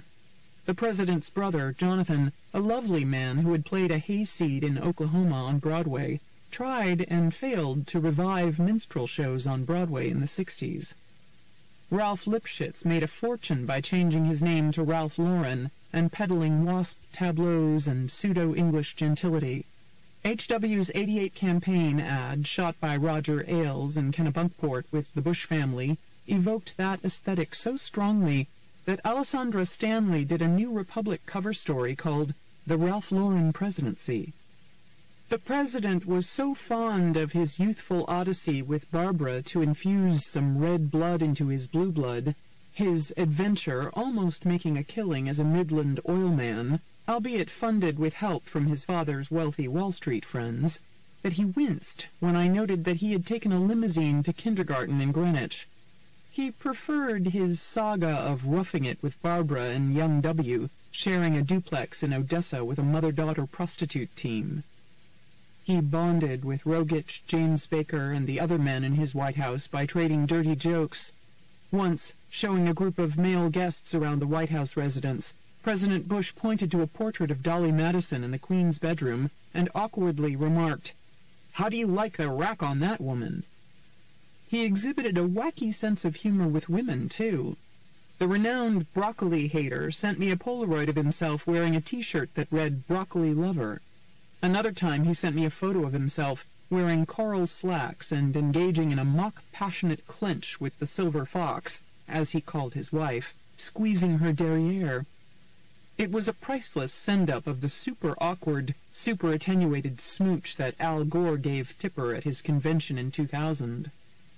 When he was 79, in July of 2003, he sent a Polaroid of himself standing in front of a sign that read, "I don't believe the New York Times," on Walker's Point stationery with a drawing of his sprawling gray-shingled house. He wrote that he was risking two things. 1. In sending you this letter, on this stationery, I may be reinforcing the Times' long-held view that I am an out-of-touch elitist, but on this score, I do not care anymore. 2. I am risking being known as a whiner by those on the top floor of the New York Times building. I read the New York Times every day. It is a truly great paper, but let's face it, it is a paper with a point of view. They don't trust or like conservatives, say nothing of Ivy Leaguers who do not embrace the politically correct social values that the New York Times espouse. I was still writing searing columns about the mendacity and dissembling of W's White House on getting us into the Iraq War when Saddam had nothing to do with 9/11 or Osama, and when he wasn't threatening our national security, as W claimed. And H.W. was still conflicted. "Why do I continue to read you, to like you?" he wrote, signing off. "Help me, Lord." My own conservative siblings agreed with him. My sister, who volunteered for W's first convention and carried a sign reading, "W stands for women," canceled her Times subscription and put the guest room where I was staying under construction. My brothers relentlessly mocked me. One Christmas, my oldest brother, Michael, sneered, "If there was a hurricane, you'd blame it on W." And then Katrina hit, and I did. H.W. loved tricks and pranks. He replaced a friend's martini onion with a rubber one, and once switched out Scowcroft's golf ball for a chalk one. Poppy was a loyal customer of the magic store near the White House. He went himself, as vice president, and sent someone over for coin tricks and props when he was president. He was known for one trick he used at fancy dinner parties, where he'd put $1 attached to string on the floor, and then, when someone would reach down to pick it up, he'd yank it away. Just before his inauguration, he relaxed by showing off tricks in his West Wing office. A red rope that turned white, a calculator that squirted water, a crystal ball with a disembodied voice that gave Delphic answers to questions about tax increases. The images are cloudy. Have someone else ask. Once, in Kennebunkport in the summer of '89, I decided to play a prank on the president. I donned my blue Dole for President 88 t-shirt and a white Jesse Jackson for President 88 cap. Unfortunately, 41, zooming around the bend in his golf court at the 9th hole, did not look my way. But Junior, as the future President Bush was known back then, was riding shotgun, and he gave me a squinty blue glare. I would have been alarmed had I not been absolutely certain that the Roman candle and black sheep of the Bush brood would never rise to a position where he could wreak revenge on me. Jeb, after all, was the comer in those days. When W announced for president in 1999, I was invited to a family gathering by the gleaming ocean in Kennebunkport. The candidate recalled that day at the golf course and charmingly asked, "Are you still holding that against me?" Whoops. Some of my HW stories were positive, some were not. During his campaign, I wrote about his expedient dash to the right, including the race-baiting Willie Horton business, which was prefigured by his opposition to the 1964 Civil Rights Act when he unsuccessfully ran for the Senate in Texas. I also wrote about his dubious choice of the over-caffeinated and underqualified Dan Quayle, and chronicled Quayle's comical first trip as vice president, where he kept leaders around the world waiting on tarmacs and in offices while he went diving and played golf. Even Nixon sent him word afterward to leave the club's home next time. In 1991, I covered the even more objectionable choice of Clarence Thomas and the mind-boggling Anita Hill hearings. I also wrote about how H.W. had claimed a moral imperative in attacking Saddam and then deserted the Shiites and Kurds he had encouraged to rise up after the Persian Gulf War, letting Saddam mow them down.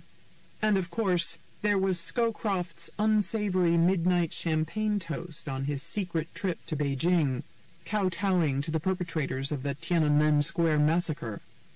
H.W.'s governing mantra was a lofty, "Trust us, we know best."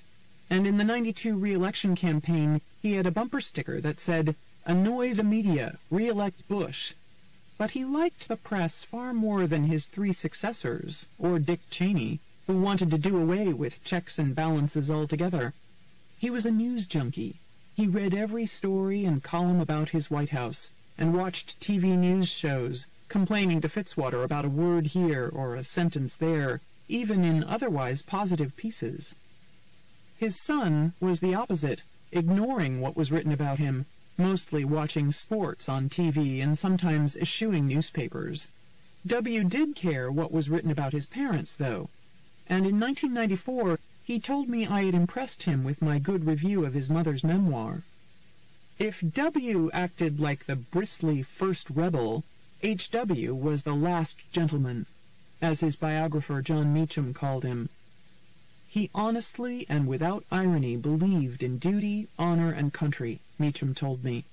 He represented a tradition of politics and public service that was not perfect, but was about governing over perpetually campaigning. The anarchic trend among Republicans, from Newt Gingrich to Ted Cruz and the Tea Party crowd, to burn down the Capitol and tear down the president, was beyond his imaginative capacity to understand, Meacham said. He just enjoyed governing, Marlin Fitzwater agreed. He didn't hook politics onto everything he did like other presidents. While 43 had to insist that he was the decider, 41's many high-level jobs gave him the experience to move quickly on things. He was very decisive in an odd kind of way, Powell told me. H.W. would listen to everyone sitting on the Oval Office couches and chairs talk while he said nothing. Then afterward he would either decide to do it or not do it. W, on the other hand, would act more on his gut, without gathering as much information or encouraging full-throated debates. No one can tell you when he decided to go to war in Iraq. He personally came to the conclusion, and people found out at different times. He told Bob Woodward that they went to war on body language.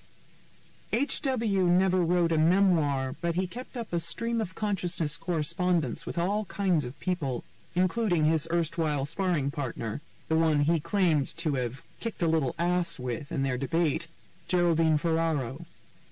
He would send me emails, typed letters on my little IBM, as he called it, and handwritten notes from steamy Houston and sparkling Maine, referring to himself as the Dana Carvey talk-alike, the ex-POTUS, and George H.W. Bush, 41, formerly just plain George Bush, and GB 41, OBH, old but happy. He regularly complained that while the Times, the favorite newspaper of his father, was still the best paper in the land, it had gone too far left and was letting opinion bleed into news stories. Piling on gets a 10-yard penalty, he chided, and in another note, "Boo, editorial page." Another time, in a letter with a wacky font at the top that said, "Me again," he called the Times a great newspaper, particularly in its coverage of foreign affairs. When I asked the ex-president if he would like to meet with our editorial board, he replied, "Only after 3 root canal jobs. Thanks anyway." Recalling the days when the Taylor family owned the Boston Globe, he observed that he was not as irate a press basher as his younger sister, Nancy Ellis, who lives in Boston. "I am not like my beloved sister, who has re-canceled her Boston Globe subscription 4 different times," he said, and who once took on one of the sacred Taylor family in a letter to the Ed as a droopy drawers. He would wonder why my Reagan and Bush-loving mother had not baked better conservative views into me, and offered to write her if it would help. "Resign from the Times," he demanded in December 2004. "Turn red," as in red state. "Trade jobs with Bill Kristol." Referring to my brother, he continued, "Make Kevin happy, your mom too. Befriend Karl Rove. Turn your back on the liberal elite. Go hear James Dobson tell it. Do all this so our relationship, yours and mine, can come out of the closet." He signed off, "Sincerely, My Excellency, GHWB, Eastern Elitist." He would make tart observations about those on his hit list: George Will, Dan Rather, Michael Moore, Paul Krugman, Frank Rich, Andy Rosenthal, and Molly Ivins. Throw up. He complained about liberals who had criticized W and Jeb, and any he/she who refuses to wear the big L but is one. Moderate is their preferred word, while we are right-wing nutcases.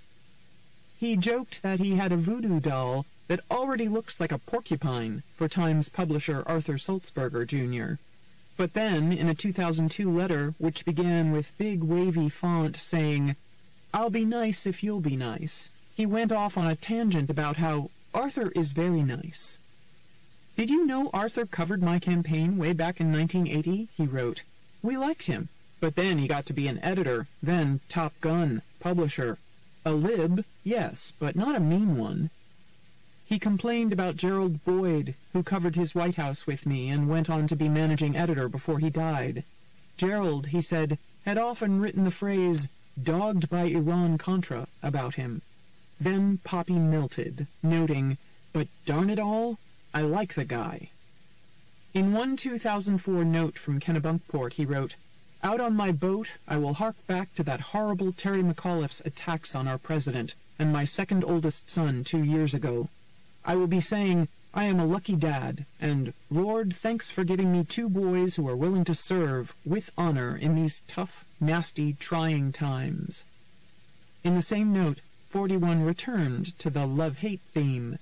"You see, I like this exchange with you, but as confessed before, I get angry with you." Another time he joked, "Now I am off to the clinic to take a little Prozac, stretch out, and get some shrinkster to figure out this love-hate thing about you that plagues me." In a different note he pleaded, "Do not prescribe shock therapy." But he reassured me once, "I am not a hate kind of guy. There is not any hate. None. Zero. Zed. Zilch. And I am not even the angry American." He wrote me many times how deeply it hurt him when his boys, as he called them, using quote marks, were criticized about anything. "I am trying to stay out of it, on the sidelines, off the op-eds, off the talk shows, out of the news, out of the way," he wrote about 43 at one point. "I have strong views on what the president is doing. I strongly support him, of course. but if I see a need for fine-tuning based on my own experience, I might tell him, but I won't go public. I am even very careful around close friends, having learned that the propensity to leak is stronger than the sex drive. Even when double-dip angry, as he put it, he was upbeat. He said he felt young at heart and frisky as a spring colt. Once, in a 2005 email, he teased, "If you promise to write only good stuff about number 43, I'll tell you what I know about Deep Throat." Meeting in those garages was fun. Once I saw both authors in the back seat of a stretch limo with a real bimbo. Haig was driving. Gergen, well, I'm afraid I can say no more because he was on both of the limo. Enough. It was signed, "Your sometimes admiring friend, your sometimes, make that often, at least recently, angry critic, GHWB, number 41. In a postscript, he used the epithet ass, typed as A double hyphen, adding that his indispensable chief of staff, Gene Becker, told him, "Never use the A word. Use butt, rear, or hiney instead." G. When my mom died in 2005 at 97, he sent a moving email. "It hurts to lose a parent," he said. "It hurts an awful lot. When my own mom died, I went up to Greenwich to check on her. She was close to death, and her breathing was so labored that I literally prayed to God, as I knelt right there by her bed, that she would go on to heaven. She was prepared to do just that. I hope your own mom had a peaceful passing, and that she too felt joyous about going on to heaven. Heck with politics. Heck with the New York Times and all my hang-ups about it." The next year he sent me a note saying he was giving up on the New York Times, even though he didn't, and once more analyzing our relationship. "Where do you and I stand?" he mused. "It is not hate," underlined. "How can I feel a warm spot in my heart for someone who day in and day out brutalizes my son? I don't know, but I do. End of confession. Con affecto, GB, number 41. Gene Becker joked that the former president and I needed couple counseling. In 2011, after I sent him a note congratulating him on getting the Medal of Freedom, he wrote back that he was still enjoying life a lot. "My legs seem to have gone out from under me. It's called Parkinsonitis. Nothing hurts, though I did have to cancel my application for the Olympics. I had planned to enter the butt-kicking contest, but I have no balance." Even irritated, he couldn't help his politesse. Once, when my then-assistant, Times reporter Ashley Parker, accidentally sent the former president her own drugstore hand warmers for Christmas 2008, instead of the lobster-embroidered glasses case I had intended, he wrote me a nice thank-you note for the cheap hand warmers. "I shall use the hand warmers as President Obama comes in and we Bushes leave town," he said. When I wrote to apologize for the mix-up, he teased back, "Do you suppose some jihadist slipped them into your care package for me?" Another time, I had to snatch back an envelope with a pink-feathered headband for a friend's daughter who was named Poppy, when Ashley started to send it to Bush Sr. But even if it had been sent, I have no doubt that Poppy Bush would have mailed back a courteous note and picture telling me how fetching he looked in pink marabou. When I brought my mom, who was on crutches by then, to one of his White House Christmas parties, he leaned down and gave her a big kiss. "I knew he had a cold," she said in the car on the way home, "but he was so handsome I just went for it." Then she muttered ominously, "I don't want you to write anything mean about that man ever again." By the time the sun rose, I was a columnist, and my critiques intensified, in keeping with the scale of W.'s transgressions. Given H.W.'s protectiveness toward his family, even I was surprised that we were able to stay on good terms throughout my run of tough takes on W. and the 2004 publication of Bushworld, in which I asked about the Iraq invasion, "Is this what happens when international strategy is reduced to a psychodrama of family competition?" One of Bush Père's associates asked me with amusement, "Wonder what 43 would say if he knew his dad was corresponding with you?" Certainly the impish 41 knew he was playing with fire, writing me, Sometimes I found it better around my family to go, Maureen who? Shortly after W became president, dragged over the Tallahassee finish line by Poppy's best friend, James Baker, 41 invited me to be on a panel at a leadership forum at the Bush Library for Texas A&M students. He joked that he had to wait to invite me to Texas until Barbara, who kept close tabs on my critiques, was not around. In return for making the trip to Aggieland, Bush gave me a maroon Texas A&M t-shirt. Use it for a nightie if it is not suitable for the New York Times newsroom, he joked about the memento from the conservative school, and a copy of A World Transformed, a policy book he wrote with Scowcroft in lieu of a memoir, and recommended as better than Sominex if you ever need a tranquilizer.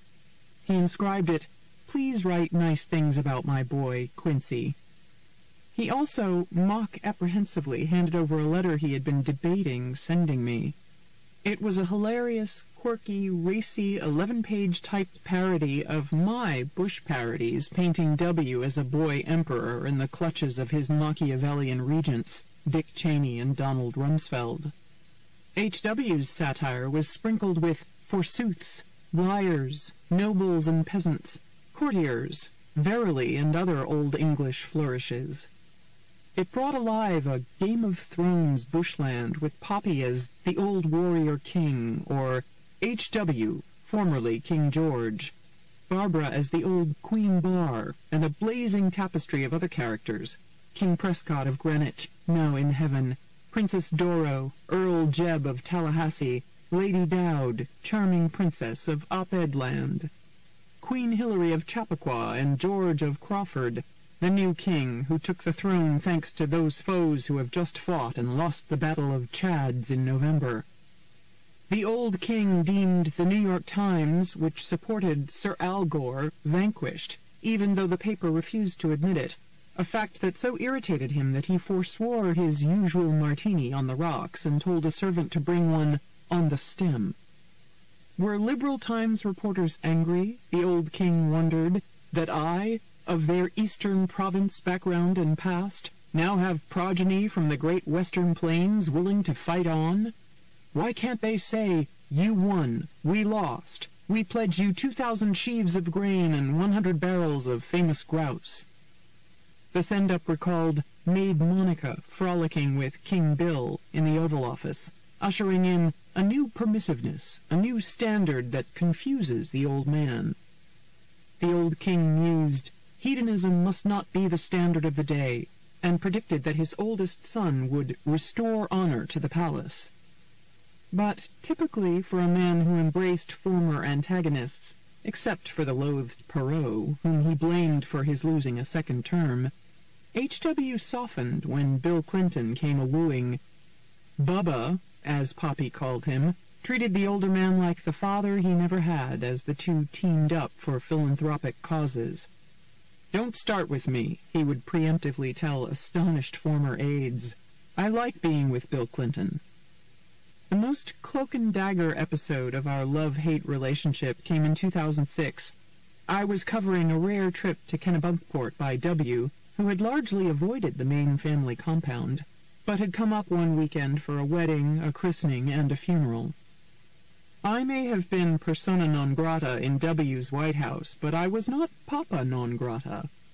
In Maine, I was startled to get a message to call Karl Rove, W's political guru and White House advisor.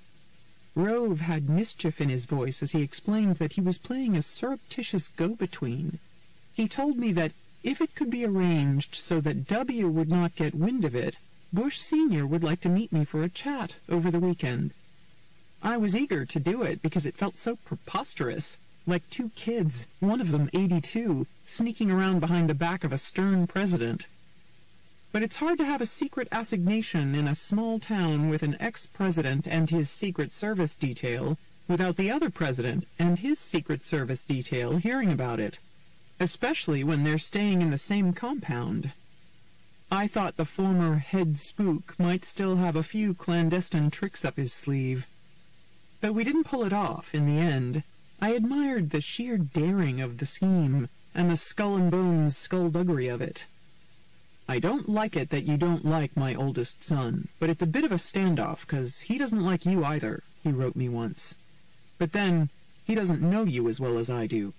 Time may heal. In one note, H.W. wrote me after 9/11, when it turned out that 15 of the 19 hijackers were Saudis. He went off on a rant defending Saudi Arabia, inspired by a postcard with a camel that I had bought in the kingdom and sent to him. "That raises another bitch I have," he said. "Why does the New York Times want to make an enemy out of a friend, Saudi Arabia? How would you like it if the rest of the world judged the Catholic religion by the misdeeds of a handful of Catholic priests? How would we like it if those who kill in the name of Christ, the abortion clinic doctors, murderers, the Klan, you name it, were seen by others around the world as typical of Christianity itself? David Duke, the hater and anti-Semite, McVeigh, who destroyed a building and killed many people. Do you suppose our friends in the Gulf look at these folks and many more and conclude that the USA is evil? And when the murders are committed in the name of Christ or God, do they knock Christianity like so many of the Eastern elite now knock Islam? The Saudi bashers better wake up, or we might well find ourselves with more and more extremists in power, more Talibans, more wild mullahs. I remember with shame how we treated the Shah of Iran, and look what we got in his place. In 2011, I flew down to Houston and met up with my friend Rita Beamish, who covered 41's presidency for the AP, and who taught Bush the proper way to do sit-ups on one trip to Kennebunkport, so we could have lunch with the former president at his favorite pizza dive. It made me sad to see the 88-year-old who had always bounded around like a yellow lab, confined to a wheelchair, but he was still upbeat and even told some racy jokes. He spoke fondly of Bill Clinton, highly of President Obama, and not so highly of Donald Trump. "He's an ass," H.W. said flatly, never dreaming that Trump would easily dispatch Jeb with withering insults in 2016 and attract more primary votes than any Republican candidate in history. Smiling, he asked me, "Did you come because you think I'm going to die?" "No," I replied. "I want to come on your 90th birthday parachute jump." Thank God he didn't take me. That windy landing, with his face sliding in the dirt, looked terrifying. When 41 was in the hospital in 2012, I sent him a gag gift, the classical music soundtrack, selected by the author of 50 Shades of Grey. Barbara Bush, such a literary soul that she sometimes used a plastic book holder to read while she swam laps, wrote back that it had caused a lot of lively conversation. "Did you by chance read those books?" she asked. I did not, because I was told they were poorly written and pornographic. In the end, I got to cover a Shakespearean saga after all, an astonishing and parlous subordination of American history to particular psyches in one family. But it was sad to chronicle a burgeoning tragedy that cost so many lives, limbs, and trillions, and that sucked America into such quicksand, when we should have been quickening our pace against China. The father-son drama that began in 1972, when a smashed W smashed his car into a neighbor's garbage can at the family's Washington home and challenged his father, "You want to go mano a mano right here?" climaxed when W used his father as a reverse playbook to win the presidency and go to war. "Don't underestimate what you can learn from a failed presidency," W told his Texas media strategist. After many years of finding himself, as Barbara Bush would say with an eye roll, and being a juvenile delinquent damn near, as James Baker put it to John Meacham, the prodigal son finally got his act together and raced past the good son. Jeb was the careful, driven one whom their parents had anointed to be president someday. W not only stopped drinking, became a disciplined campaigner, and poached the role reserved for Jeb in family lore, taking back what he felt was his birthright as eldest. He relied on his brother, then governor of Florida, though the two were not particularly close, to boost him to the Oval Office by reeling in the pivotal state during the protracted recount in 2000 in Tallahassee over hanging chads and butterfly ballots.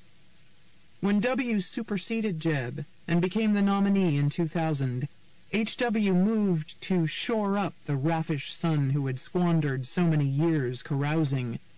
He swaddled W with his friends, like Saudi Arabia's Prince Bandar and his former advisors, Cheney, Colin Powell, Condi Rice, thinking they could add some gravitas and school W in foreign policy, given how little of the globe he had seen or studied. One of his only trips abroad had been his sojourn to see his dad in China. But W never wanted to be seen as the political heir of his father, who had alienated the ascendant conservatives. He had become born again, converted by the Reverend Billy Graham. Karl Rove positioned W in 2000 as the scion of Reagan, which must have smarted for his own dad. Poppy and Barbara, after all, had never been invited by Ron and Nancy to have dinner at the White House residence in the 8 years he was vice president. Poppy had written Jeb and W in 1998. At some point, both of you may want to say, well, I don't agree with my dad on that point, or, frankly, I think Dad was wrong on that. Do it. Chart your own course. So do not worry when the comparisons might be hurtful to your dad, for nothing can ever be written that will drive a wedge between us. Nothing at all. And 41's friends gave W the benefit of the doubt. As one said, he could not be seen as a clone of his father and expect to win. But W's attempts to look flinty at the expense of his dad could sting. The younger President Bush's White House Chief of Staff, Andy Card, even went so far as to suggest that W was tougher than his courtly dad because he had been raised in Texas. His training was dealing with problems on the streets of Laredo or Dallas or Houston or Midland or Austin, Card said. This president came with a kind of street smarts and recognition of the importance of the resolve of America. W's elaborate and absurd attempts to distance himself from his father so that he wouldn't seem like a juvenile posing in his dad's suit. H.W. had once caused a stir by referring to him as "this boy" in New Hampshire during the son's tight primary race against John McCain in 2000, spoke to his continuing insecurity and simmering frictions. W didn't let his father speak at either of his conventions. In the jittery time after 9/11, W turned away from the sound advice his own father could have given, instead relying on the demented counsel of his dark father, Darth Cheney, as well as the wrong-headed advice of Donald Rumsfeld, who pushed to invade Iraq, which he felt had better targets than the moonscape of Afghanistan. I always thought it was strange for W, who had first come into his dad's '88 campaign as a loyalty enforcer, to bring in Rumsfeld, who had maneuvered against 41 at every turn, mocking him as a lightweight. Rumsfeld pushed for H.W. to get the top CIA job because it was, as the senior Bush put it in a letter to his siblings, a graveyard for politics. Rummy also supported Dole against Poppy in the '88 Republican primary. The Bushes had been traumatized by the 1987 Newsweek cover headlined "The Wimp Factor." H.W. met with Katharine Graham, the publisher of Newsweek, and cited the exact number of times the dreaded word had appeared in the article. W. cringed when his dad was labeled a lapdog or compared to a jellyfish.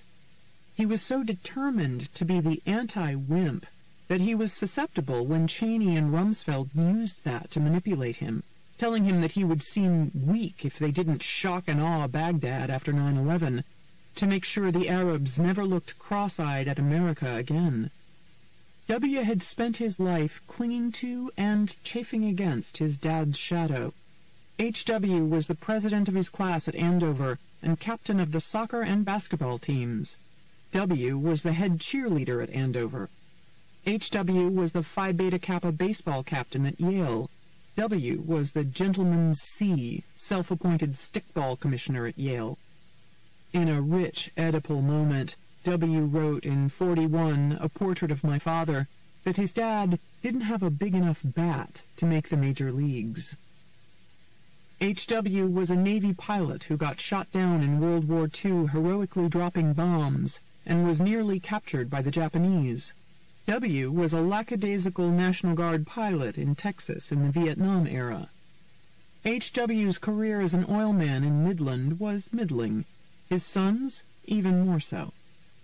As one of W.'s Yale fraternity friends put it, George grew up laboring in the shadow of his parents' disappointment in him. Once, when the White House press corps for the first President Bush was in Kennebunkport, George and Barbara gave reporters a tour of their house. Two things surprised me. First, 41 had a framed Doonesbury cartoon, even though he resented Gary Trudeau for portraying him as such an empty suit that he had no body, just a voice. The second shock was when a reporter asked if the younger George Bush was going to run for Texas governor. Barbara barked a negative. The Bushes, Portrait of a Dynasty by Peter and Rochelle Schweitzer, offered two illuminating moments. When W. told his parents in 1993 that he was running for governor, his mother blurted out that he couldn't win, and his father was silent.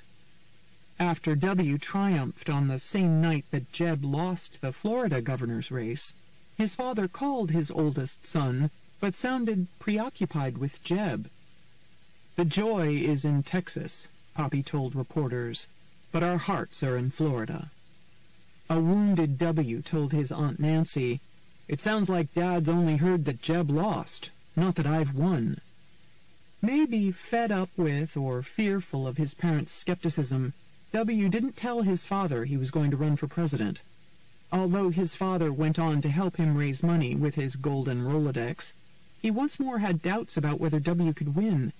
Barbara later said that her first thought when her son announced his presidential ambitions was, "He doesn't have a chance." Former Bush senior aide Roman Popadouk recounted in his book. W. saw his presidency as an opportunity to finally outshine and impress his dad. Getting the 2 terms H.W. was denied, partly because the base turned on him after he broke his "read my lips" pledge to never raise taxes. Poppy also failed to fathom the threat of Bill Clinton, assuming that Americans would not elect a rogue, and he was not feeling well during his second run because the White House doctor was tinkering with 41's medicine for Graves' disease. The weekend after he lost, H.W. walked in the woods with Colin Powell in Camp David at twilight, their wives following a few steps behind, and admitted, "Colin, it hurts. It really hurts. I didn't think I'd lose." W. wanted to snatch back the laurel his parents had awarded Jeb, and his campaign was right out of the Joseph Campbell playbook. He ran as the son of Ronald Reagan, all but airbrushing his father from history, as if the presidential line of succession went straight from Reagan to Clinton. For W., the Iraq invasion was an opportunity to not only avenge his father — there were reports during the Clinton administration that Saddam had plotted to assassinate H.W. — but to one-up the old man by taking out the villain his dad had left in place. W. would keep Saddam's 9mm Glock as a trophy in the Oval Office. From the beginning, the Bush 1 crowd was alarmed at the belligerent, black-and-white, looking-for-boogeymen attitude of the Bush 2 administration.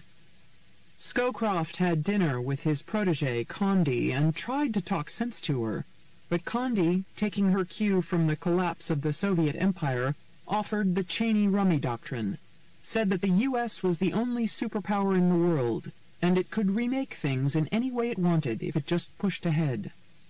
Scowcroft urged her to think about coalitions and acting behind the scenes, but she was sprinting away from her multilateral mentors. The always correct Bush père did not want to hover and be a helicopter parent, but as the war drums grew louder in 2002, he fretted to his sister, Nancy, "But do they have an exit strategy?" He expressed his anguish to friends, fearing that his son had been captured by the neocons and did not fully understand the consequences of what he was doing. He worried that W. wasn't gathering enough information or taking the best advantage of all his advisors. Poppy stewed about Cheney, Rummy, Scooter Libby, and Paul Wolfowitz, controlling the paper flow and stacking the deck to lead W. to calamitous decisions. But W. told a group of conservative journalists that he admired the brass balls of Cheney and Rummy. Bush Sr. was an establishment guy who listened to realpolitik pros like Baker and Scowcroft. They had decided an invasion of Baghdad in '91 would have created more instability, and, as H.W. put it in a 2003 speech at Tufts, would have been very bad for the neighborhood, vis-a-vis Iran, for example. Struggling to find out why aides such as Libby and Wolfowitz had so much sway, Poppy interrogated and cross-examined old colleagues about the neocons and about whether his son fathomed their influence. "The neocons have never found a war they didn't like," said one of the members of Poppy's inner circle. "We don't need to be sending young women and men to die needlessly." Suffering heartburn and angst watching his son take so many hits, Poppy blamed Cheney and confided to friends that he did not understand what had happened to his former defense secretary. Cheney seemed to have turned from a delight in his administration, as one H.W. friend put it, to a Dr. No seeking global domination in his son's administration. Some in the father's circle speculated that Cheney had had, as one Bush One veteran put it, one triple bypass operation too many, a theory Barbara subscribed to as well. In the 1998 A World Transformed by H.W. and Scowcroft, Cheney was quoted justifying not going into Baghdad to try to eliminate Saddam, noting that it would have incurred incalculable human and political costs and made the U.S. an occupier in a bitterly hostile land. In 2003, he pushed W to do the opposite. Some who had worked with Cheney when he was 41's defense secretary during the first Gulf War did not think he had gone through any metamorphosis. He had dished up cockamamie, hardline, belligerent world domination scenarios then, too. He hadn't wanted to go to the UN before the first Gulf War, either. But 41, Baker, Scowcroft, and Powell all were of one realpolitik mind, so Cheney never won any arguments. At times, 41 delicately offered his son advice. On 9/11, as Cheney was telling W to keep flying around while the vice president stayed in the Situation Room, usurping presidential power, 41 said he told 43 the sooner he got back to Washington the better. Great advice that W belatedly took. Rove contended to me that the son asked Bush 41 for more insight and counsel and wisdom than people give him credit for doing, but the father was reluctant to give it because he did not want to subvert the process within the cabinet and government. All this stuff about competition is baloney. They have as healthy a father and son relationship as you would hope to see in your life. But most others in Bush world saw a more complicated family portrait. Despite his Texas swagger, W was insecure at times, reminiscent of the little boy playing a spangly cowboy in Willy Wonka and the Chocolate Factory. He went so overboard, trying to show that he was not dependent on his father, that, on the most critical issues, he lost the benefit of 41's unvarnished counsel, and Poppy Bush bent over backward not to encroach or overshadow, especially on Iraq, where their approaches were diametrically opposed. W was afraid to talk to his dad, and his dad was afraid to talk to W, frankly, said one friend of the family. The big gorilla in the room was that W did not want to get advice contrary to what he was doing. H.W. was determined, as one friend put it, not to put his finger in the pie, to let his son run his own shop. So 41 would be indirect, saying stuff to his son like, "I had a meeting with so-and-so, and this is what he had to say," or, "Did you read this?" As one of H.W.'s intimates noted, "There was never any doubt in my mind of the love and affection between them, but you've got to ask yourself, why didn't the son call and specifically ask the father about whether to go into Iraq?" Another Bush One official observed that the twin impulses braided in Bushes were love and competition. One thing President Bush 41 had was enormous self-discipline, said the former official. If he decided that the right way to do it was just to be a loving father and never raise the issue, he wouldn't. W was motivated by a different issue. He wanted to prove himself. You put those two things together, and you throw in some insecurity on the part of W, and you have these two immovable forces who, I believe, spent a lot of time together and never talked about policies for their own reasons. Poppy used the same oblique method of influencing his son that he did when W told his dad that he wanted to run for Congress in Midland in 1977. Back then, he asked his son to go talk to his friend, Alan Shivers, the influential Democrat and former governor of Texas, to get his advice on the race. Shivers told W straight up that he couldn't win. W ignored the warning, ran, and lost. Poppy may have employed a similar technique on Iraq to get 43 to reconsider a doomed path. His pal Scowcroft wrote a Wall Street Journal op-ed piece headlined, "Don't Attack Saddam." There is little evidence to indicate that the United States itself is an object of his aggression, Scowcroft wrote of Saddam, adding that he did not have much in common with the terrorists who threaten us. Scowcroft accurately warned that it would not be a cakewalk, as the neocons claimed, but an expensive and bloody exercise that could destabilize the region and hurt the U.S. and global economy. He wisely suggested that we would be better off resolving the Israel-Palestinian issue. But W got furious at this attempt to pry him from the hawks and neocons and bring him back to reality. Bush, speaking through Scowcroft to his son, turned loose a lot of unpleasantness, said one HW friend, adding that W sent Condi Rice to upbraid her old mentor Scowcroft. W called his dad to complain, Meacham reported, and the elder Bush replied, "Brent's a good man. He's a friend. Brent's your friend." Bob Gates recalled, "There was all this speculation that Brent did the op-ed as a cat's paw for 41, and that kind of thing made 43 and his people especially sensitive." Another Bush 1 foreign policy official observed, "W was a born-again who believed in missions, and he knew absolutely nothing about the world. He was like a dog with a bone.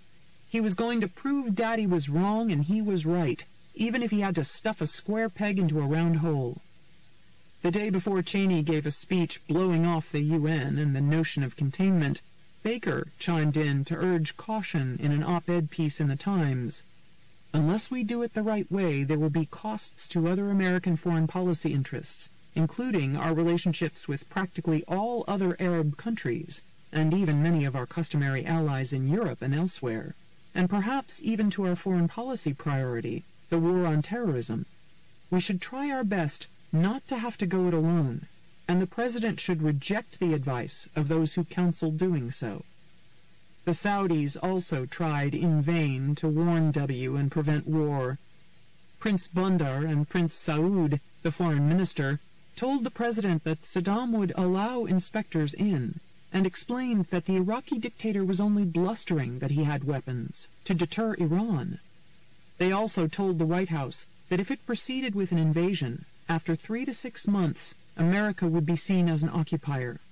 The Saudis, again, vainly, advised the White House to leave the Iraqi institutions in place, replace the top layer of military generals, and then hand everything over to the UN and international forces.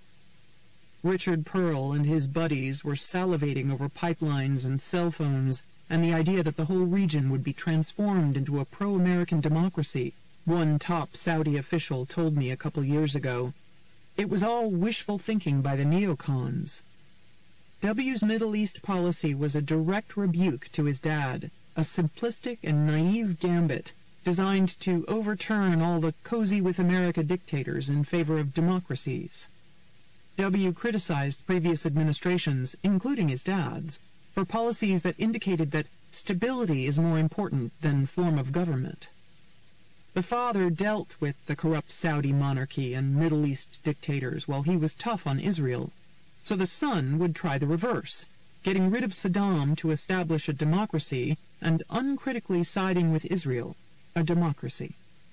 In 2004, as the war in Iraq soured, W told the Washington Times that America should not send mixed signals to the Iraqis or cut and run early like what happened in '91, scapegoating his own father for showing weakness that encouraged the terrorists. He used his father's bête noire against him, suggesting that 41 had wimped out on Saddam. On Don Imus's show during the 2004 Republican convention, the usually reticent Poppy admitted, I didn't like that much. After dismissing all this psychobabble stuff, the older Bush psychobabbled, "These damn issues now for me, they don't matter. What does matter to me, though, is if they have assigned things to him in some salon in the Upper East Side of New York, that he is trying to get out from under some shadow to escape his father and to have his own legacy and not his dad. Maybe there were people around 4 years ago who felt that way." He added that he didn't want to sound like the nutty father unleashed out there. "We don't need that. I had my chance." Or, as one of his close friends said, it wasn't the father's responsibility to rein in the son.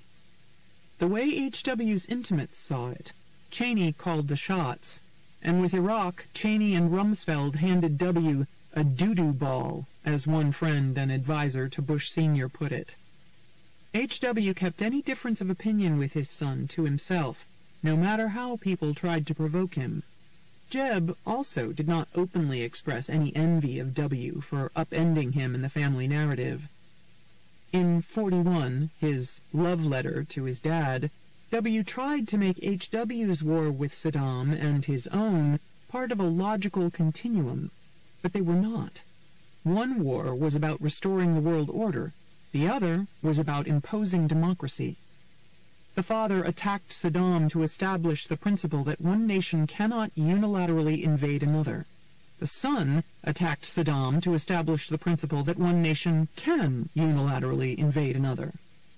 "I never asked Dad what I should do," W. wrote in 41. "We both knew that this was a decision that only the president can make."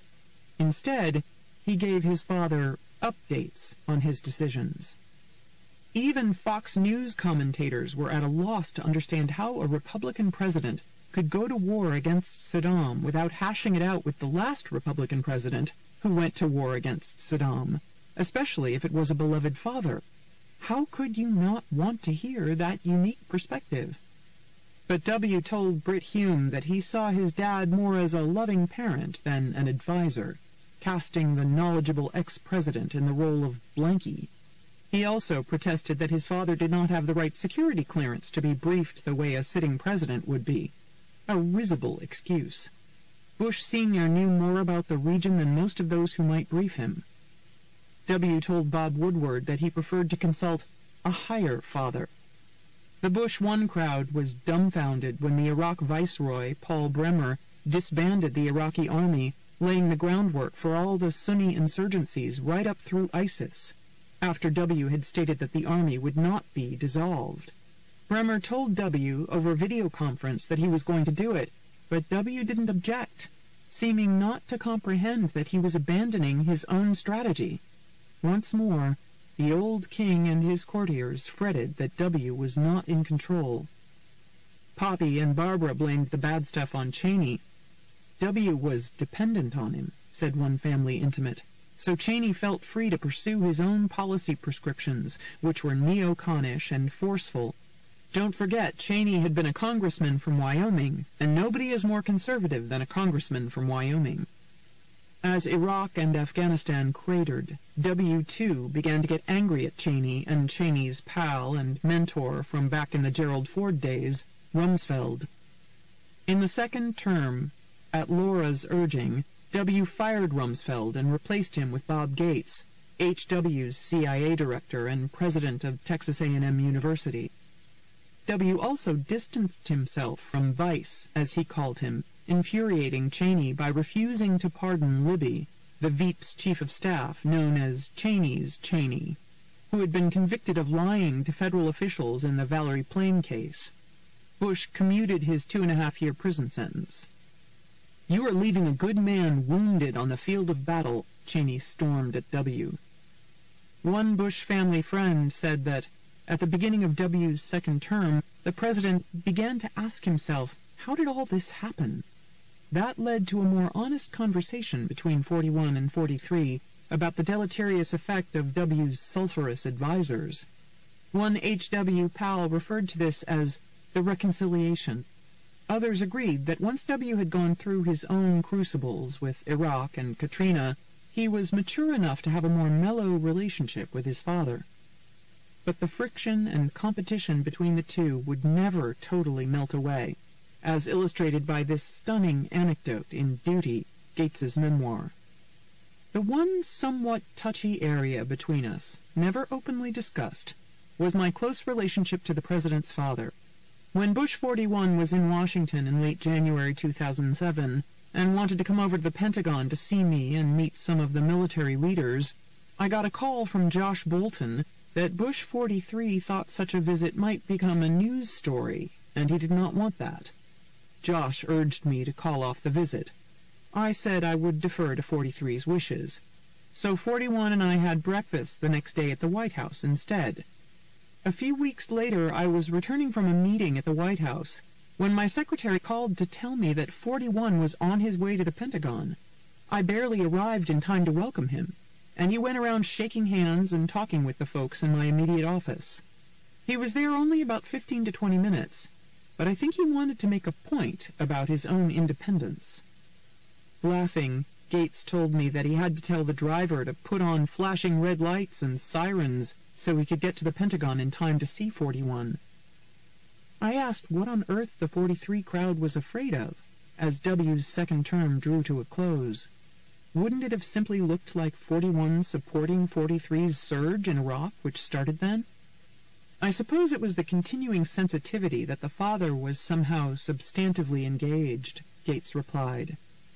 But most Americans would have liked 43 to get some guidance from his father, I suggested.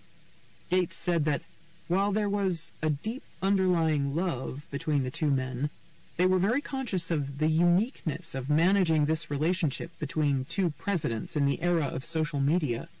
John Adams and John Quincy Adams were separated by a quarter of a century. The two Bushes were separated by only 8 years.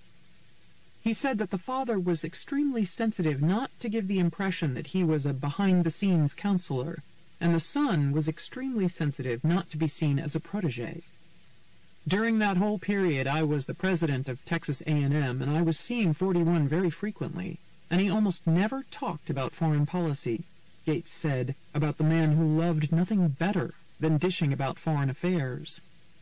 He was very sensitive not to express his views on things, even to friends, for fear somehow it would get out and that he might be seen as having a different view. As an example of how bizarre and Byzantine the father-son dynamic could get, Gates told me about the triangular deception that occurred when 43 summoned him to the Bush Ranch for a secret meeting in 2006 to talk about the Pentagon job. The only person Gates consulted with before going was 41. At the meeting, W specifically mentioned that his dad did not know about it. Gates, feeling a little guilty, did not reveal that he had already talked to 41. It was clear he had not consulted his father about this possible appointment, and that, contrary to later speculation, Bush 41 had no role in it, Gates wrote in his memoir. But then, 8 years later, when 41, W's paean to his dad, came out, Gates was surprised to read that 43 had indeed called his father to ask if he should appoint Gates, and the father never told the son he had consulted with Gates beforehand. After shattering the Middle East, W devoted his post-presidency to trying to make himself whole.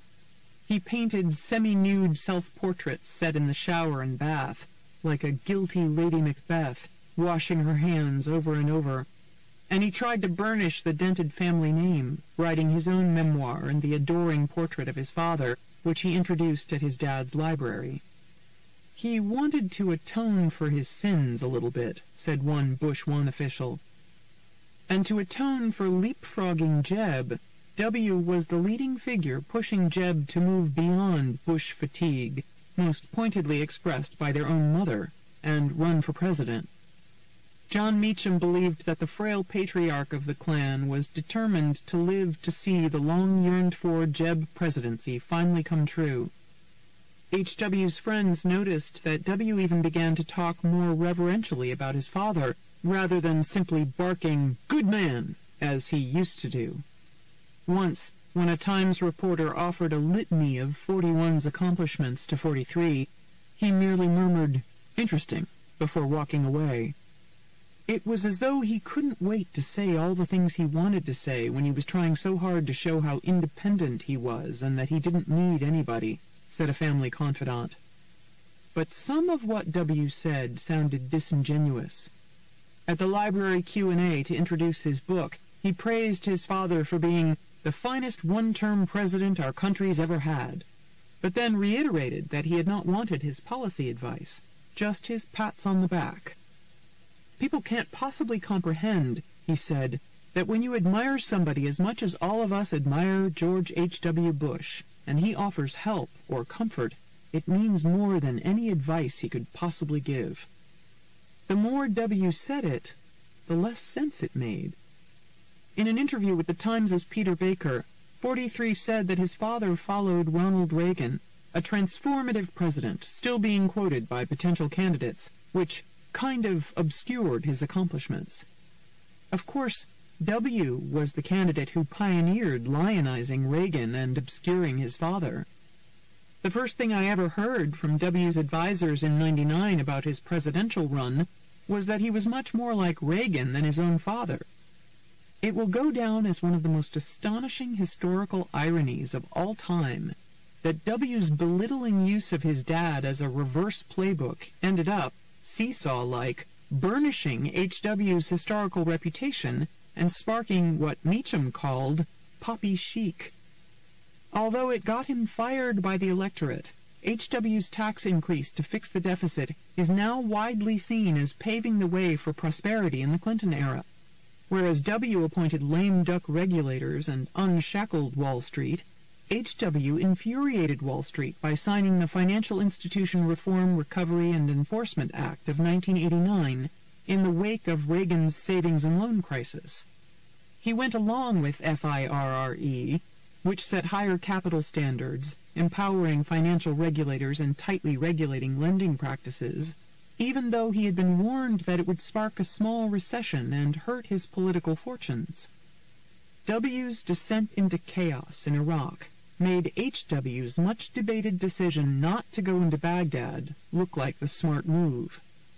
For many years, when Jim Baker, Bob Gates, and other veterans of the Bush I administration gave speeches, they were met with skepticism on their decision to leave Saddam in power.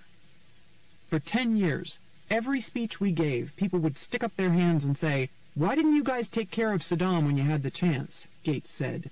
After March 2003, we never got that question again. In interviews with John Meacham for the 2015 bestseller Destiny and Power, The American Odyssey of George Herbert Walker Bush, H.W. had a twilight unburdening to a sympathetic biographer, finally spitting out for the record how he felt about his son's regents, Cheney and Rummy. Cheney, he said, had his own empire there and marched to his own drummer, adding, "He just became very hard-line and very different from the Dick Cheney I knew and worked with." He said that the 9/11 attacks had made Cheney just iron-ass. His seeming knuckling under to the real hard-charging guys who want to fight about everything, use force to get our way in the Middle East. He also blamed the influence of Lynn Cheney, also an iron-ass in his opinion. He did not let his son off the hook for letting his vice president grab so much power, belatedly putting Junior over his knee and noting, "But it's not Cheney's fault, it's the president's fault," adding, at another point, "The buck stops there." W. was surprised to hear his father's criticism and their dysfunctional, elliptical father-son communication process spilled into full view. It was remarkable that two presidents who went to war with the same Iraqi dictator can bluntly talk to each other only through a biographer. "He certainly never expressed that dynamic to me, either during the presidency or after," W. said, adding that his father would never say to me, "Hey, you need to rein in Cheney. He's ruining your administration." It would be out of character for him to do that. And in any event, I disagree with his characterization of what was going on. I made the decisions. That was my philosophy. H.W. took revenge on his old nemesis, Rumsfeld, calling him an arrogant fellow and an iron ass who had a lack of humility, a lack of seeing what the other guy thinks. Rumsfeld responded in his usual classy way, suggesting that the elder Bush was dotty.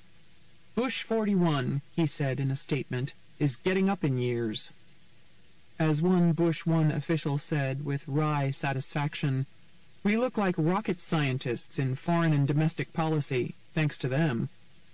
While once W distanced himself from his dad, now officials of the dad's administration distance themselves from W. You have to look at the presidencies separately, said a top advisor to Bush 41, and you see the father's presidency was quite significant. In May 2014, H.W. was awarded the Profile and Courage Award.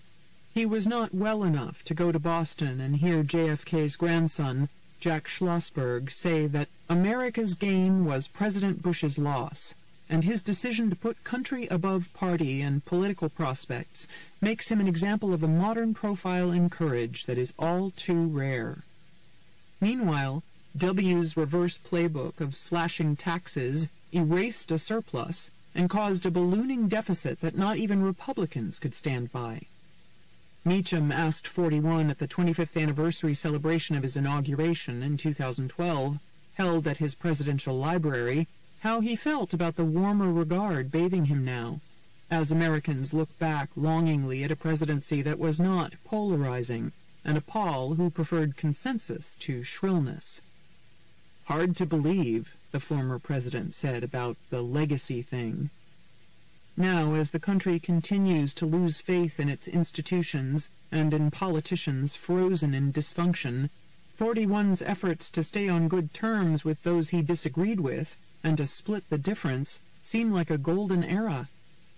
If he sometimes changed positions for political expediency, he also sometimes did it simply because he thought it was good for the country. He worked across party lines to pass the Clean Air Act amendments of 1990 and signed the landmark Americans with Disabilities Act, after Boyd and Gray and Gray's close friend, wheelchair-bound Evan Kemp, the chairman of the U.S. Equal Employment Opportunity Commission, urged him to do the right thing. At the ADA signing ceremony, H.W. saluted his former presidential campaign rival, a senator and fellow World War II veteran who lived with and rose above a disabling war injury. "Bob Dole has inspired me," President Bush said. W. went overboard trying to be macho because his dad had been accused of not being macho enough. But H.W.'s former aides think that 41's reputation has grown, in part because Americans know that he has a weepy, emotional side to him, and that it makes him seem genuine. Certainly, it was painful for the patriarch of the Bush clan to watch a jeering TV reality star, a man he thought of as an ass, belittle Jeb as a low-energy wimp in the Republican primaries. Bush Sr. was known to throw his shoe at the TV set when Donald Trump was on. Despite having a $162 million war chest with the help of his dad's connections and a barrage of ads, Jeb never broke through in a crowded field. His mother was right when she told Jenna Bush on the Today Show in 2013 that "we've had enough Bushes." The 90-year-old took back those words and gamely tried to drag Jeb over the finish line in South Carolina and New Hampshire, but in the end there was dynasty fatigue on both sides of the aisle, especially on the Republican side. And Jeb did seem low energy and rusty after a decade away from the arena, slow to strike back at Trump. He was too moderate and reasonable for an electorate that was steeped in fury about the lost American dream. He said he would campaign joyfully, but most of the time he campaigned dolefully. With Trump belittling him for being low energy and running to Mommy and Daddy for help, Jeb realized he was in a new world. At one point, he was reduced to begging a New Hampshire audience, "Please clap." His brother's muscle-bound presidency led to Barack Obama, and the diffident Obama led to a new brand of furious, Tea Party-infused Republicans. While Jeb was off stage, the whole party and political environment had passed him by. He came back looking very 90s. He was talking about pragmatic government at a time when the drivers in his party were talking about tearing down government. Jeb got confused. He thought he was still in an era when people had to pay their dues. "This was my chance," Jeb said after dropping out. "This was the chance, and I ran into a storm." Trump boasted to me that even after Jeb spent millions of dollars on attack ads, He got his ass kicked. Salivating over his victory, Trump added, "And low energy, that term just hit. It's amazing. It was over. That thing, that was a one-day kill. Words are beautiful." H.W. was devastated that Jeb would not be 45, helping to redeem the family name after 43's blunders, and chalked it up to insane politics. Some of his friends were careful not to even bring up the 2016 race when they had lunch with Bush Sr. after Jeb was trounced by Trump, fearing it would pain him. The two presidents showed solidarity with the vanquished Jeb by boycotting Trump's Cleveland convention. At least W. could take private satisfaction that, despite his parents' early doubts, he did prove to have better campaign skills than the wonky, lackluster Jeb.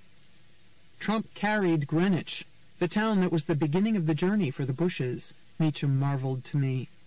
Prescott Bush was the moderator of the Greenwich town meeting. 8 decades on, Donald Trump carried it. That is the end of all things. I winced for 41 at the news that Greenwich was Trump territory. Through the decades, Poppy's madness Richter scale at me went up and down. "Is pissed off okay?" he asked in one note, worrying that saying he felt that way toward me sounded too vulgar, but the underlying sweetness was always there. "Put it this way," he wrote me once. "I reserve the right to whine, to not read, to use profanity, but if you ever get really hurt, or if you ever get really down and need a shoulder to cry on, or just need a friend, give me a call. I'll be there for you. I'll not let you down. Now go on out and knock my knickers off. When you do, I might just cancel my subscription." November 7th, 2015. Poppy Bush finally gives Junior a spanking. I visited HBO's Game of Thrones set in Belfast last week, and after watching Daenerys Targaryen in firelight for a couple hours, I learned how to say "I have to go to the bathroom" in Dothraki. I'll never be fluent in that martial language, but I am fluent in mangled bush speak. So I must pull myself away from the Iron Throne and return to the Iron Ass, trading one serpentine family tangle for another. I am here, my puzzled readers, to help interpret the latest Oedipal somersaults of our royally messed-up Republican royal family. Like many uptight upper-class families, the Bushes seem oddly unable to directly confront tensions and resentments and talk to each other candidly. With other families, the unsaid and circuitous end up rupturing relationships. In the case of the Bushes, it ended up rupturing the globe. Like Queen Circe, old King George knows that revenge is a dish that doesn't lose its flavor when served cold. After more than a decade of publicly keeping his lips zipped, Poppy Bush took his full measure of payback in John Meacham's new biography, Destiny and Power, The American Odyssey of George Herbert Walker Bush. While W. used to say that what he liked about Dick Cheney and Donald Rumsfeld was their brass appendages, Poppy offered a dimmer anatomical appraisal, calling each an iron ass. He said he thought Rumsfeld served W. badly, and Rumsfeld responded with his usual charm, noting, "Bush 41 is getting up in years." The gentlemanly 91-year-old is not going gentle into that good night. He finally spit out what he had been obsessing about privately for so long. Why did Cheney, 41's loyal defense secretary, turn so belligerent and unilateral, knuckling under to the real hard-charging guys who want to fight about everything and use force to get our way in the Middle East? How did the neocons manage to push his son's administration into pursuing their foolish agenda of refashioning the Middle East at the point of a gun?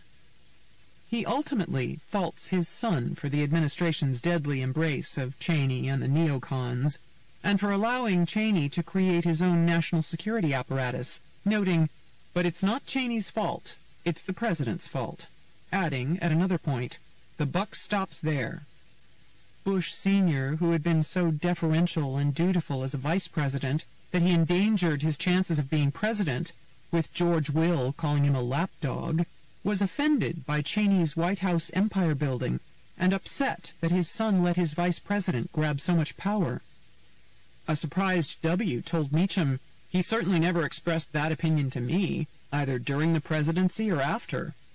He added that his father would never say to me, "Hey, you need to rein in Cheney. He's ruining your administration." It would be out of character for him to do that. And in any event, I disagree with his characterization of what was going on. I made the decisions. This was my philosophy. Even for a waspy American family with scorn for introspection and a long tradition of fathers not weighing in, choosing to let their sons make their own life choices, it's remarkable that two presidents who went to war with the same Iraqi dictator can bluntly talk to each other only through a biographer. If only they were Italian. Maybe the father could have simply said to the son in real time, "Don't screw this up. Invade the wrong country and create a power vacuum in the Middle East. Dick's gone nuts." The sad part is, they probably now agree on Cheney, whom W has distanced himself from, and Rumsfeld, fired by W in the second term. Far from shrinking away from his twilight unburdening to a sympathetic biographer, even though it severely complicates life for Jeb, who is sinking in dynasty quicksand, 41 seems eager to get the belated word out. His office in Houston is helpfully sending out bulletins about where Meacham is appearing on his book tour, including a signing hosted by H.W.'s library at A&M University. At Yale, in military service and in politics, W. chafed at his father's shadow. He drifted, drank, and became what James Baker jokingly described to Meacham as a juvenile delinquent damn near. He labored under the disapproval of his father. When he sobered up and found his path in politics, he presented himself as the heir of Ronald Reagan, not his own father. That had to hurt, but Poppy kept it to himself. W became president by using his dad as a reverse playbook. That had to hurt, but Poppy kept it to himself. In the White House, Cheney brought in his old mentor, Rumsfeld, who had schemed against Bush Sr. and belittled him as a flighty preppy. W went along with Cheney and appointed his father's nemesis defense secretary, without asking 41's advice about it. It was like hothead Sonny Corleone going over to the Tattaglia family. That had to hurt, but Poppy kept it to himself. As a young man, W once got drunk, drove back to the family home in Washington, plowed his car into a neighbor's garbage can, and then challenged his disappointed father to go mano a mano. Now the father, in belatedly putting W over his knee, has taught the son the meaning of the phrase, "If only it could have happened face to face." February 21st, 2016. Escape from Bush World. Las Vegas. The Bushes always bristled at the D word, and now they don't have to worry about it anymore. The dynasty has perished with a whimper. The exclamation point has slouched off. The Bushes are leaving the field to someone they have utter contempt for, Donald Trump. And the main emotion in Bush World is relief. No one could bear one more day of watching Jeb get the flesh flayed off him by Trump. With his uncanny bat-like sonar, sensing how to psychologically gauge and then gut an opponent, Trump went straight for the Bushes' biggest bête noire, wimpiness. The blustery billionaire painted Jeb as a low-energy candidate, with a wilting exclamation point, who was desperately in need of an infusion of testosterone. A soft child of privilege who had to depend on daddy's friends for money and mommy's presence on the trail to bail him out, even as he feared using his surname on his campaign posters. An entitled wonk who pathetically tried to get more popular by taking off his rimless glasses. When Jeb bragged during the CBS debate about winning the lottery by getting Barbara Bush as a mother, Trump cracked. She should be running. And indeed, the 90-year-old exemplar of Greenwich granite wrote the epitaph of Jeb's campaign before it even began, noting correctly that "we've had enough Bushes." and that the same families should not be allowed to pass the White House back and forth. Starting with 41, the family saga was the arc of blue bloods trying to seem red-blooded. They wanted what they saw as their due, as the royal family of Republican politics. But they also wanted to come across as self-made men who struck out south from Kennebunkport and Greenwich to make their way in the world. They all had elaborate mythologies to prove they were their own men, even as they made business deals thanks to the family name and connections, and mined Barr's Christmas card list for donors. The Bush men always recast themselves to woo voters. Poppy Bush shed his preppy striped watchband and pretended that pork rinds rather than popcorn was his favorite snack. W acted like the heir of Ronald Reagan rather than of his own dad, who had alienated the conservative base and failed to win 2 terms. And Jeb tried to pep up, getting contact lenses and belatedly punching harder against Trump. When Poppy Bush ran against Bill Clinton, he simply assumed that the public would not choose a draft-dodging womanizer over him. His ambient reality was that a president was, above all, a figure of dignity and decorum. Bush senior biographer John Meacham said, "Clinton went on Arsenio Hall. Bush 41 probably thought Arsenio Hall was a building at Andover." Just as the political ground had shifted under his father, leaving him befuddled and looking at his watch, so it shifted under Jeb, leaving him befuddled and tapping his foot.